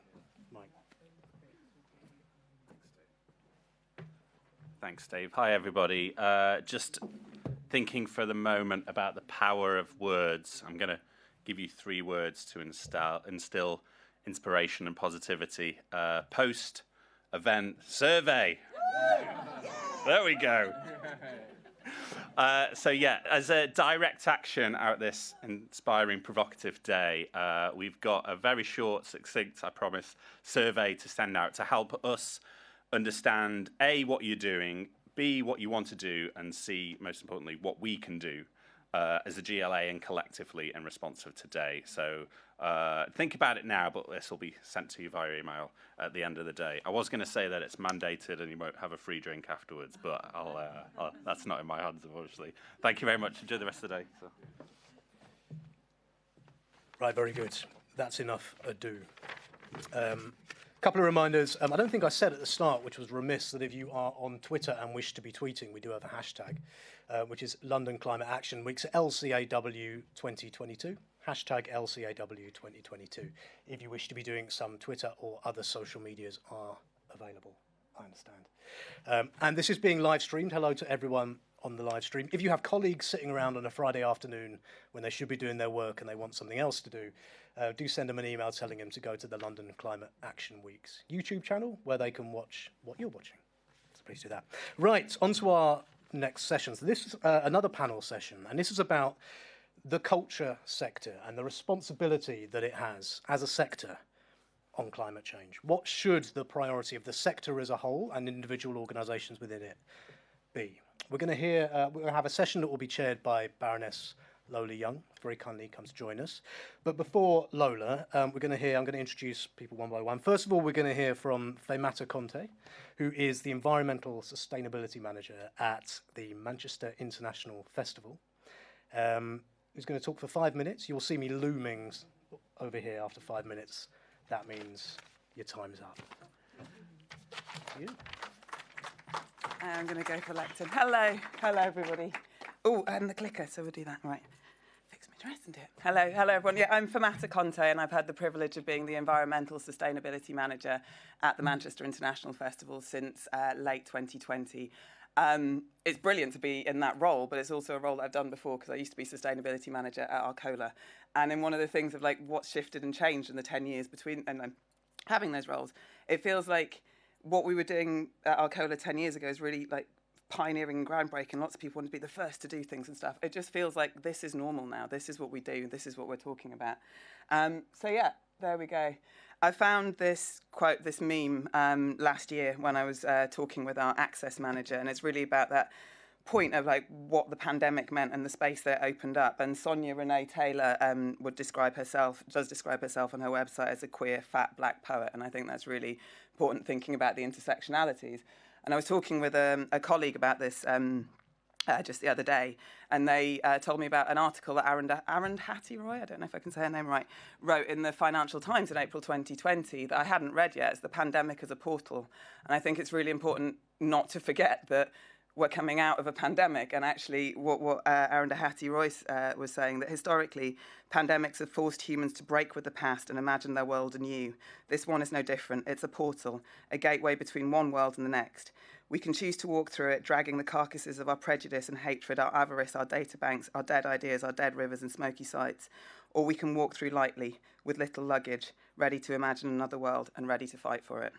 So there's that about the pandemic, but it's also a thing of like, we're exhausted now. We've just lived through a pandemic. So also being aware of like looking after each other and taking time and having the strength to fight, you know?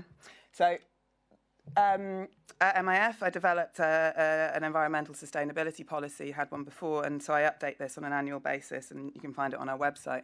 But one of the things I really wanted to do was match the stated values of the organisation, so the words down the side, with what that means for us in terms of environmental sustainability. Like, it's great to have the values, but how how do we want to manifest them? And I can't say I've got all the answers there. I'm like, how are we going to manifest the climate justice in our work? But I really like that idea of making the environmental sustainability work aligned with the values of the organisation, so it's intrinsic. So I think that's something that the culture sector can do, think about its values and how it can live them and manifest them. So some people in the room might know that we're going through a massive transition ourselves as an organisation, moving from being a biannual festival. MIF started in 2007 to being a different organisation and inhabiting this building, which is called The Factory, which will be opening next year. What I really like, lots of things I like about The Factory, lots of things I find quite challenging, but I really like the mission that we've developed for ourselves as the new organisation, that this is the place where we invent tomorrow together. And for me, that's really about climate justice. It's like, how are we going to, Manchester's a city of invention. Invention's about taking things and putting them together, looking back at old learnings and seeing how you can apply it. Obviously, tomorrow, that's the world we want to create. That's the world where, we're working towards equity for everybody. And I was talking to somebody about this, and that they brought up to me that the idea of together means that we can't do it on our own. We need people to be we need people to connect with us. We need to do this together. So that idea of invitation, I think, is in that. So it's not just about this is where we make art that you can come and see, but this is where we invent tomorrow together. And we talk about the Factory being a cultural and civic space for the people of Manchester. And I think that's really important, thinking about what's our responsibility as a cultural organisation to our communities. Sorry, just looking around here. So, yeah, I've been thinking about how will we occupy that building? What's the role of environmental sustainability in it? And I think it sort of swings between the pendulum of being very operational, like I'm going to manage the hell out that BMS, I'm going to know everything about it. But it's actually, you have to be aspirational and inspirational. It's like, well, why are you doing that? Why are you doing that? It's like, because you want to invent tomorrow. And it's also about what's happening outside the building, so who you're engaging with there. So we've got a really amazing, great and expanding creative engagement programme, so going into schools and things, and also really connecting with our communities. So these people were involved with programming the Talks programme at MIF last year, and they had 2 days. One was about equality, one was about environment, because those are the things that they were concerned with. So we worked with them to develop that, and I chaired a panel discussion that was happening in there. So for me, it's about how can we as a cultural sector be of service to the communities that we are part of, whether they're our local communities, our sector communities, our international communities. How can we, be of service to that? And another thing that we do at MIF, we have a programme called the Factory Academy, which is our big skills and training programme. So I have a slot in all of their training programmes where I do a little hour about sustainability and all the things there. So UN Sustainable Development Goals and what they mean for your workplace, I'm there. It's a 90-minute programme. And I'll just finish with 3 projects at MIF that all kind of resonated with me when I was thinking about this thing, about what's the role of the cultural sector in this. So this is a project called Sea Change, which was the opening event of MIF 21. So we did the festival last year. We finished the festival on the Sunday. All the COVID regulations went off on the Monday, and you're like, okay, So up until sort of mid-April of last year, there were 5 different playbooks in action, 5 different scenarios. So from complete lockdown to no social distancing, and everybody trying to work out which one was going to land in. And for me, that really it speaks about kind of the willingness to embrace challenge and creatively overcome constraints that's within the cultural sector. So MIF usually starts with a mass participation event and things, but in Sea Change, the performers were down Deansgate, so that's one of the major streets in Manchester, and the audience promenaded down the side of them. So rather than performers moving around the audience promenaded around. And it was just like, oh, yeah, that's a way of dealing with the challenge of our current situation. So how can we apply that thinking to the challenges that we're facing now? This is an artwork in a strand, which is the Virtual Factory. So the factory is a building, but it's also the virtual space that's there. So let me see what it says there. It's inviting the world's most exciting artists from the world of gaming, film and visual art to create online artworks. And this artwork is a game called We Dwell in Possibility, which I really like as an idea, developed by an artist called Robert Yang. So it's a queer crowd simulation video game about gardening. I know, nuts. So I've just read it here. So Robert's work has always questioned who is represented and who's excluded from virtual spaces and the politics of digital architecture. For We Dwell in Possibility, Robert and his collaborators subvert the heteronormative crowd simulations used by architects and city planners to create their own improvised landscape. This free online experience is still available online. Invites the player to plant suggestively shaped objects, flowers and trees amongst interactive crowd of naked simulated AI characters. It's illustrated with randomly generated sexual body parts. It's an 18+ video game. It's not for the youngers. So designed for gamers and non-gamers alike, We Dwell in Possibility can be played as an active or passive thing. And the note that's on there, it says, note, this is a garden. You can't win or lose a garden. And I think that's really important to know. So I think that's one of the role of the cultural sector, is to create those spaces of possibility, to create those spaces for people to step into and represent and speak for themselves. And my final project that I end with is the project that opened MIF 17, project by Jeremy Deller. Sorry, I forgot to say before, Sea Change, it was Boris Sharmatz, the choreographer. And this project was called What is the City But the People? And I really like that as a monument. So it's a big walkway, catwalk in the middle of Manchester, and the people who walked it were the people of Manchester, and they had their stories told, and we were all there. And I think that's one of the biggest things that the culture sector can do, is bring us together in moments of communion and connection and remind us of all of that. Thank you.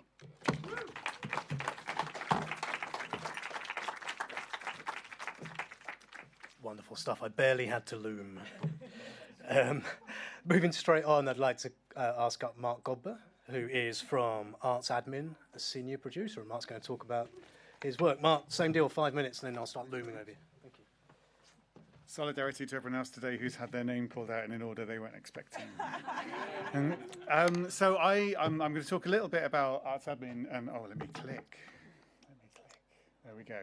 Arts Admin and some of the projects we've done over the last 15 years or so, quite quickly, and in that try to kind of get towards some answers to the question we're talking about now, and then leave some time for discussion for that later. So Arts Admin is an arts organisation based at Toynbee Studios, which is about a mile east of here, probably that way. We've been going for 43 years, and we support artists who work in the hybrid area of kind of performance, theatre, dance, visual arts, very much trying to support the sector that's kind of in between and might not have an obvious place for support. A lot of that came through giving those artists kind of an international platform with their work, or allowing the work that might have only been seen by a small audience to reach more audience internationally and get bigger support. We also provide support and information to artists, people who don't already have strong levels of resource to kind of develop their work. And some of that involves our building, which has rehearsal spaces in it. The work I'm talking about today came about through, I think, in the late noughties, so around in the build-up to 2009. We were conscious through the support programs we give of a kind of emerging body of artist work that was kind of artist activist, looking at capitalism, looking at climate change, and wanted to find a means to support that. So we did that largely through European money, but also through our existing Arts Council funding. Decided in the context that it felt in the run-up to 2009, which was when there was a big COP negotiation event in Copenhagen, that climate was like sexy and trendy. It felt like it was kind of a subject that we were gathering in rooms like this and talking a lot about what should we do about climate change, or what should we talk about climate change, and there wasn't that many people coming in with the amazing examples of what we've done or what we dream. So it's absolutely fabulous to be gathering and sharing kind of what we've learned and done and what works now. But we decided to, with the money we had, give resources to artists and commission some works, and we built a festival around it, which we called 2 Degrees Festival, and committed at the time to it being an ongoing thing, not like a kind of one-off event we were going to do. We wanted to make a commitment to supporting work around climate change and activism. This is a project called Crash, that was a 3-week project where the participants came together for 2 weeks to learn about permaculture and then apply that to making a performance. And the performance took place by inviting the audience would buy a ticket, come in the theatre, and then actually decide how is the show going to end. And it usually almost always was ended with the audience deciding to leave the theatre, take these materials that were around the stage and set up a camp and kind of end the performance there. And that happened in collaboration with an organisation, a group called the Laboratory for the Insurrection and Imagination, who were very much sitting in the activism world, and was when we were trying to really work on how can we support people who are in activism, how can we develop that. This next piece was with Platform London, and especially Mel Evans, who's a kind of artist and activist who led this project. It was called Oil City, and it was a kind of mobile, immersive theatre piece where the audience of, I think, 4 at a time were driven in a car to the City of London and led by these 3 actors on a kind of spy thriller where you were learning about kind of the intersections between oil infrastructure, activism, and tar sands in Canada, and you were led over an unexpected route that kind of took you without permission around the area of Liverpool Street and ended there. So it was very much about, like a lot of our projects, about participation and action and feeling a degree of empowerment or excitement about that. This was a project by an artist called Steve Lambert, who is based in New York, called Capitalism Works For Me, True False. We put this sign in 5 locations around London. We tried to do it in the City of London and couldn't get permission from any place to do it here. So it happened in 5 locations that were more or less kind of on the edges of the City of London going to the other boroughs. And every day, this sign would stand with a voting panel, you can't see there in front of it, where you would say yes or no. The question is, capitalism works for me, true, false, what does that mean in my life? And so every day there was a different score. And the most important thing was actually it started conversations. And we also toured this project. I remember having an amazing conversation on the streets of Birmingham when we were working on the project at the Fierce Festival, of someone just talking about their life and how they never see their family and how they understood that this was all connected to capitalism. So this is here to say that when we've been doing work about climate change, we've always tried to look at where it sits in the systems, how capitalism and our relation to that intersects with the world. The final one connected from that. The festival, we stopped calling it 2 Degrees Festival, and now we're doing a programme called What Should We Build Here, which we're more comfortable with as a kind of means of inviting people in to talk about the work without it being so led by climate science. This was a project that we presented last year called Apocalypse Reading Room by the artist Amma Josephine Budge, which existed before it came to us. And this is a corner of our cafe that was taken over for the whole summer with an Apocalypse Reading Room, which is reading is full of the books and the materials that you might read to try and imagine the apocalypse or imagine your version of the future. And it was there was a series of events led by resident artists.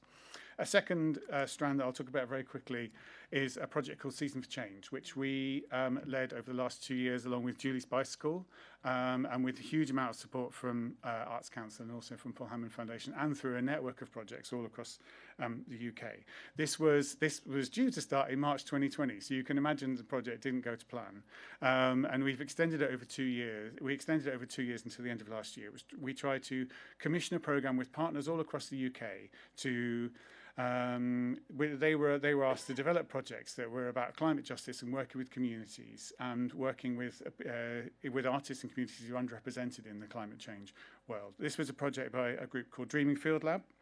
This is a performance and cabaret artist called Kooky Blue. Their project, the Dreaming Field Lab project, was about women and femmes and their relationship to nature as growers or as people who visit the people of colour, people from the global majority, and their relationship to the land, and kind of try to empower and challenge that. A second project that happened was Walking Forest, led by a collective, which actually this action took place as part of the Coventry City of Culture programme, and that was a kind of year-long programme of building together, looking at the relationship of women, land and trees in a similar way. And also Zina's here with the artistic director of a project with Apples and Snakes called CC Speakeasy, which happened at the Albany in Deptford, and also did some touring. So we had a series of kind of commissioned projects, but Season for Change was also an open invitation to people in the arts sector all across the UK to kind of engage in one way or another with the climate project and try to list to promote that.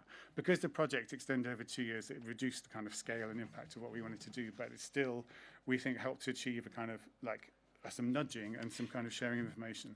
Last thing I'll talk about is a little bit of a kind of, here's a resource that might be interesting. This was a report that we commissioned as part of Season for Change by 2 academics, Brian Latta and Adam Corner, which was specifically looking about, you'll find this, if you want to find it, you go through the Season for Change website, seasonforchange.org.uk, and then at the front page there it's listing the report that we've shared, the projects we did, but also this report. And it's engaging with existing research and science about how to communicate about climate change effectively, what works, what doesn't work, and how art projects, there are 3 specific case studies within ours, and art projects in general can work well with that, which we are finding really useful as a kind of resource for people who might be new to it or questioning how do I do my work well, in terms of giving a real resource for, like, you know, how can I communicate, or how can art be part of a conversation. That's all I was going to talk about today, so I'll hand back.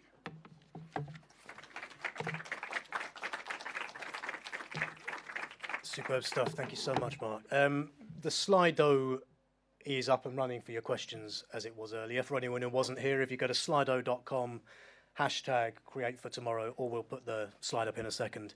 You can ask questions, and then when Lola is chairing, she'll see the most popular questions. You can upvote them, and then we'll pick the ones that make the most sense.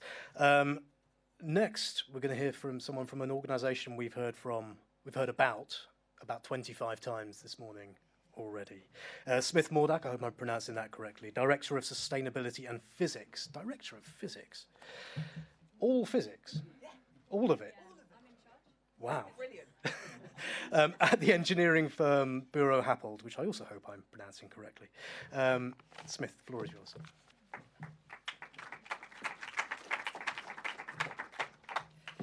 Okay. So I just...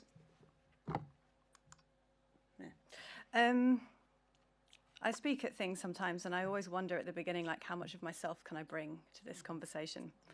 And, you know, like, can I swear, or should I be hiding my anger? Can I tell you my pronouns, they, them, by the way?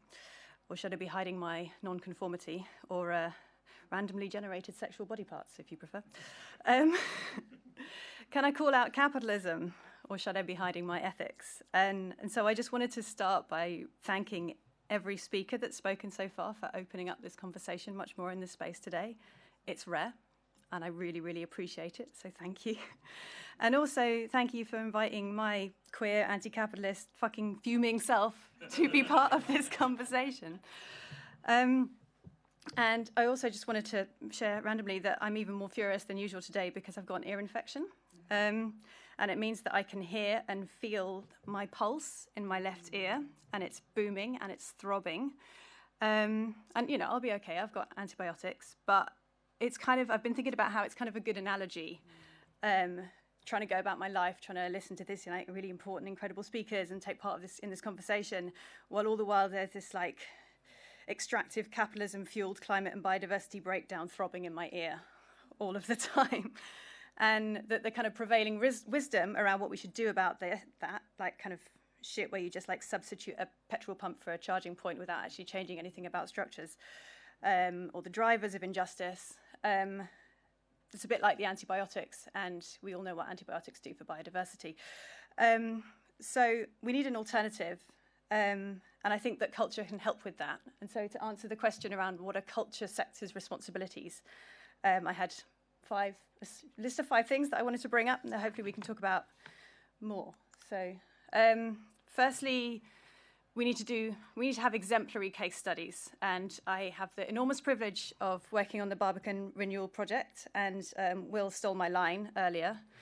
I'm 40 years old and I'm leaking. No, not that one. The one... That's also true. Same birthday as the Barbican Centre. I should have said that in the interview. But that we're going to do this project without building a single additional square foot. And we are also going to manage the fuck out of the BMS. So that's going to be great. But it's really, really important that the culture sector, where especially organisations that have resources, do those exemplary case studies and lead by example. The second thing that's really important is providing common resources for climate resilience. Bureau Happold were fortunate enough to work with the City of London on their resilience and adaptation plan. And the Barbican Centre obviously features in that as, you know, a common place that can maybe be a cool space that can maybe help us how we deal with flooding, that how we can deal with energy security and food security and so on. And we're going to be exploring that more. So again, where there are resources that are already to an extent common and can be made more common, that's really important that they're part of resilience, climate resilience, but also like resilience in the broader sense. The third thing is to collaborate, to communicate to audiences. And I think we've heard already about the Theatre Green Book and the Arts Green Book. And these are really important pieces of work because they're about collaboration across the sector. And we've interviewed and held workshops with huge numbers of organisations in order to together figure out, okay, what are the strategies and learn from each other and so on. And being able to communicate that to audiences through culture and through the culture sector is really, really important. But who that collaboration is with is also absolutely critical. And I mean, this really seems like I've got my fingers in all the pies, and I kind of do, but most incredible experience I've had for years was working on a project for the Barbican's Our Time on Earth exhibition that some of you might have seen this morning. Our collaboration is the Symbiocene, and myself and colleagues from Bureau Happold and Julia Watson collaborated with individuals from 3 indigenous communities from around the world, the Wakasi, the Madan and the Subak, to figure out and understand how different indigenous technologies work, how they have been working for a long, long time, and what that means for a vision for 2040 that could be much more resilient. So who we collaborate with, who we listen to is so, so critical. And it was just like incredible, beautiful moment this morning where Suri said, I'm not asking you to save us, I'm asking you to join us in this fight because we're the ones saving you. You couldn't put it better. And then finally, the really, really important thing that I think that the culture industry and culture sector can do is to create space for counterculture. Because more of the same is just not going to cut it. We need to fuck shit up. And I want to end on a quote that uses this concept of disruptive remediative as one kind of collective concept, that what is disruptive can also be remediative. And this is a quote by Pina Sinopoulos-Lloyd, who's the co-founder of Queer Nature. And it's, trans and non-binary folks are ecological indicators of cultural health. Queerness is a disruptive, remediative fruit of the earth. I just want to end with that. Thank you.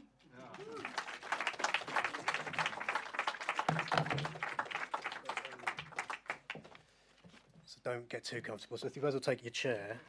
And yeah, everyone else who's just spoken, do take a chair. The one at the end we'll leave for Lola to sit in with the red so she can see the screen. Can we have the Slido up on screen as well, please, if possible? So I'd like to introduce you now to Baroness Lola Young, who's taking the power chair at the end. Lola has been an independent crossbencher in the stuffy old House of Lords. Nearly 20 years, is that right? 18. Yeah, 18 years, that's nearly 20 years, let's face it. She's founded and co-chairs the all-party parliamentary groups on ethics and sustainability in fashion and sport, modern slavery and human rights, co-chair of the Foundation for Future London, an all-round superhero. So the Slido is on the screen. Lola's going to ask a few questions of the panellists, and then she'll take, as before, the questions that look most interesting. If you want to get involved, that's the link on the left there. I'll start waggling at you when it's nearly time to finish. Like that. Great, okay. Well, I don't want you to crick your necks. I should use this.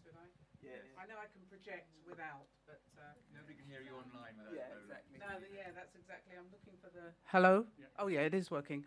Right. Good afternoon, everyone. And I was going to say welcome, but it's a bit late for that, isn't it? And so pleasing to meet you all for the first time. It's great and excellent to hear about all the things that are going on. As Dave was saying, I've been in the House of Lords for a long time, but I've tried not to let that totally corrupt me. But in my various doings, either working on legislation or regulatory mechanisms and such fascinating things, it's important to collaborate and work with people. And sometimes that can be difficult for all kinds of different reasons, not the least of which is like trying to align values, which is something that I find sometimes is really difficult. So maybe if I could sort of kick off with that, thinking about responsibility, which I think all of you have mentioned in one way or another. How do you maintain your values and keep that very clear sense of what your responsibilities are at the same time as collaborating? Because as we know, it's not always easy to work with other people, especially on these very difficult subjects. So can I start with you, Smith? Is that all right? Grief.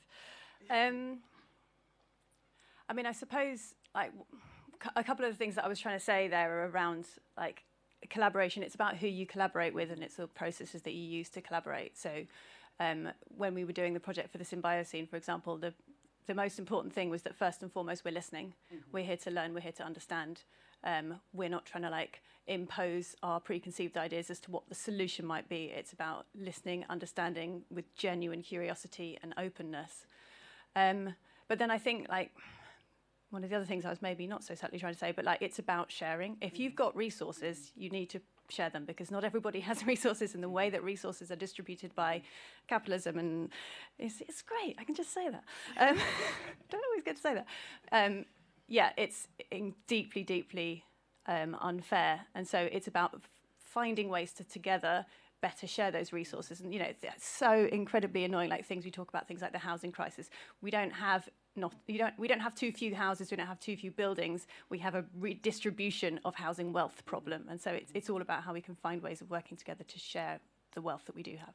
Yeah, it's interesting because the idea of responsibility is not only about responsibility to climate change as some kind of abstract notion, which is all too real, but it's also about responsibility to your own ethos and values as well. So thanks for that, Fema.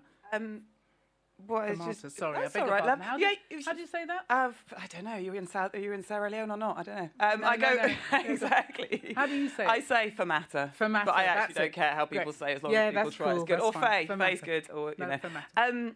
What I was just thinking there about kind of responsibility and connection. So I work at MIF, and I actually collaborate with Simon and some of the facilitation of the GMAS network and things. And it's back to that thing of like, sometimes I think one of the sort of mottos I live by is like, an idea and knowledge is only valuable once you share it. If you keep it to yourself, then where's the value in it? So I mean, I talk at people all the time, chat with people all the time. So it's like, it's sharing. It's what can we do together? And I think in my role, which I have the privilege of being like a full-time sustainability manager in an arts organisation, it's like, yeah, but sustainability doesn't stop at the edge of my organisation, does it? It's like, it's how can I help other people? How can we go together? And then in terms of what you were talking about in our values, like how do you do the values alignment? Our director of audiences led a whole process of work to kind of build, I mean, it's a horrible name, the brand house, but who we are and how we talk about ourselves. But actually one of the things that's happened now is framing things as questions to ourselves. Like, instead of going, these are our values, it's like, how are we living those values? Like, does this project meet those values? And so it's questioning yourself as you're stepping into spaces. But I really take what Smith was saying, it's listening first. The last little example I'm going to use is we've got a new role in our creative engagement department. A really brilliant woman is filling the role of community partnerships manager. So building relationships with community organisations in Manchester that are non-arts based. And I'm like, whoa, how are you doing that? Because we might be coming all humble, but we're still got this big organisation behind us. So how people see you is also really important as well, just to take into account of that. Like, you might just be one person coming, I'm FAMAT or whatever. It's like, yeah, but I've got that big building behind me, haven't I? Yeah. It's about the power imbalance, isn't it? Exactly. And which is all about capitalism, Yeah. to which we will come back and we will say it as many times as we like, believe me. Mark, I just wanted to say to you, because some of the things that we've been talking about so far, what you've said earlier, things that we should take for granted in the arts and cultural sector, but often we can't. So that idea of responsibility and good communication and wanting to work with the people, as it were. But what are some of the barriers that you've encountered in trying to do this work? I don't know. I think like the work that we started doing with Arts Admin, we were in quite a strong position to be able to not to ignore those barriers, or like maybe we chose some barriers to ignore, I suppose.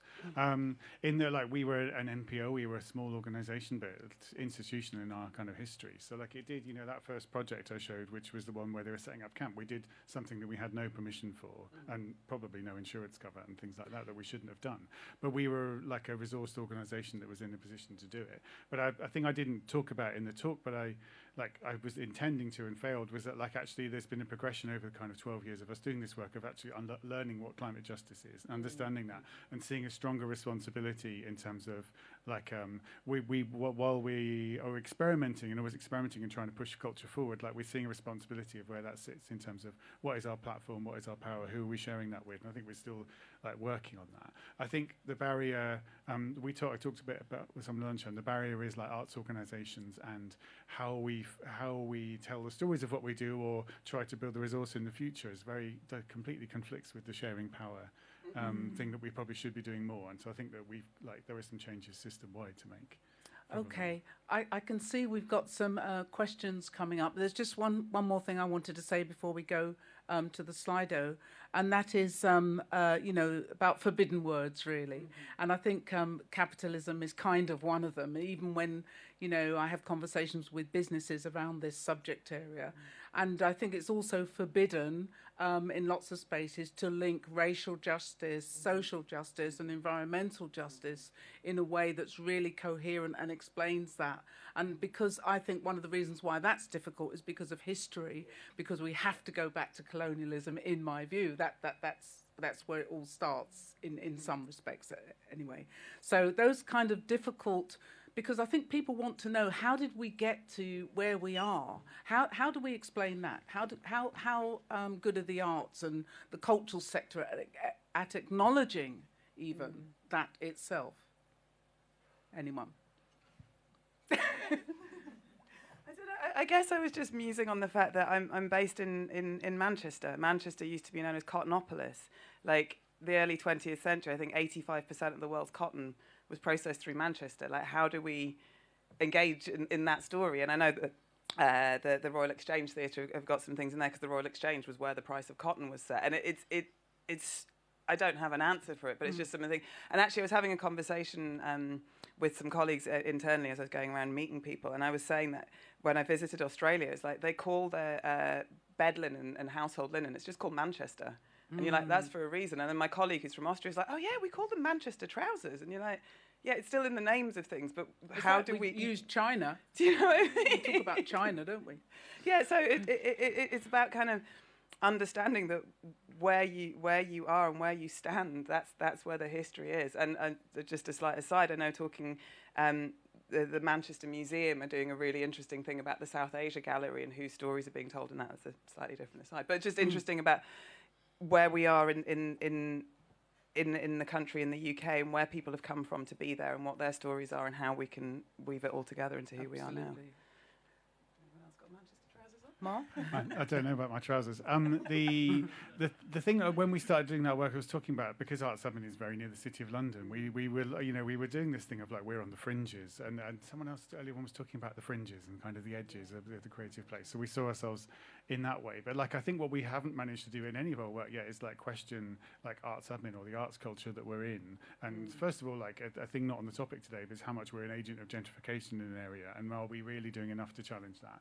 But sticking more with the subjects here, like how does the arts world, and how sometimes we might be kind of the coalface of kind of neoliberal like Labour approaches and other things that we might be doing that might be feeding capitalism, like how much are we really challenging that or able to challenge that?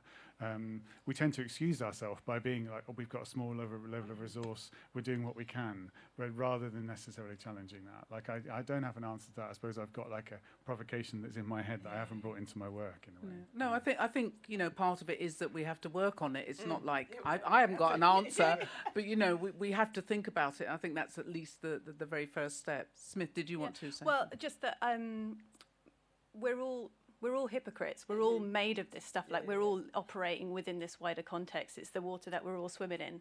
And so it's not about sort of trying to sort of administer a purity test to like certain individuals. Oh no, you're fine. You kind of, you know, we're all mired in it.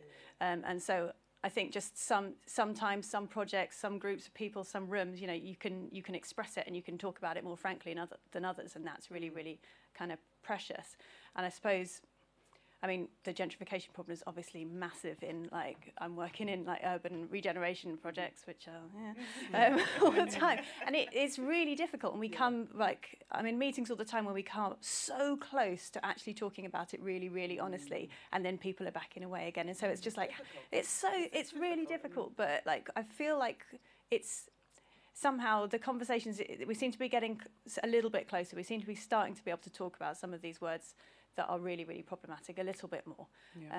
So a little bit hopeful. But I think we're all compromised, we're all hypocrites, and then it kind of becomes easier to talk about somehow. Exactly. I would agree. It is very difficult, and it's difficult to be outside of the system and actually do anything. That's the problem. Okay, so look, we've got our first question here is, I'll read it out. Those who engage with the arts are most likely already engaged with climate action in some way. What can organisations do to reach beyond this bubble? Good question. I haven't nailed it yet, but one of the things I want to do with working with our community partnerships manager, and we're doing a lot around outreach sounds wrong, doesn't it? It's like working with people where they are and what they're doing. What I want to go and find out is like, what are the environmental concerns for you here in your place? What's happening here? Let's dig into that and look at it rather than go, it's all about climate change. Because also it's how you frame it. Do you know what I mean? It's like, there's going to be people living in communities in Manchester who have families back home, back in the global south. So me coming along going, oh, I'm going to tell you about climate change. You know, it doesn't, right, let's hear each other's stories, and their stories of migration, their stories of hardship, and let's help each other through that. I don't know. Wasn't really answering the question, can't remember what it was. Yeah, no, I think that's good. Yeah. Mark, or Smith, whoever first. Well, I think you're right in that everybody, maybe it's slightly disagreeing with the premise of the question a little bit sorry, anonymous. But like, I think everybody has some understanding, everybody has some lived experience of it. It's just, it's coming from different perspectives. So rather than sort of trying to reach out to say, I'm going to tell you about climate change, it's more like coming together and building on your sort of reciprocal understandings of climate change. Because I mean, everybody's feeling like, you know, the energy price hikes, everybody's feeling like air quality issues, everyone's feeling it, it's different. It's what you name it, it's what you framed it as, it's like, and so if we can have that conversation in an open way and then actually build that narrative together, then maybe that's going to be more like a good generator for collective action as well. Mark? I mean, I think it's a good question. I think it's a question like I have to ask myself every time I like walk in the door of my office with the work I'm doing or open a Zoom. In a way, like it has to be, we have to have a commitment to why we're doing and what we think it's going to have the impact, the theory of change. So for some of the work I've done, it has been like, take your project outside, try to find a way that you're having conversations with people in a way that they would feel comfortable to join in. Not every work does that. I guess some of the work we do, we justify to ourselves along that question on the lines of like, are we a research engine for culture? Like, is what we're doing helping to push culture forward in places where it's going to have more of a mass impact? But I feel like every project we work on, we have to be asking that question, feeling like there's an answer or a reason for doing it. Like it is working towards that goal. Maybe one thing, sorry, acknowledge when you're the one being reached out to. You might not notice it, but like sometimes you're in that position, like, and be humble enough to notice when that's the case. Yeah, I think that sort of concurs with sort of roughly the way I was thinking about this question, because first of all, I do think it's important actually to keep talking to people who are already engaged and keep them engaged and improve their engagement and our engagement, and as you say, to listen out for where we can change our own practices. But also there's an assumption that if you're not in a particular part of the movement, then you're not really engaged in trying to combat climate change. There's lots of different ways of attacking this problem, and some of those ways are less obvious than others. So, you know, you can't say, oh, because these people aren't sort of signing petitions or joining Friends of the Earth or whatever, then they're not really engaged or not coming even to your performances. That doesn't mean to say people aren't engaged. It's a question of how people engage and what more we can do to reframe that engagement so that even more people are involved. Great. So, what have you done that didn't work, and what can we learn from that? Who'd like to kick that? I see you're bursting to say a big long list of all the things that haven't worked. No. It's not. It's how you think about things. So the little story I'm going to tell is about when I was working at Arcola and we were installing the first ever heating system in that building. It was an old factory in Dalston. We did a big refurbishment, and basically, I mean, honestly, I did read the Clean Air Act, it's fine, but I managed to install a 60 kilowatt wood-fired boiler heating system in, not by myself, obviously, but when they were bringing it in, they were like, are you the building engineer? I'm like, yeah, I can be, love. But, so we got a wood-fired heating system, so you're like, yeah, big tick, and we use waste and scrap wood to heat that, you know, if companies were coming in, I was like, what's your floor made of? Is that timber? Are you using it later? Can we burn it? And it's a brilliant idea, but then actually what I hadn't factored in when I did that is like, oh, somebody's got to stoke the boiler all winter, haven't they? So I kind of got my colleagues to basically join the boiler rota, so everybody in the office had to take like a morning or an afternoon one day a week to go, and you know, so it's not that it didn't work, but I was so entranced by the solution, I didn't think about what further problems it might create down the line. So apologies, Arcola. But you've learned from that. I've learned from that. It's like Yeah, be excited by a thing, but then think about what the impact of that thing might be. You know, nothing stands in isolation, does it? It's not just about the polar bears, it's about the whale poo. You know, everything is... You like poo. Yeah, so that idea is like I got so excited about the possibility of this thing that I didn't think about what the implications were going to be. Sure, okay. Anyone else? I did a project once where this is going to be revealing too much, isn't it? But like, it wasn't at Bureau Happold, so you know it's fine. Andrew's still here. Don't fire me. But so I did the design, and it was like, oh, this is going to be like these incredible principles, like brilliant detailing, and these materials are going to be used like this, and it's a completely different kind of economic model for the project and all of that. And we completely designed out all use of concrete, and it's like absolutely fantastic. And we could not get anybody to build it.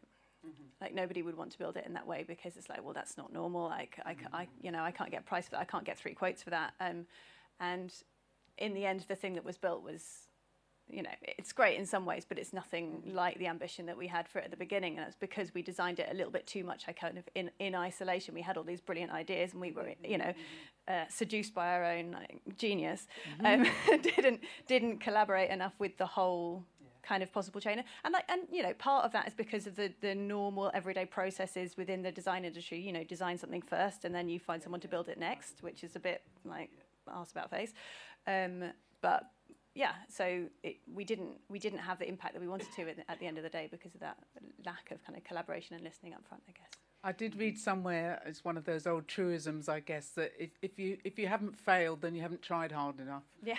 You know, because it's the nature of things, isn't it? Mark, what about you? I think I was just to talk about one of the things I already showed, to not bring a new example. The piece Crash that we had with the wheelbarrows was this 3-week thing that had this great principle of like, we will learn permaculture, we will learn how to work together collectively, and then we will make a show. And it absolutely predictably had a point in it where there became a crisis of some people who'd come together in the group and the course didn't want to make a show, but like it had already been put in the publicity, you know, we'd already put it in a funding application, we'd already sold some tickets for it. Like, so that shows that like when you set up something in this structure, you can't actually live to the principles you're trying to create for it. And I feel like that was probably okay with everyone who stayed in the room, but some people left the room at that point. So like that, I think, was a failing probably of how that project being set up in the right way. Yeah.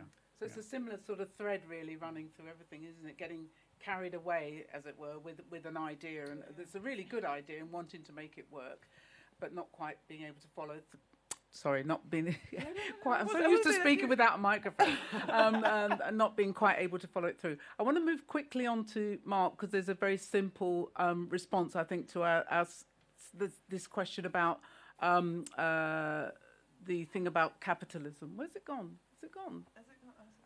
Did it get voted off? Does capitalism work for you, Mark? Yeah. What was the answer? That's all. That's what people want. So the annoying answer is go on Arts Huband's YouTube, and there was a video for every day. But the more useful answer is that I think 4 days out of 5, capitalism lost, and then the day we did it in Spitalfields Market, which was the nearest to kind of financial hubs, there was a lot more people didn't have time to talk, but they had time to vote yes and then walk on. So capitalism won bigger that day. Oh, than shame, every other day, shame. Have I got time for one more? Yeah, a couple more. Okay, great. So, a couple of minutes. Oh, okay. Very quick responses then. Do you know of any arts projects helping people to imagine different versions and visions of the future? Just very quickly. On Earth? Our Time on Earth, just over the road, no? Symbiosis? Yeah, absolutely. I might have to come back to that one. Think about it. Mark, anything you want to respond? I think it's an easy one. Like, there's a company called Metis, who are a theatre company who Arts Hub is working with on some projects, and they're trying to explicitly do projects which are about collectively imagining the future, and they have kind of an ongoing body of work on that. So I suppose have a look at them and what they do, because they actually cite a lot of their work in research. So Metis, M-E-T-I-S, Metis Arts, I think if you Google it, they present the research of their work on there as well. Okay, I think we'll just squeeze in one last one, bit political, policy-wise, but should central government devolve more power to cities who are the climate doers, not the talkers? Yes. Yes. Yeah, yes. okay, yes. Yes. Okay, next. Can cultural events catalyse engagement with climate change, and if so, how intensely? And this have to be the last question, so your pearls of wisdom in very succinct form, please. Yeah, I think so. I suppose that report that, like I presented, it is trying to argue and show that, and it's looking at the things. And I left it on the lectern, so I haven't got my reminder of the key points. But it's about creating spaces of conversation. It's about understanding that people have emotional relationships to climate change, but not overcharging them, because actually sometimes the emotions that we feel most about climate change, like fear and panic, prevent action. So yes, they can, and that is a thing. But it's worth it. You look at what you're trying to do along those lines. Yeah. Now, I was just thinking back to something that Alice Sharp said earlier today about people discovering their connection with nature. It's finding different ways into it, because climate change as a thing is so vast and so huge. It's a hyper object. You can't deal with all of it, but you can understand what this flower means to you. You can understand what it feels to breathe in your air. So yeah, I do. Yeah, and that actually, when you find you connect with people who are together working on the kind of stuff that matters to you both, and the connections that you make and are actually incredibly powerful, incredibly motivating. And then there's like a really kind of positive side to the emotional connection, because I mean, climate grief is real and it's awful and it's horrible and it's like a big thing. But the journey of addressing climate change can also be a really positive emotional experience. That's really interesting in the context of the work we've heard around science, because of course, scientists historically have kind of, claimed this sort of lack of emotion. It's all objective and measurable and metrics and so on and so forth, which, as we know, doesn't really work for a lot of people. So is that it? Have we got to finish now? So it just remains to me to say thank you very much to Smith, Fermata and Mark. Thank you very much indeed for your presentations and for answering all those questions. Brilliant. Thank you. Thanks so much. Lola, did you not you didn't want to say anything else, or you're not going to do that bit? No, don't give me the stage, otherwise No. forever. It's fine. Okay, grab hold of Lola in the break, and I'm sure she'll bang on you. 15 minutes, please, ladies and gents, back here at 3:45 for the last session. Thank you.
been a little bit odd. It's not like it's record them, have them like massive change.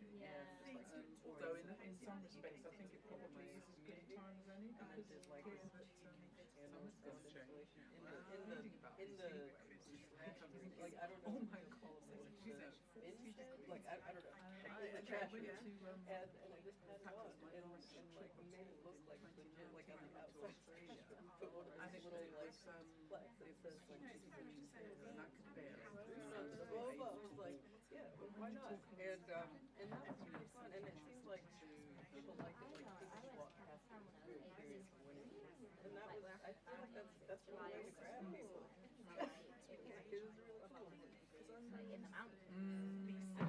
And I got so sick now.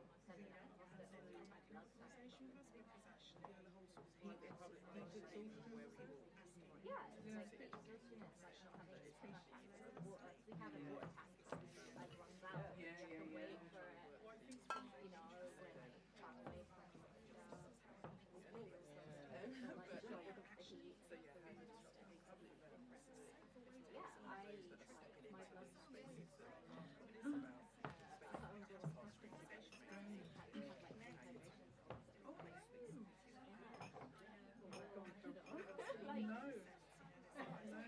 we struggle with like 28 or 29. I'm gonna slow down.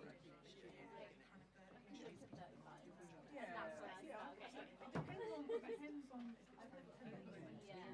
Bye, Dave. Thanks a lot. Bye. Good to see you. No,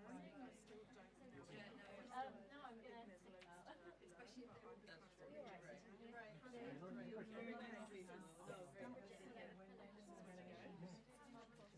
Yes, mate. So I think the way we'll do it is you're on this. Do you know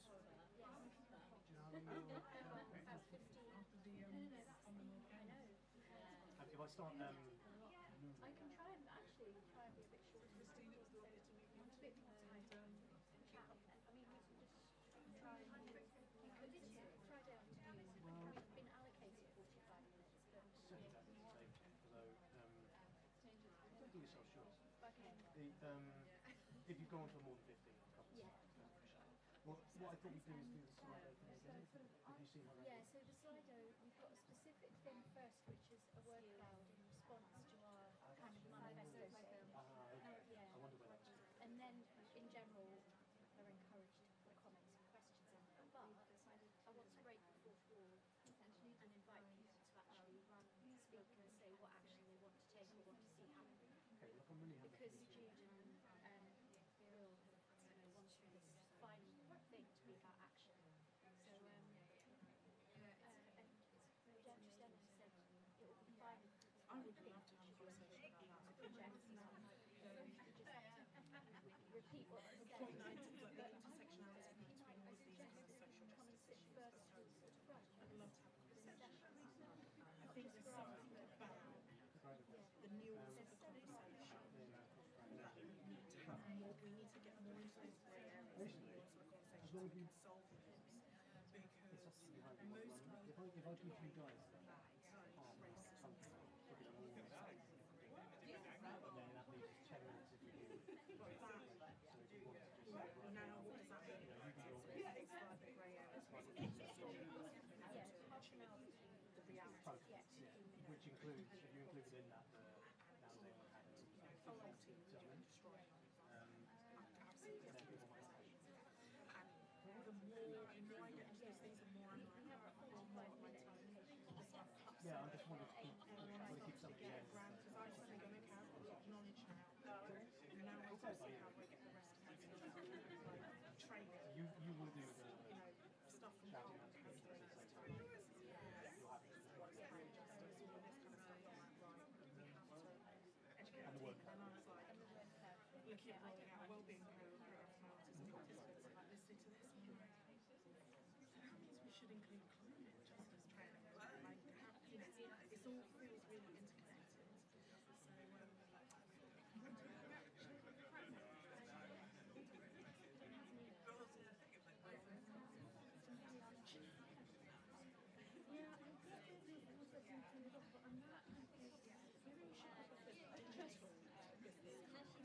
So,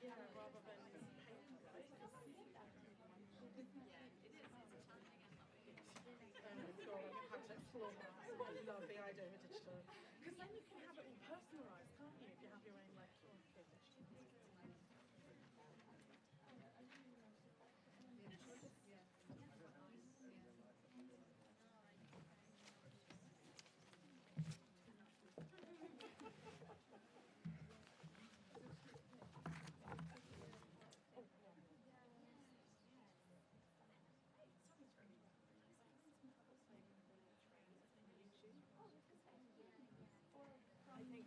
it's just we can't pay our fees, so I think.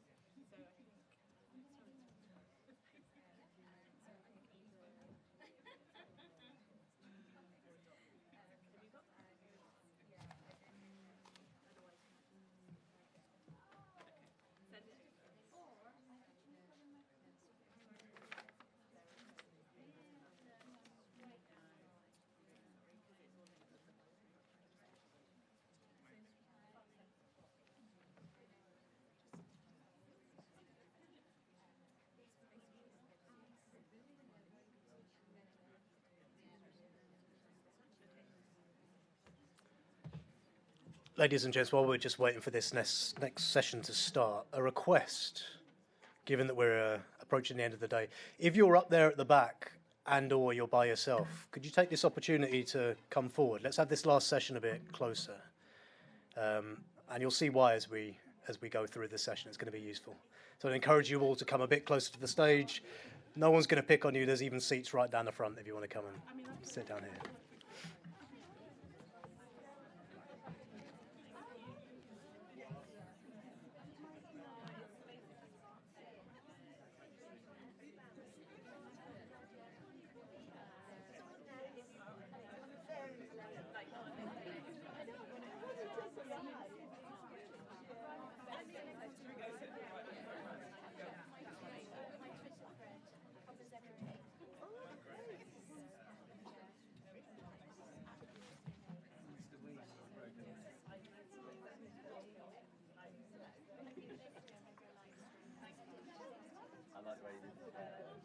Once again, if you're just coming on, if you consider coming to sit closer to the front, that would be appreciated. Obviously not too close to people, but slightly reduce the gap between the front and the back. That would be superb. Just waiting for Will to return.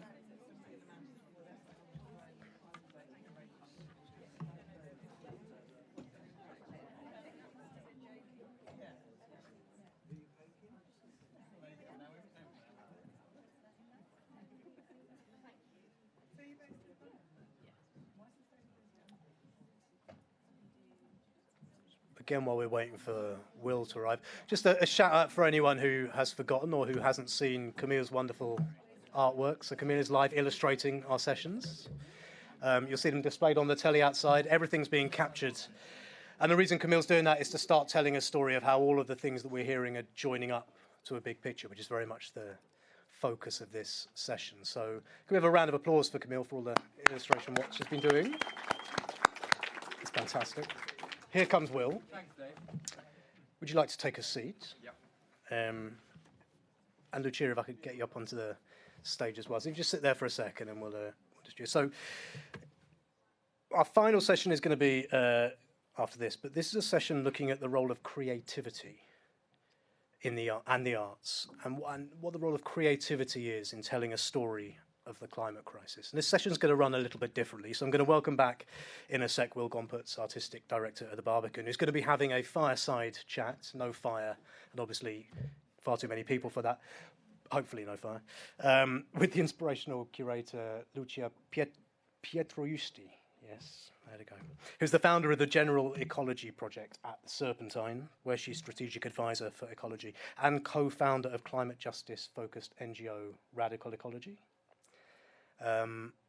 It'll work the same way. We'll do the Slido, if you're okay with that, Will, as we've done before. Yeah, very good. All right. And this will go on till 4:30, so if I start making hurry-up noises, that's what's going to happen. But Will, over to you to run this session and maybe to take it from there. You're going to go? Okay, Lucia's going to give us a presentation first and then take it from there. Okay, there's your thing. Thanks. And I might just stand here not to sort of have take the authority of a lectern, but more so that I don't drop my computer. So really lovely to be here. Thank you so much, Will, for the invitation. And also I need to thank and give a shout out to Jenna outside, who has been so hospitable and got me here from Spain this morning, very early. So my name is Lucia. I'm a curator, as you've heard already, working at the intersection of art and ecology. But my background wasn't art history and it wasn't art making. It was actually, I studied literature and then I studied gender and women's studies. I wrote my thesis on mourning and monuments and artworks. And then I studied critical and cultural theory. So I sort of found myself in a kind of interdisciplinary mess at the end of my studies, in the midst of which I had also started to work for museums. But it seemed that that kind of interdisciplinary chaos led me into a place in which I kind of somehow focused on live and time-based work within the context of our institutions. And that could mean, at the Serpentine, where I started to work quite a long time ago, it could mean anything from film to music programming to visual arts performance to sometimes sort of choreography and dance, through to kind of discursive events. And sort of that meant that I really just didn't think about things through mediums, but really thought of them all the time through kind of I suppose the gathering element of it. So as we are here now, sharing a space and sharing hopefully some thoughts together, these three-dimensional objects of the imagination build between us. We throw some coordinates out like stars and we make cosmologies, we make constellations out of those, and hopefully we walk out of here with some kind of at least shared sense of some time spent together, and hopefully shared sense of a kind of sense of purpose or a kind of mission. So that is what I've been trying to do for some time.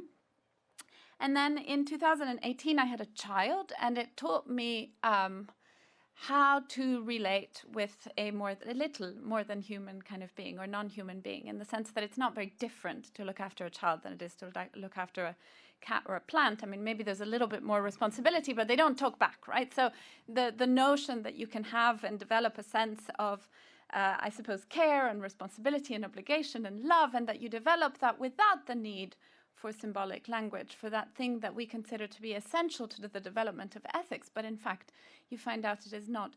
The other thing it did is it also taught me to somehow think past one lifetime's worth amount of time and into like a little bit after one's death, which is a really good way of kind of starting to unpick that sense of human-based time.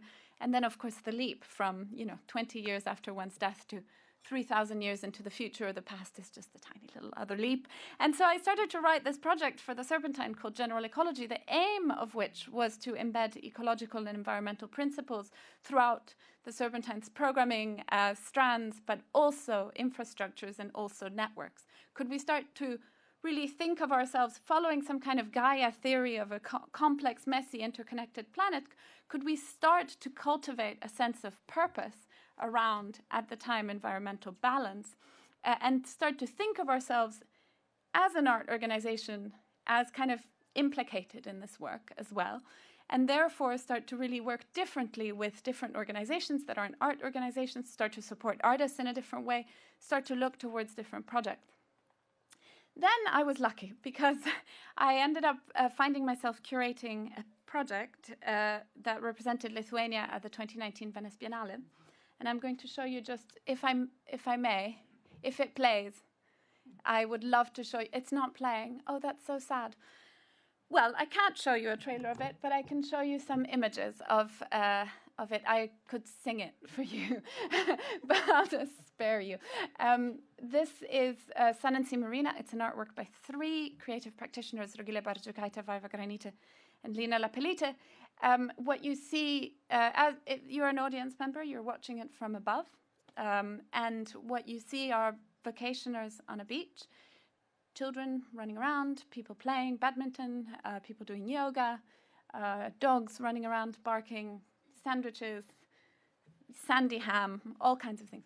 But some of the vacationers on that beach are actually cast members and they're singers.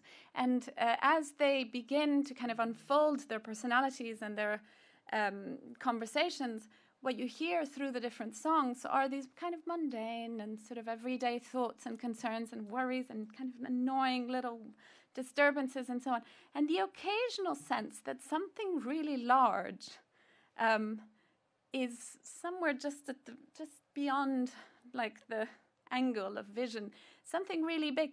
There's volcanic ash cloud, some plastic bags floating around with jellyfish, rubbish on the ground, the weather not behaved, mushrooms growing in the wrong season. Just these kind of senses that the characters have a sense of something really large, but then just as easily as you'd sip a pina colada on the beach, they just let those ideas go. And so in 2019, that piece was awarded the Golden Lion for the best national pavilion, which was really a fantastic boost for the artists, and that made me very happy, but also for the project, the baby little ecology project that I had started to work on at the Serpentine. Obviously coming back with this was quite a good help in kind of getting a little bit of legitimacy within the organization to be able to go, okay, well, how do we start to take this work quite seriously? And it corresponded with a time at which there was a kind of rise in consciousness of the role that the arts and artists and art organizations could play in the environmental emergency.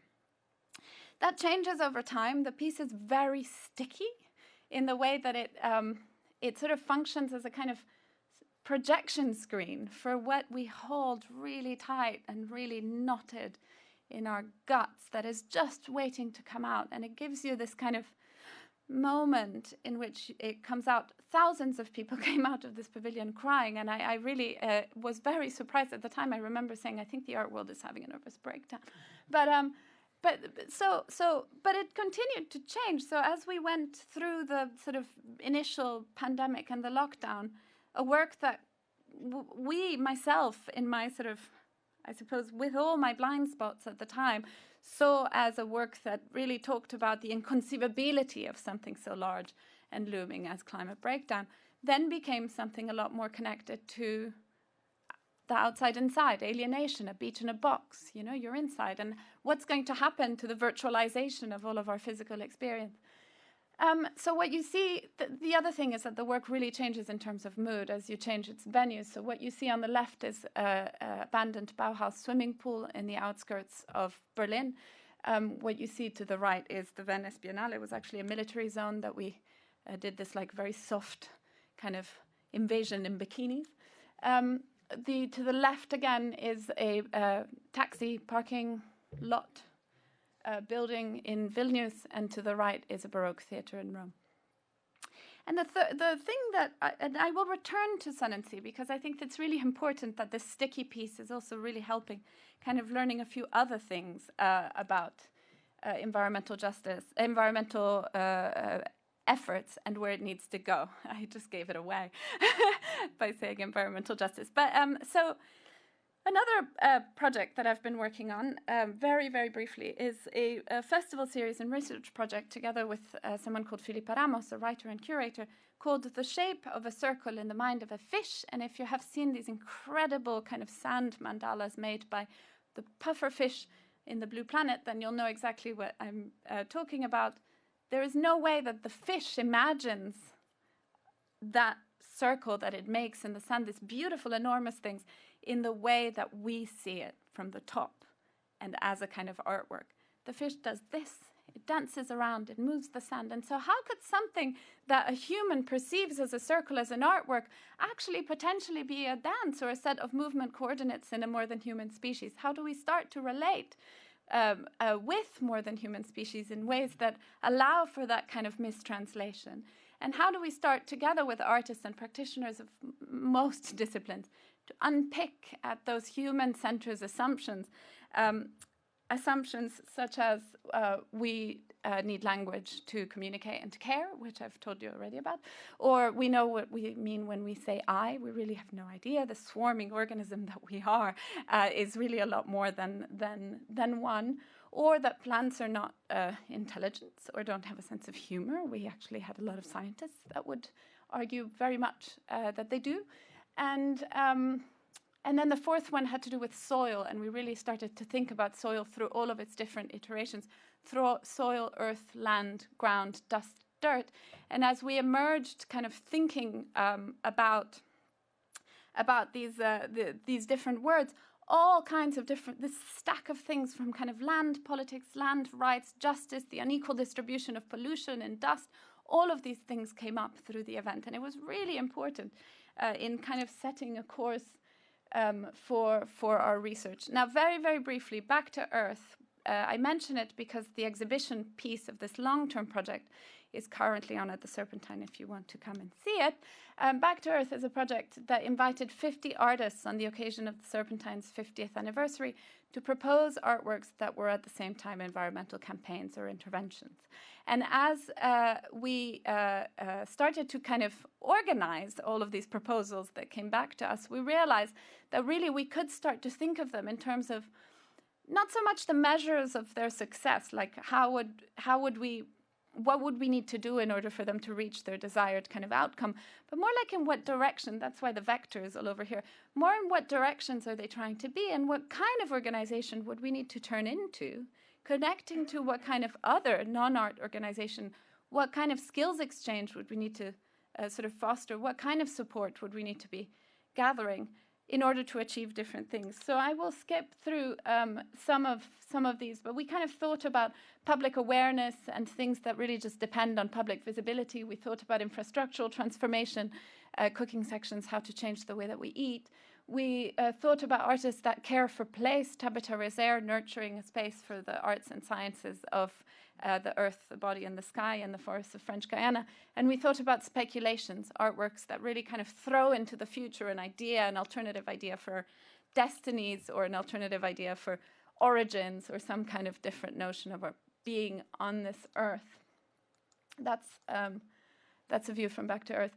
Now, lastly, I told you that Sun and Sea was sticky. It is very sticky. In 2020, we, towards the end of 2020, we toured in the US, and obviously it was just on the back of an enormous rise in consciousness around racial justice, and the BLM protests were in sort of full swing. And there was a kind of, and I really, really want to insist on this, it was very much sitting on the shoulders of a lot of people who had been doing this work for a really long time. But what that also brought to the piece is that all of a sudden, as I was looking at it, I just thought, oh my gosh, it's not that climate breakdown is this kind of inconceivable hyper-object, because if you're sitting right there at the front lines of extraction, of climate breakdown, of the destruction of lives, lands, and livelihoods, it's not difficult to perceive at all. So the question of climate justice became completely fundamental, both to sort of what we wanted to bring in addition to the piece, so that what we might be looking at is a kind of very privileged, perhaps a sort of very privileged position, which is actually specific, which I'll just get into later. But anyways, what my co-director and I of a new organization called Radical Ecology, which is a CIC dedicated to environmental justice and balance, are putting together an engagement program, particularly looking at the context in which Sun and Sea is being presented here in London. That is the neighborhood of Lewisham. It has a really, really, really intense intersections of questions around environmental justice and racial justice, particularly in the story of Ella Kissi-Debrah, whom I'm sure you remember, the young girl who was exposed to so much pollution that she died of severe case of asthma. So we're working together with her mother and the Rosamund Kissi-Debrah and the foundation that she set up on the back of that event. And we're organizing a symposium next Saturday called Equilibrium, which really tries to look at environmental justice questions and tries to really show, or in some way share together, the fact that those questions happen at different scales. If you look at the neighborhoods, if you look at the planet, if you look at the climate finance system. So at all scales, you can find a kind of environmental justice thing to point to, and we're doing that together with artists, as we always do. And I think that's it. Thanks.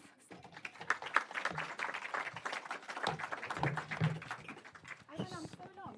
You didn't go on at all. It's fantastic. And congratulations on Sun and Sea.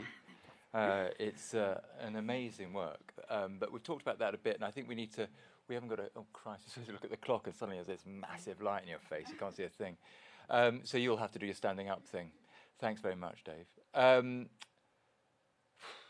So we've heard a lot of stuff today, and some of it's been really sort of mind-boggling in terms of what we're facing, in terms of it's not just climate change, but it's, as you were talking there, it's social, economic, racial, political justice.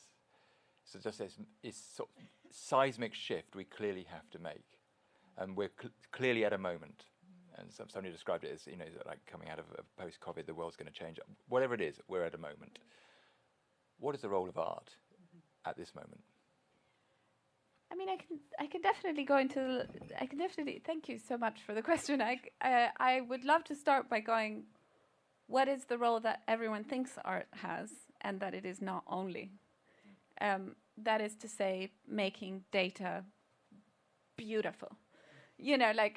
Climate science is so boring, and the data, and it doesn't make any sense to anyone. Blah blah blah blah blah. Well, it's our job to kind of graphic design the catastrophe somehow. And I just find that limits the possibility of something that, if I was in kind of tech, I would describe creative practice as, at the very, very, very beginning end of that kind of innovation curve that tech people love to talk about. But particularly, I think there's something just even kind of deeper than that. That is to say that the culture is what subtends systems. Paradigms are the thing that holds us in place. Every day we kind of wake up, we get up, and we recreate the world in the shape in which we assume it to be, right? And with greater or less great degrees of privilege, and so I wonder how much, if we start to think about art in the context of like larger cultural shifts, like it seems like we're pretty much, like most people kind of agree that the earth is round, right? So that at some point there was a cultural shift, and that may happen over time, but it was the medium of culture. And so what if the de-anthropocentering project was the next kind of big cultural shift? The other thing that I will say, and there are experiments that go back as far as the 1960s, is that placing arts and artists and creative practice within the context of other forms of industry and activity, whether that's policy making, whether that's architecture, whether that's whatever, urban planning and whatever, has demonstrably shown that it can bring about a democratization of the ways that those decisions are made. Particularly technology, a greater engagement with the stakeholders, and just better ideas. So I think there's like a lot more. I mean, this is another 1 hour. It's 1 hour, but I suppose one of the things you said was slightly worrying, which is you used the word time, and I sense we don't have an awful lot of time. And then we're dealing with, and then the reality. So we could talk about this stuff and what it's doing, and it's fantastic and it's interesting. And then yesterday, the Supreme Court in the United States basically torpedoes any hope for them having serious targets in terms of reducing carbon dioxide emissions. And we have Chai coming to talk to us earlier this morning from the Amazon saying, we don't need you to come and save us, but if you want to join us so we can fight, so we can save you, that would be fine. And the first step of that would be stop using all those crappy products which are the end result of all that deforestation. And so nothing seems to be changing. So in a way, there's a lot of conversation and there's a lot of interesting stuff happening. But from a seismic point of view, in what seems to me quite clearly a complete crisis, where time is of the essence, it seems to be that the people that matter have got their heads buried in the sand. And what can art do to lift those heads out and shout in their faces? Gosh, I think if I could answer that question, I'd probably be in government instead of in an art institute. You couldn't do it in government. You have to do it from where you are now. No, I mean, what I really just want to feel like saying is that a crisis as complex as the world itself needs a lot of different avenues that brought us there, right? So I'm not saying art alone is going to solve all problems, but definitely to have art and culture in the room. I mean, it's astounding that at COP26, culture was not on the agenda. And what I realized is that actually, whilst the British government was, the Conservative government was funding fossil fuel companies without it behind its back, it was presenting itself as a beacon of the future of net zero. Now, net zero is based on incomplete science, and even climate scientists are realizing that a view that doesn't take into account human well-being and social justice is actually incomplete science. But aside from all of that, what I realized looking at the schedule is like, oh my God, of course, culture is not on the agenda, because the whole of COP26 is a cultural diplomacy project aimed at presenting this government as a government that is a beacon of net zero kind of practice, when it's still doing exactly the same things. It is still sort of having really like crimes against humanities in its treatment of migrants, for instance, just to name but a couple of great things. So actually, culture is what the architectural critic Keller Easterling calls the medium or matrix within which things are suspended. And if we don't start to realize that that is the medium or matrix, that it kind of it belongs to our field of expertise and agency, I mean, I think it's really worth realizing that, right? Like it feels really like building a sense of purpose. And I think one of the things about this time is not just a question of like, we're running out of time, we have no time, there is no time, where's the time? But it's also like, what is the point? You know, that's the feeling that's really dangerous. The sort of like, there's nothing that can be changed. What is this? So how do we cultivate senses of purpose? Is like... Yeah, and that's what the curators tried to do on Our Time on Earth in the exhibition we've got at the Barbican, which is to say there is something you can do. It's not hopeless. There is, you know, whatever small thing it is, it's worthwhile. It's worth doing. And I think that's an incredibly important point. One of the things you alluded to, you didn't say it, but you alluded to in your presentation there, was that having the success of Sun and Sea kind of gave you extra credibility back at the Serpentine. And so for this conversation to really work, art and science have to join together. And do you think in the arts world, in your experience, there has been some skepticism around your agenda, which is now slowly beginning to change? I mean, I think there continues to be. One of the things that I often notice is that when art organizations, well, when any organization really, but if you look at an art organization's sustainability statement or mission statement or business plan, and you find the words sustainability and resilience, a lot of the times, unless there's amazing people doing amazing work in the sustainability field in that organization, a lot of the times what they mean is their own sustainability and their own resilience. So all organizations have this tendency to think that protecting themselves somehow has some kind of trickle-out effect that ensures the well-being of everything. What if you just set your... It doesn't. the giveaway, the end of season 1 is it really doesn't. So somehow, what if you set your sense of purpose to some unachievable thing? What if, as an art organization, you go, well, you know what? We're going to aim for planetary balance and justice. And it's like, well, how the hell are we going to go there? Well, I don't know, but at least we stop thinking about, the next tweet against us and how to protect ourselves against that, right? So I think there's a real kind of willingness to be vulnerable that needs to be cultivated just in general. So I wouldn't... At the same time, the discourse of environmental sustainability and net zero is really taking off in the art field. Now, it remains to be seen whether the discourse that brings that together with social and racial justice, so the discourse of environmental justice, can be supported, will be supported as much as it needs to be, because absolutely that's where the climate conversation is at the moment, needs to be, will be, and so on. And so how, is the art field then needing to catch up with that? Absolutely. And so with your practice specifically, with the work you're trying to do and will be doing, from a really solid base, I have to say, it's a fantastic catalogue of work you've been presenting to us. How do you see that developing, and what sort of impact do you hope it's going to have?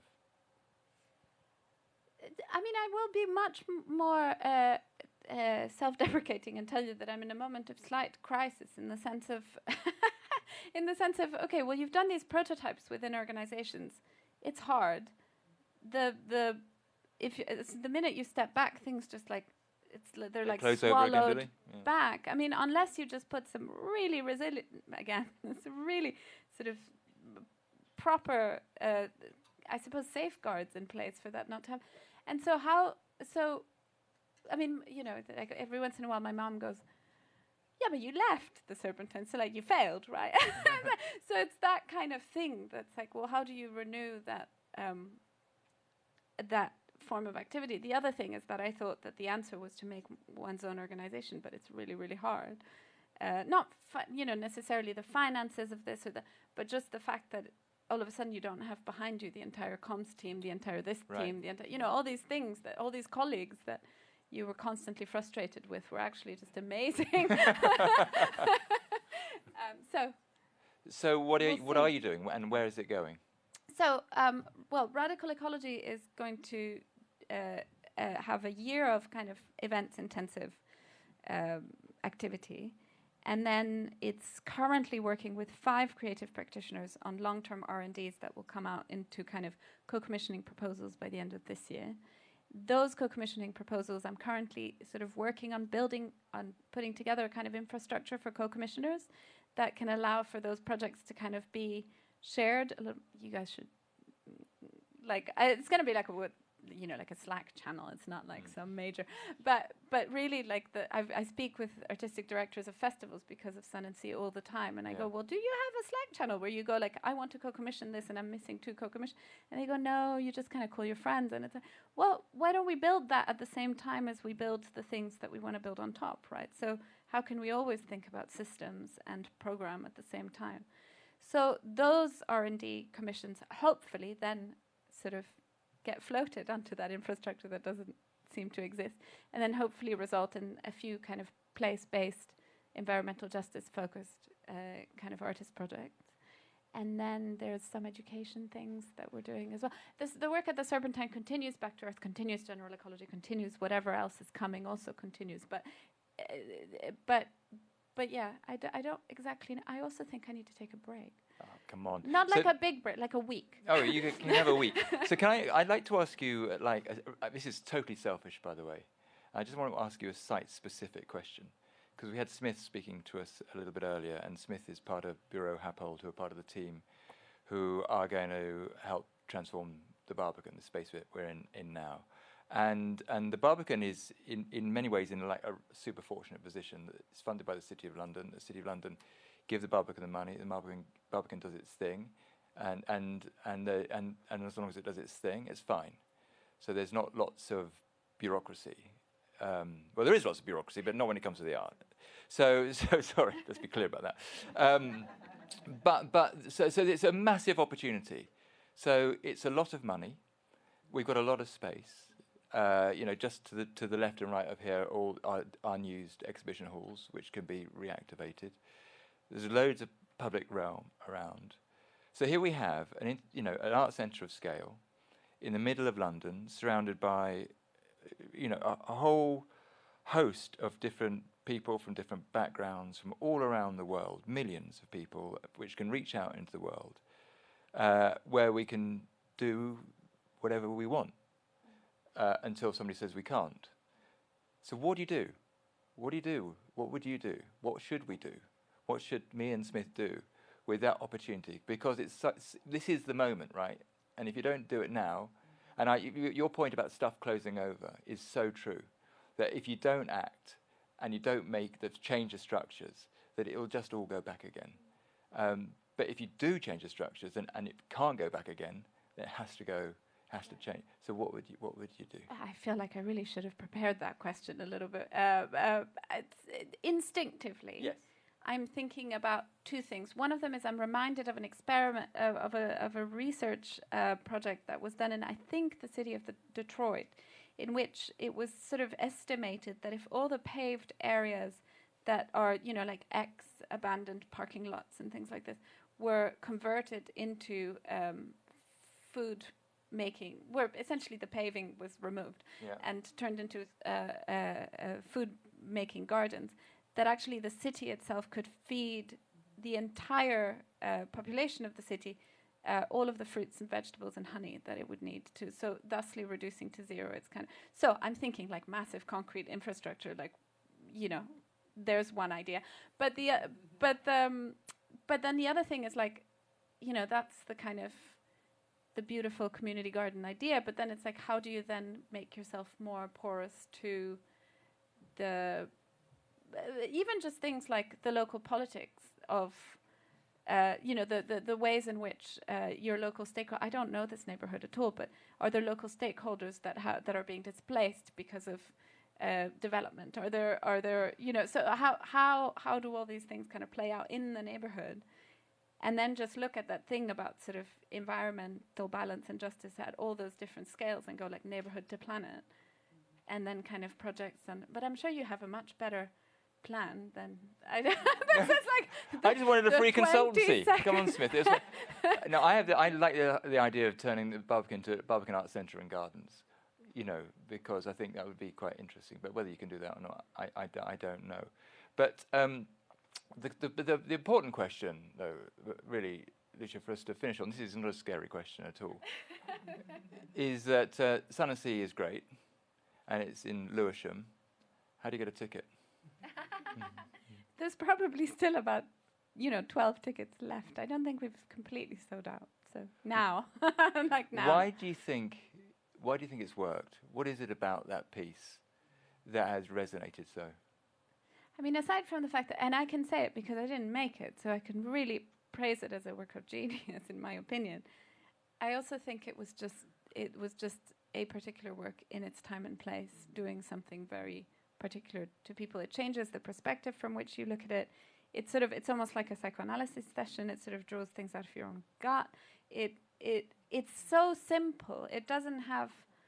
I was quoted in some interviews saying that it has the pathos of a ham sandwich falling on the floor, but I really kind of mean in the sense that it sort of presents these things in the most effortless way, whilst at the same time really getting out of your own self and your own soul that thing that is like, for all different reasons and in unequally distributed ways, in pain or needing to express itself. It's not necessarily only also pain, it's also pleasure. There's kids on the beach. My son is on the beach all the time, and there's just something that draws out the inner you in that piece, I think. Yeah. So who hasn't seen it here? Honestly, get yourself to Lewisham. There's tickets, aren't there? And if you can't get to Lewisham, go to Autograph around the corner and go and look at Monica de Miranda's photographic exhibition, which is just astonishing. Have you seen it? Amazing. Yeah. And the piece is touring also until 2024, so I'm sure there's other occasions after Lewisham. So we're going to put artists in every form of government, in every major business. Yep. And that will enable a vision to percolate through. Well, not on its own, but it'd be a good start. And that can change the world, right? Well, I didn't claim that on the stage. So that's it. So Lucia's going to save the world, which is fantastic. I think your work's brilliant. I really do. And I really hope you continue to do it, and do come and work with us here as well. Because that meeting point between art and science and social, racial and economic justice is really, really important. And you need support. Does she not? Give her a round of applause. Thank you very much.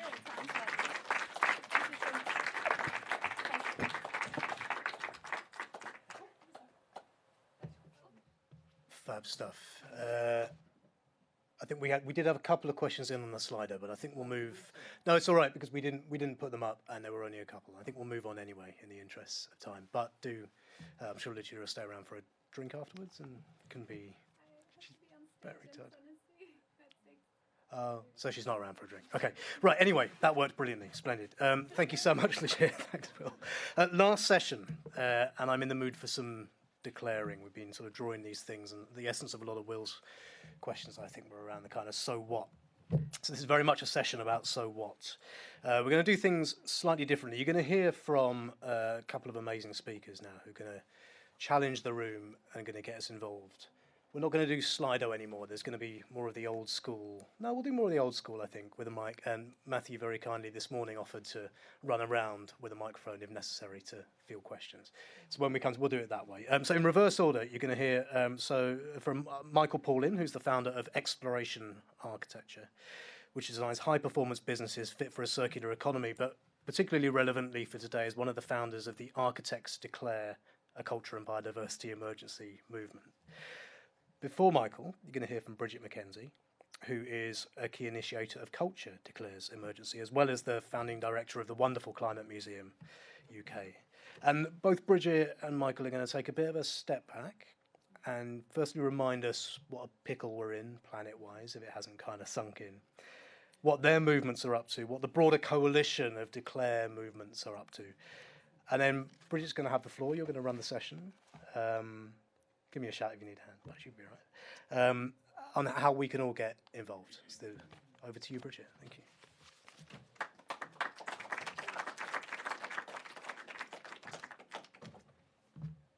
Okay, hello. Yeah, basically, I asked if you were allowed to speak because you've all been so quiet, forced to be quiet, apart from Slido. So Michael and I are speaking as individuals. We're declaring, essentially, for ourselves, but we're talking about a growing and open-bordered alliance of initiatives that are within and beyond the cultural sector. So we're first going to give you some context to this alliance, and then we'll each talk about what we've learned from our involvement. And then we'll finish with a call to action, asking you to join us in this groundswell of collective action for a regenerative culture and planetary citizenship.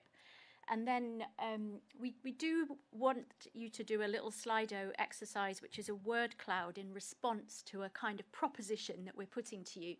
And then we'll open it up and ask you, what actions are you doing that you think are really leveraging change? What do you want to be done? What do you want us to do together? So that's why we asked you to come forward. And there might be a moment for some of you to come forward if you want. Could I have the slides, please? Oh, yeah, I have to do it, of course. Of course. So, a little bit of context. So, these are some of the logos of members of the alliance that we've formed, and they're supported by other allies, such as Julie's Bicycle. And the invitation to join this alliance is totally open-ended and evolving and growing. So it includes these other initiatives, some of which don't have declares in their title, and some of which go beyond the limits of culture. So that's acknowledging the power of collective action, how our alliance can work by broadening outwards. And it acknowledges the overlaps between culture and business, between culture and health, culture and justice. Could I just ask from the audience who has seen a logo of an organisation they're signed up to or involved in? Yes, great. And is there anyone in the audience who thinks they're part of an initiative that should be part of this alliance? Should we be inviting you? Ah, hello, Ben, one. So Creative Carbon Scotland will get an invitation. Yes. So essentially, we are all part of this alliance. You know, I'm speaking on behalf of us all, really. And you know, and if you're not actually signed up to declare emergency with any of these groups, then do it now. Do it as an individual. You know, you can sign up to Culture Declares as an individual, and then that empowers maybe your organisation to decide to declare. And declaring is not just about putting up a statement. It's not just issuing some kind of text. It's about then deciding, this is the action we're going to take. We're going to form community, and that community supports ourselves, and we hold each other to account. So that's the reason to declare. A lot of people criticise it and say it's just a statement. We don't have to make it just a statement. So we in Culture Declares, we launched in April 2019, And our mission is to tell the truth, to take action, and to seek justice. We think we were the first professional sector initiative to launch after councils and governments started declaring emergency. And we were the initial convener of this alliance of declarers, and we decided recently to sort of refresh that and invited people to a process, a kind of workshopping process, in which Michael here suggested that we needed a story of change, a theory of change. So that's what we're working towards. After Culture Declares launched, very soon afterwards came Architects Declare and Music Declares, also Heritage Declares and others. It was like a snowballing. And Music Declares, I just wanted to, have this image up because they have such a radical, message, no music on a dead planet. And yet, it's got industry-wide, it's a commercial kind of industry music, really. And it has industry-wide support. And they immediately started doing, really very practical actions to reduce the impact of, the touring and production of music. Is anyone here from Music Declares or active in it? Yeah. Well done. Yeah. It was a snowballing, and then that snowballing maybe dried up a little. But in this time where we don't actually see or handle snowballs anymore, really, we actually have to rise up again, and join together and form. Aggregate perhaps a little bit more.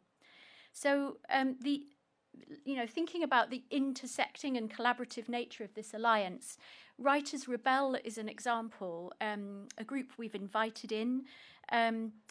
So they, the individuals in this are, float and move from one organisation to another. So this is a visual and writing collaboration, the launch of a project called Paint the Land, which is, making visual images with words in them.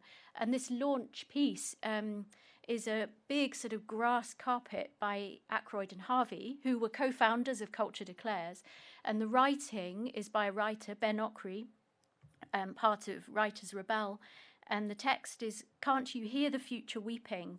Our love must save the world." This world, sorry. So this was floated on the Thames outside Tate Modern. And moving on to share learning from Culture Declares in particular. So thinking about this relationship between individuals and institutions, Frances Morris, the director of Tate Modern, she was empowered to get board approval for their declaration of emergency because of the demands of so many individual artists that it wasn't just didn't just happen. We convened it as Culture Declares with Architects Declare and others. But Frances Morris, she was very hospitable. She allowed our launch procession to actually enter the turbine hall. You might recognise Zina here. Horse and all, and Zina, singing a freedom song. So, she was hospitable, but it needed that the empowerment of the demands of artists over time that led to that emergency declaration. So, a declaration is a voicing. It's a voicing of many individual people. We each have to say what we believe is urgent and vital. And in my case, my belief is justice for the most affected people, for future generations, and for the more than human world. I thought I should get that in, I should say it. So Culture Declares is distributed.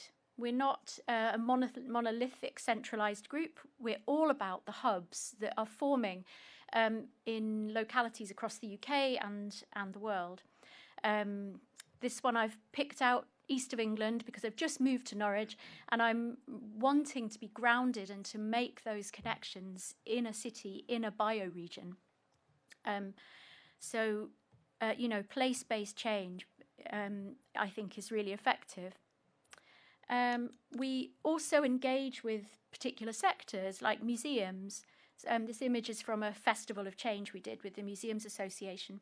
And we really want to empower individuals to express their views more strongly in safer spaces, and then take those strong views back to their managers and to maybe also outwards to influencers and funders, as a form of common encouragement. And we all really need, one of our goals is to expand thinking about what kind of action cultural organisations can leverage. So one way of thinking about it is inspired by Joanna Macy's 3 ways. So her work is the work that reconnects. And she offers these 3 ways, holding actions, structural change, and a shift in consciousness. So we could imagine that that there are 3 main ways that culture can take action. Another way to think of it and to expand it, is this framework that I've developed with Climate Museum UK that we use in Culture Declares in our toolkit to suggest that there are 8 pathways for action beyond decarbonising our practice. So, and this model aims to put culture right at the heart of the donut, so that culture has a role, a core, central role, to create a safe and just space for humanity within the limits of the planet.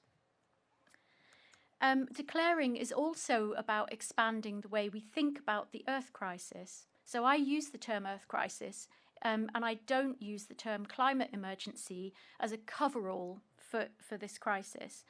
And I think it's really, really helpful for us to help others and ourselves visualize what this crisis is.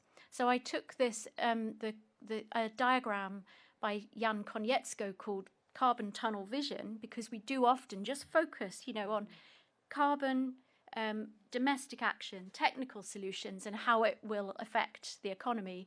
But we have to actually understand, I've added all of this detail in these 3 spaces of solutions, planetary boundaries, and the impacts on life. So we have to see, culture in terms of whole system change, not we have to see the Earth crisis in terms of whole system change, not single linear, technical, or, single chemical. But seeing this whole picture affirms the role of culture so that we can see how we can act for system change. However, and this is me concluding, climate does matter hugely. It is like a bomb, kind of like expanding into that space of the Earth crisis, making everything worse. It's an accelerator of badness, and we have to be aware of the context that we have here in the UK. So and also, as mentioned, the US. So we've got rowing back on promises. Yet we now have an earlier than expected, worse than expected, widespread, extreme heat events, and it isn't just extreme heat that's affecting the planet. The latest IPCC reports recognise that catastrophe is unfolding faster than the modelling that informed Paris. So our action has to be much, much faster and much more widespread than the Paris targets. So we have to expand our vision, ramp up our action, join together, resist, and there's nobody but ourselves as individuals working in collectives and working within our institutions, treating them as collectives of individuals. So I'll hand over to Michael to do this piece, and then we'll both come up.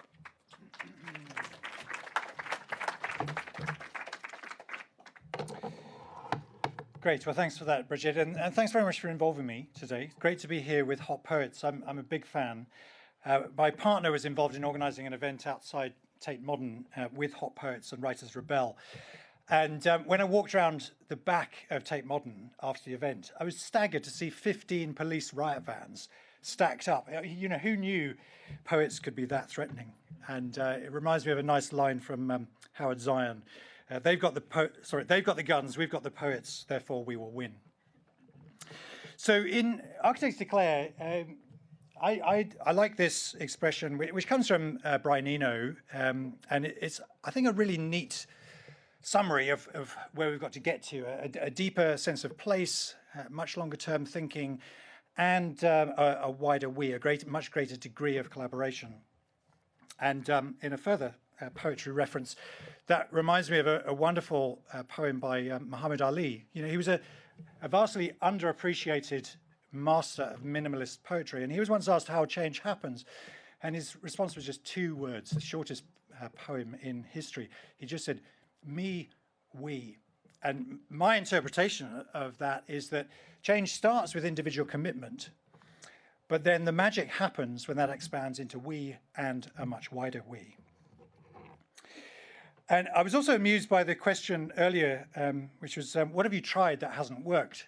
Because that makes me think of an 11-year chunk of my career where I tried something that didn't work. So I set up my company in 2007. I was convinced that the way to bring about change was to bring great teams together and create transformative projects.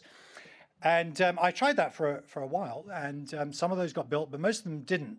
And the most common feedback I was given for things not going ahead was that, well, you know, these ideas are great, but the market's not ready for them yet. And when the IPCC report came out in October 2018, I thought, well, this is completely insane. You know, the best science in the world is telling us that we're on the brink of collapse, and yet I'm being told that the market is not ready for transformative projects that are much better for people and the planet. And in many ways, that was what resulted in Architects Declare. It started as an idea in the pub between Steve Tompkins and I, and then we expanded it to a steering group. We launched in May 2019 with some of the, all the UK winners of the Sterling Prize. And a key part of our thinking in setting this up was actually the systems thinker, Donella Meadows. Because at the time, there was really very little debate about how change happens, and even plenty of examples of things going backwards in the built environment. And I sensed a slightly sort of forlorn theory of change amongst architects, which was, well, you know, if we just keep on going on about zero carbon, we'll get there in the end. And I'm absolutely convinced that is not going to get us where we need to be. And it was also clear that, you know, 30 years of sustainable design had not got us anywhere near to where we need to get to. So we did a lot of thinking about Donella Meadows' work. And as a systems thinker, she argued that the best way to bring about change is to intervene at the paradigm level, at the paradigm or mindset that drives how the system behaves. And so we were convinced that what we really need to do is bring about this shift from a sustainable mindset to a regenerative one. And there are some key distinctions between those. Sustainability has largely been about mitigating negatives. We need to go beyond that to optimizing positives. Sustainability has been very anthropocentric, and we need to expand that. And sustainability has tended to be very mechanistic, and we need to move to a more sophisticated and systemic approach. So the declaration points that we wrote were all about trying to encourage this shift towards regenerative design. We decentralized this to make it as easy as possible for other groups in other countries to set up their own versions of Architects Declare. And we expanded it to built environment declares so that we could go across different disciplines.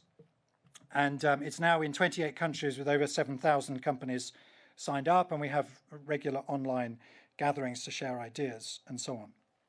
And I think we're at a really curious moment in history because we have all the solutions we need to make rapid progress on addressing the planetary crisis. And I believe that the necessary shifts are cultural rather than technological. There are lots of people that would try and convince you otherwise. There are techno-optimists around now who'd like to persuade you that there's nothing wrong with the current system, we just need technology and that'll sort everything out. And I think that's absolutely not the case. That's a very dangerous way of thinking. And in fact, I'm increasingly convinced that addressing the planetary emergency is going to require a transformation of human consciousness. And so I'm very interested in theories, meta-theories like spiral dynamics, And the way that you can trace a kind of evolution of human consciousness in terms of our perspectives from individualistic to tribal to national to international. And now we need to broaden that to a planetary perspective that sees humans in non-dualistic terms as part of nature. And I think there is a good chance that COVID will come to be seen as the end of human exceptionalism, the end of the idea that somehow we can live outside the rules of physics and biology. And although I don't have time to really explain spiral dynamics, I think there's a lot to be said for it in describing how stages have happened. And we really need that urgent transformation into what's called stage yellow, which is where much more systemic and intersectional and integrated thinking happens. So on Architects Declare, well, what have we achieved? We've always conceived of the role being twofold. Firstly, getting our own house in order, and secondly, using the collective influence of all those signatories to bring about the changes, the systemic changes that are much more difficult to do at the level of an individual project or company. On the first of those, I think we've achieved a certain amount. We've organized events and shared knowledge about paradigm shifts. We've written guidance documents. In a parallel project, Sarah Ichioka and I have written this book, which helps to explain this shift towards regenerative design. So I think we've succeeded in creating a much richer debate about regenerative cultures. But I don't feel that we've yet changed the direction of the supertanker. And maybe that's something we can discuss in the Q&A session. And on the second part about changing the system, well, we wrote to the Prime Minister to make the case that the built environment has a lot of the solutions, and we stated what we needed from them so that they could fulfill their side of the bargain. So he passed our letter on to Kwasi Kwarteng, who has ignored our repeated requests for a meeting for 2 years now.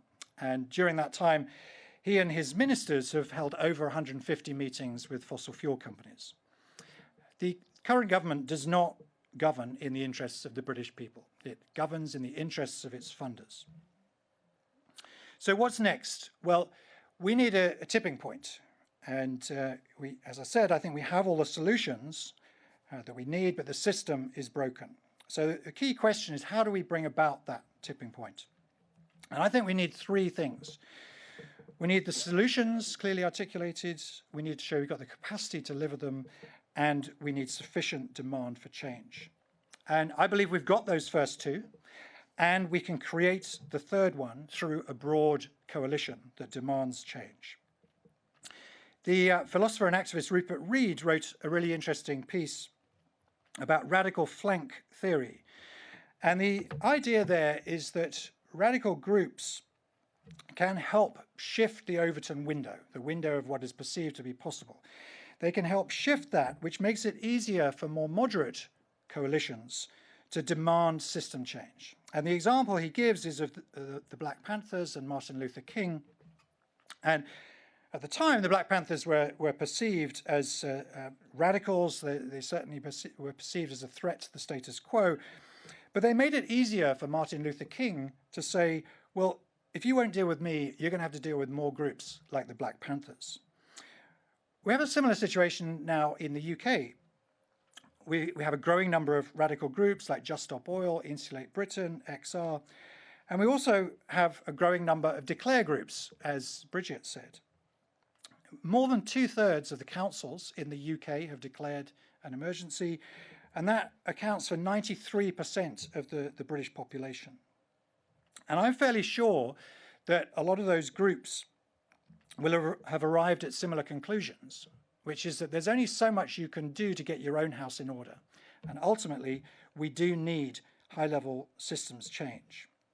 So the potential exists for a broad coalition to agree on some deep principles. And I think those are most likely to be effective if they're based on those paradigm level changes. And, I think there are lots of things that the UK can be ashamed of: colonialism, corruption, and Boris Johnson, to name just three. But I actually think that we can be very proud of our tradition of public protest. And I think we're uniquely well placed to drive change here in the UK.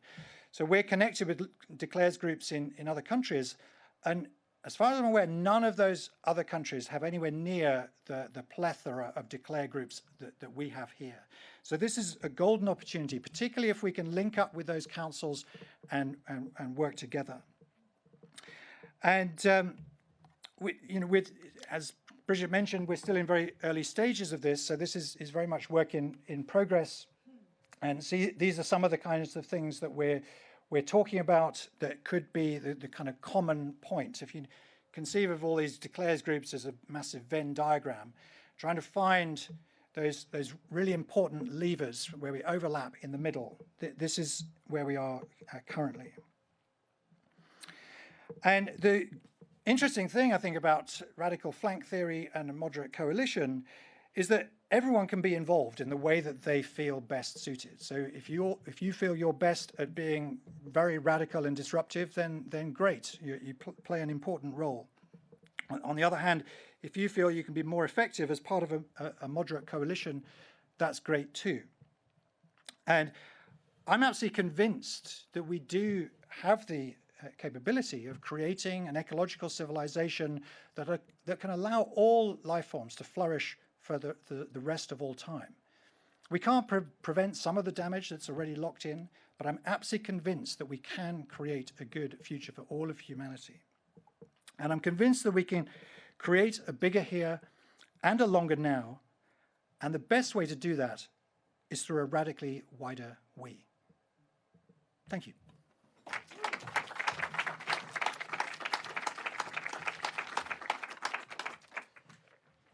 So, we want to know, hello, yeah, this is your time to voice at last.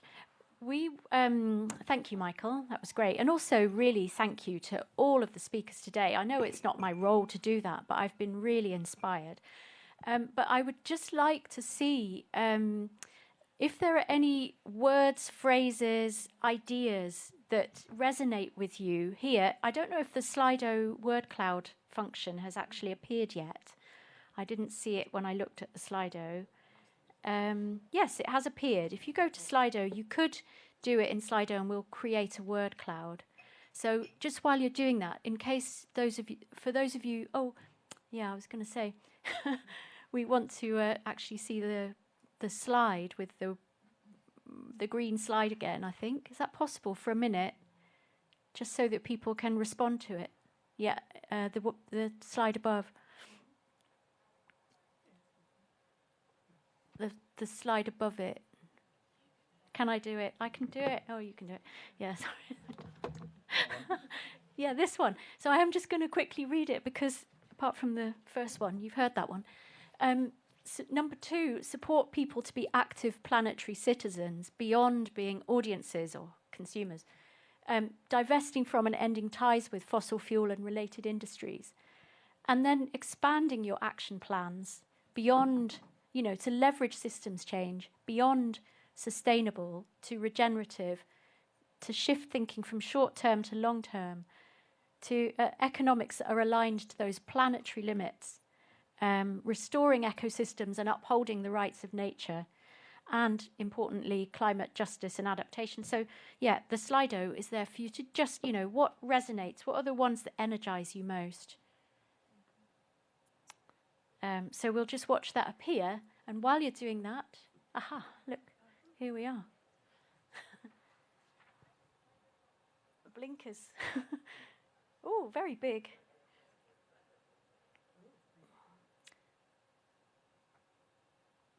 Justice, climate justice. Yeah, that's great. Thank you, because we need this feedback, because we really, we only came up with this initial,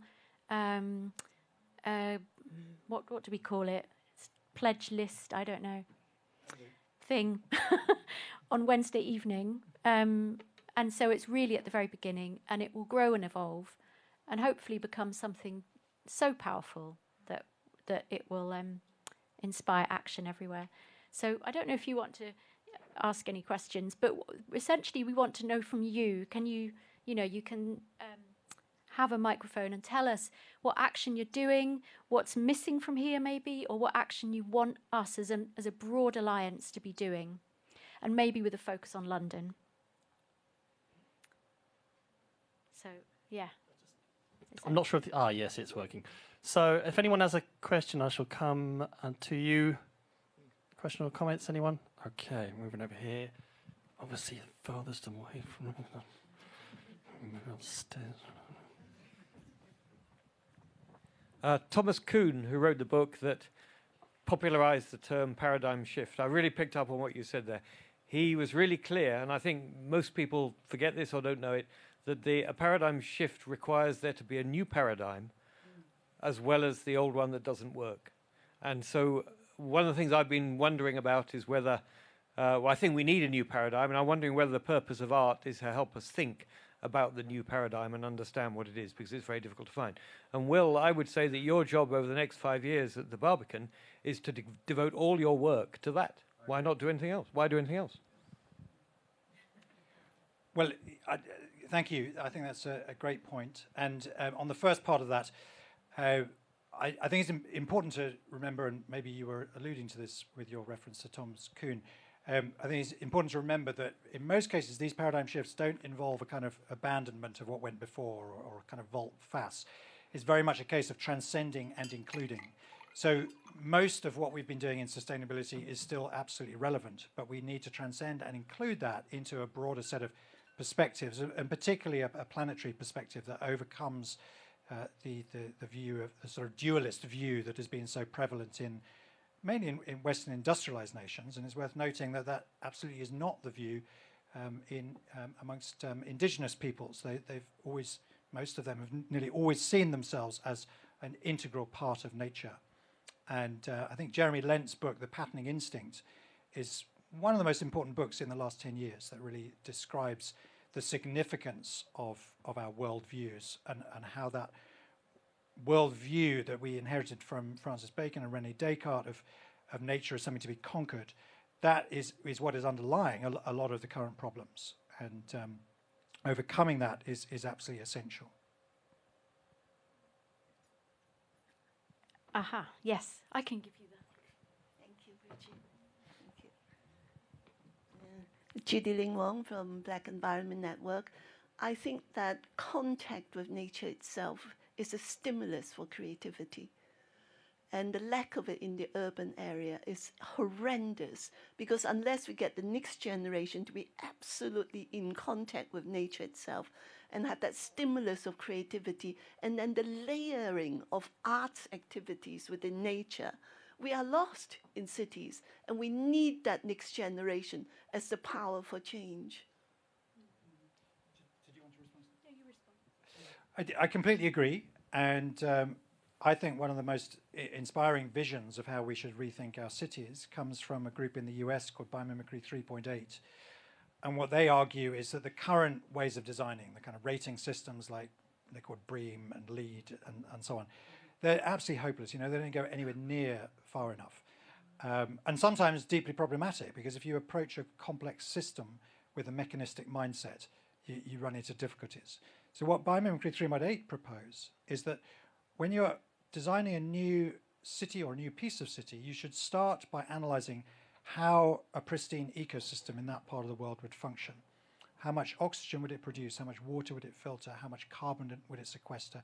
How much food would it produce? How much wildlife would it accommodate? And those should become the measures for your new bit of city. We're nowhere near that at the moment, but there are enough elements there are enough projects that do little bits of that for me to be convinced that that is possible. And when we get to that point, then we can reasonably safely say we have integrated our city into the broader ecosystem. And I think that the stimulus from very big ideas is important. For example, London National Park City is a big idea, and architecture is involved in it, and arts is involved in it, and the ordinary people really voicing what they want and need alongside professionals is a great formula. Thank you, Judy. Anybody else?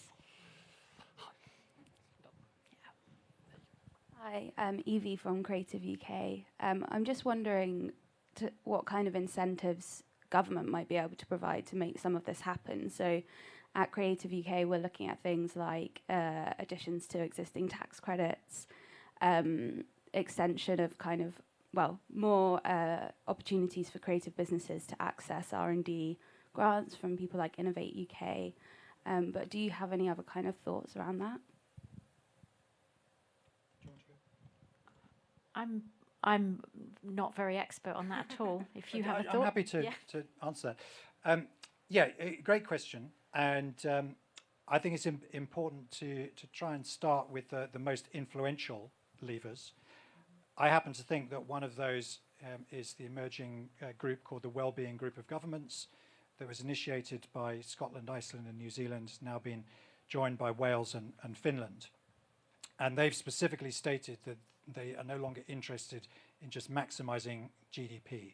They are about improving well-being.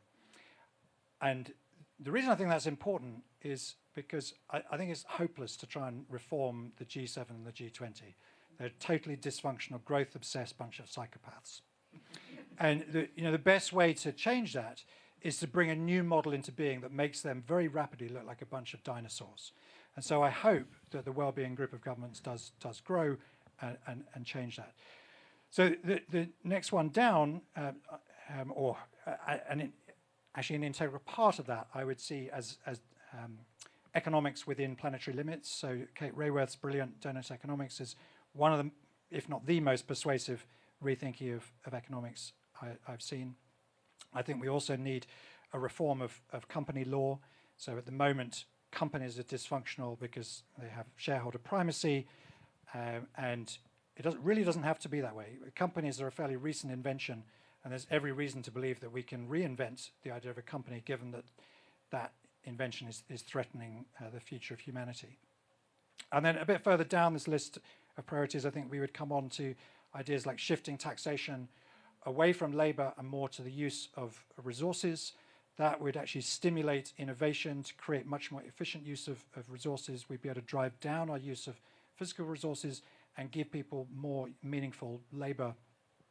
And I think a Future Generations Act is another important one.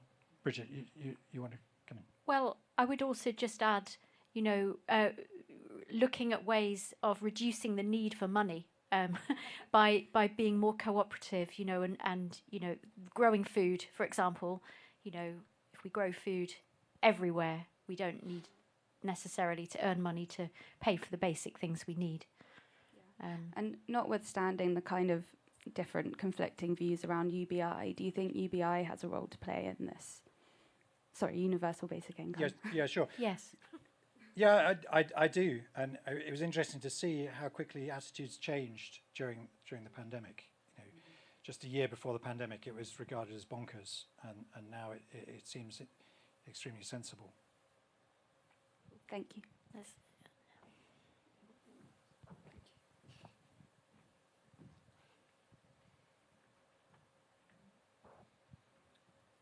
Hello. Thank you for such an amazing talk. There's loads of just really interesting ideas that have come out of what you've said. Just something that I just wanted to contribute. Just that idea about how pandemic has shifted our thinking. I think about the lack of green spaces in our cities. I think about the reason why we had a pandemic in the first place is that we keep encroaching into areas that haven't had humans there, and we're releasing all of these different kind of viruses into the atmosphere. And so I just wondered, was there anything else that you wanted to share that you haven't already said in your talk that you think is like really important that we should hear as culture or institutions and organisations and as individuals that you think would be useful in really kind of making sure that we are taking away from this day some really good radical points of how to shift our businesses and to make them function better in our planet? I think we should use this as an opportunity to quickly, say our piece and then hand over to, because there's a loomer there. So I'm going to very quickly say that we need to be more ecocentric. I didn't say that enough. I run something called Everyday Ecocide, which is calling out how we are, anti-life in our culture and media. We need an ecocide law, so we need to be working for an international crime against peace that is ecocide. So, you know, we need to recognise that the zoonotic pandemic of COVID-19 is part of that Earth crisis, that there are 4,000 more pandemics. It's not, you know, COVID isn't over because it keeps mutating. It's an ecological problem, and so health is health is a key issue that we're talking about here. So that's my piece. I can give a sort of high-level answer, which is that, as I mentioned when I was talking, I think what we need is much more of a cultural shift than a technological one. In fact, we need to bring about the most rapid and dramatic cultural transformation there's ever been. And that's why I think the cultural sector has such an important role to play. And I happen to think that change is most likely to come from the cultural sector, more so than the built environment. Built environment seems incredibly slow to change. And one of the things that the cultural sector is brilliant at is, metaphorically speaking, creating a better party than the business as usual party. And if you make it appealing to actually want to be part of this, that's a really important part of actually bringing change about. If you want more specific answers to your question, I'm going to shamelessly plug the book that I had up on the screen, because that does have a lot of much more specific answers to your question.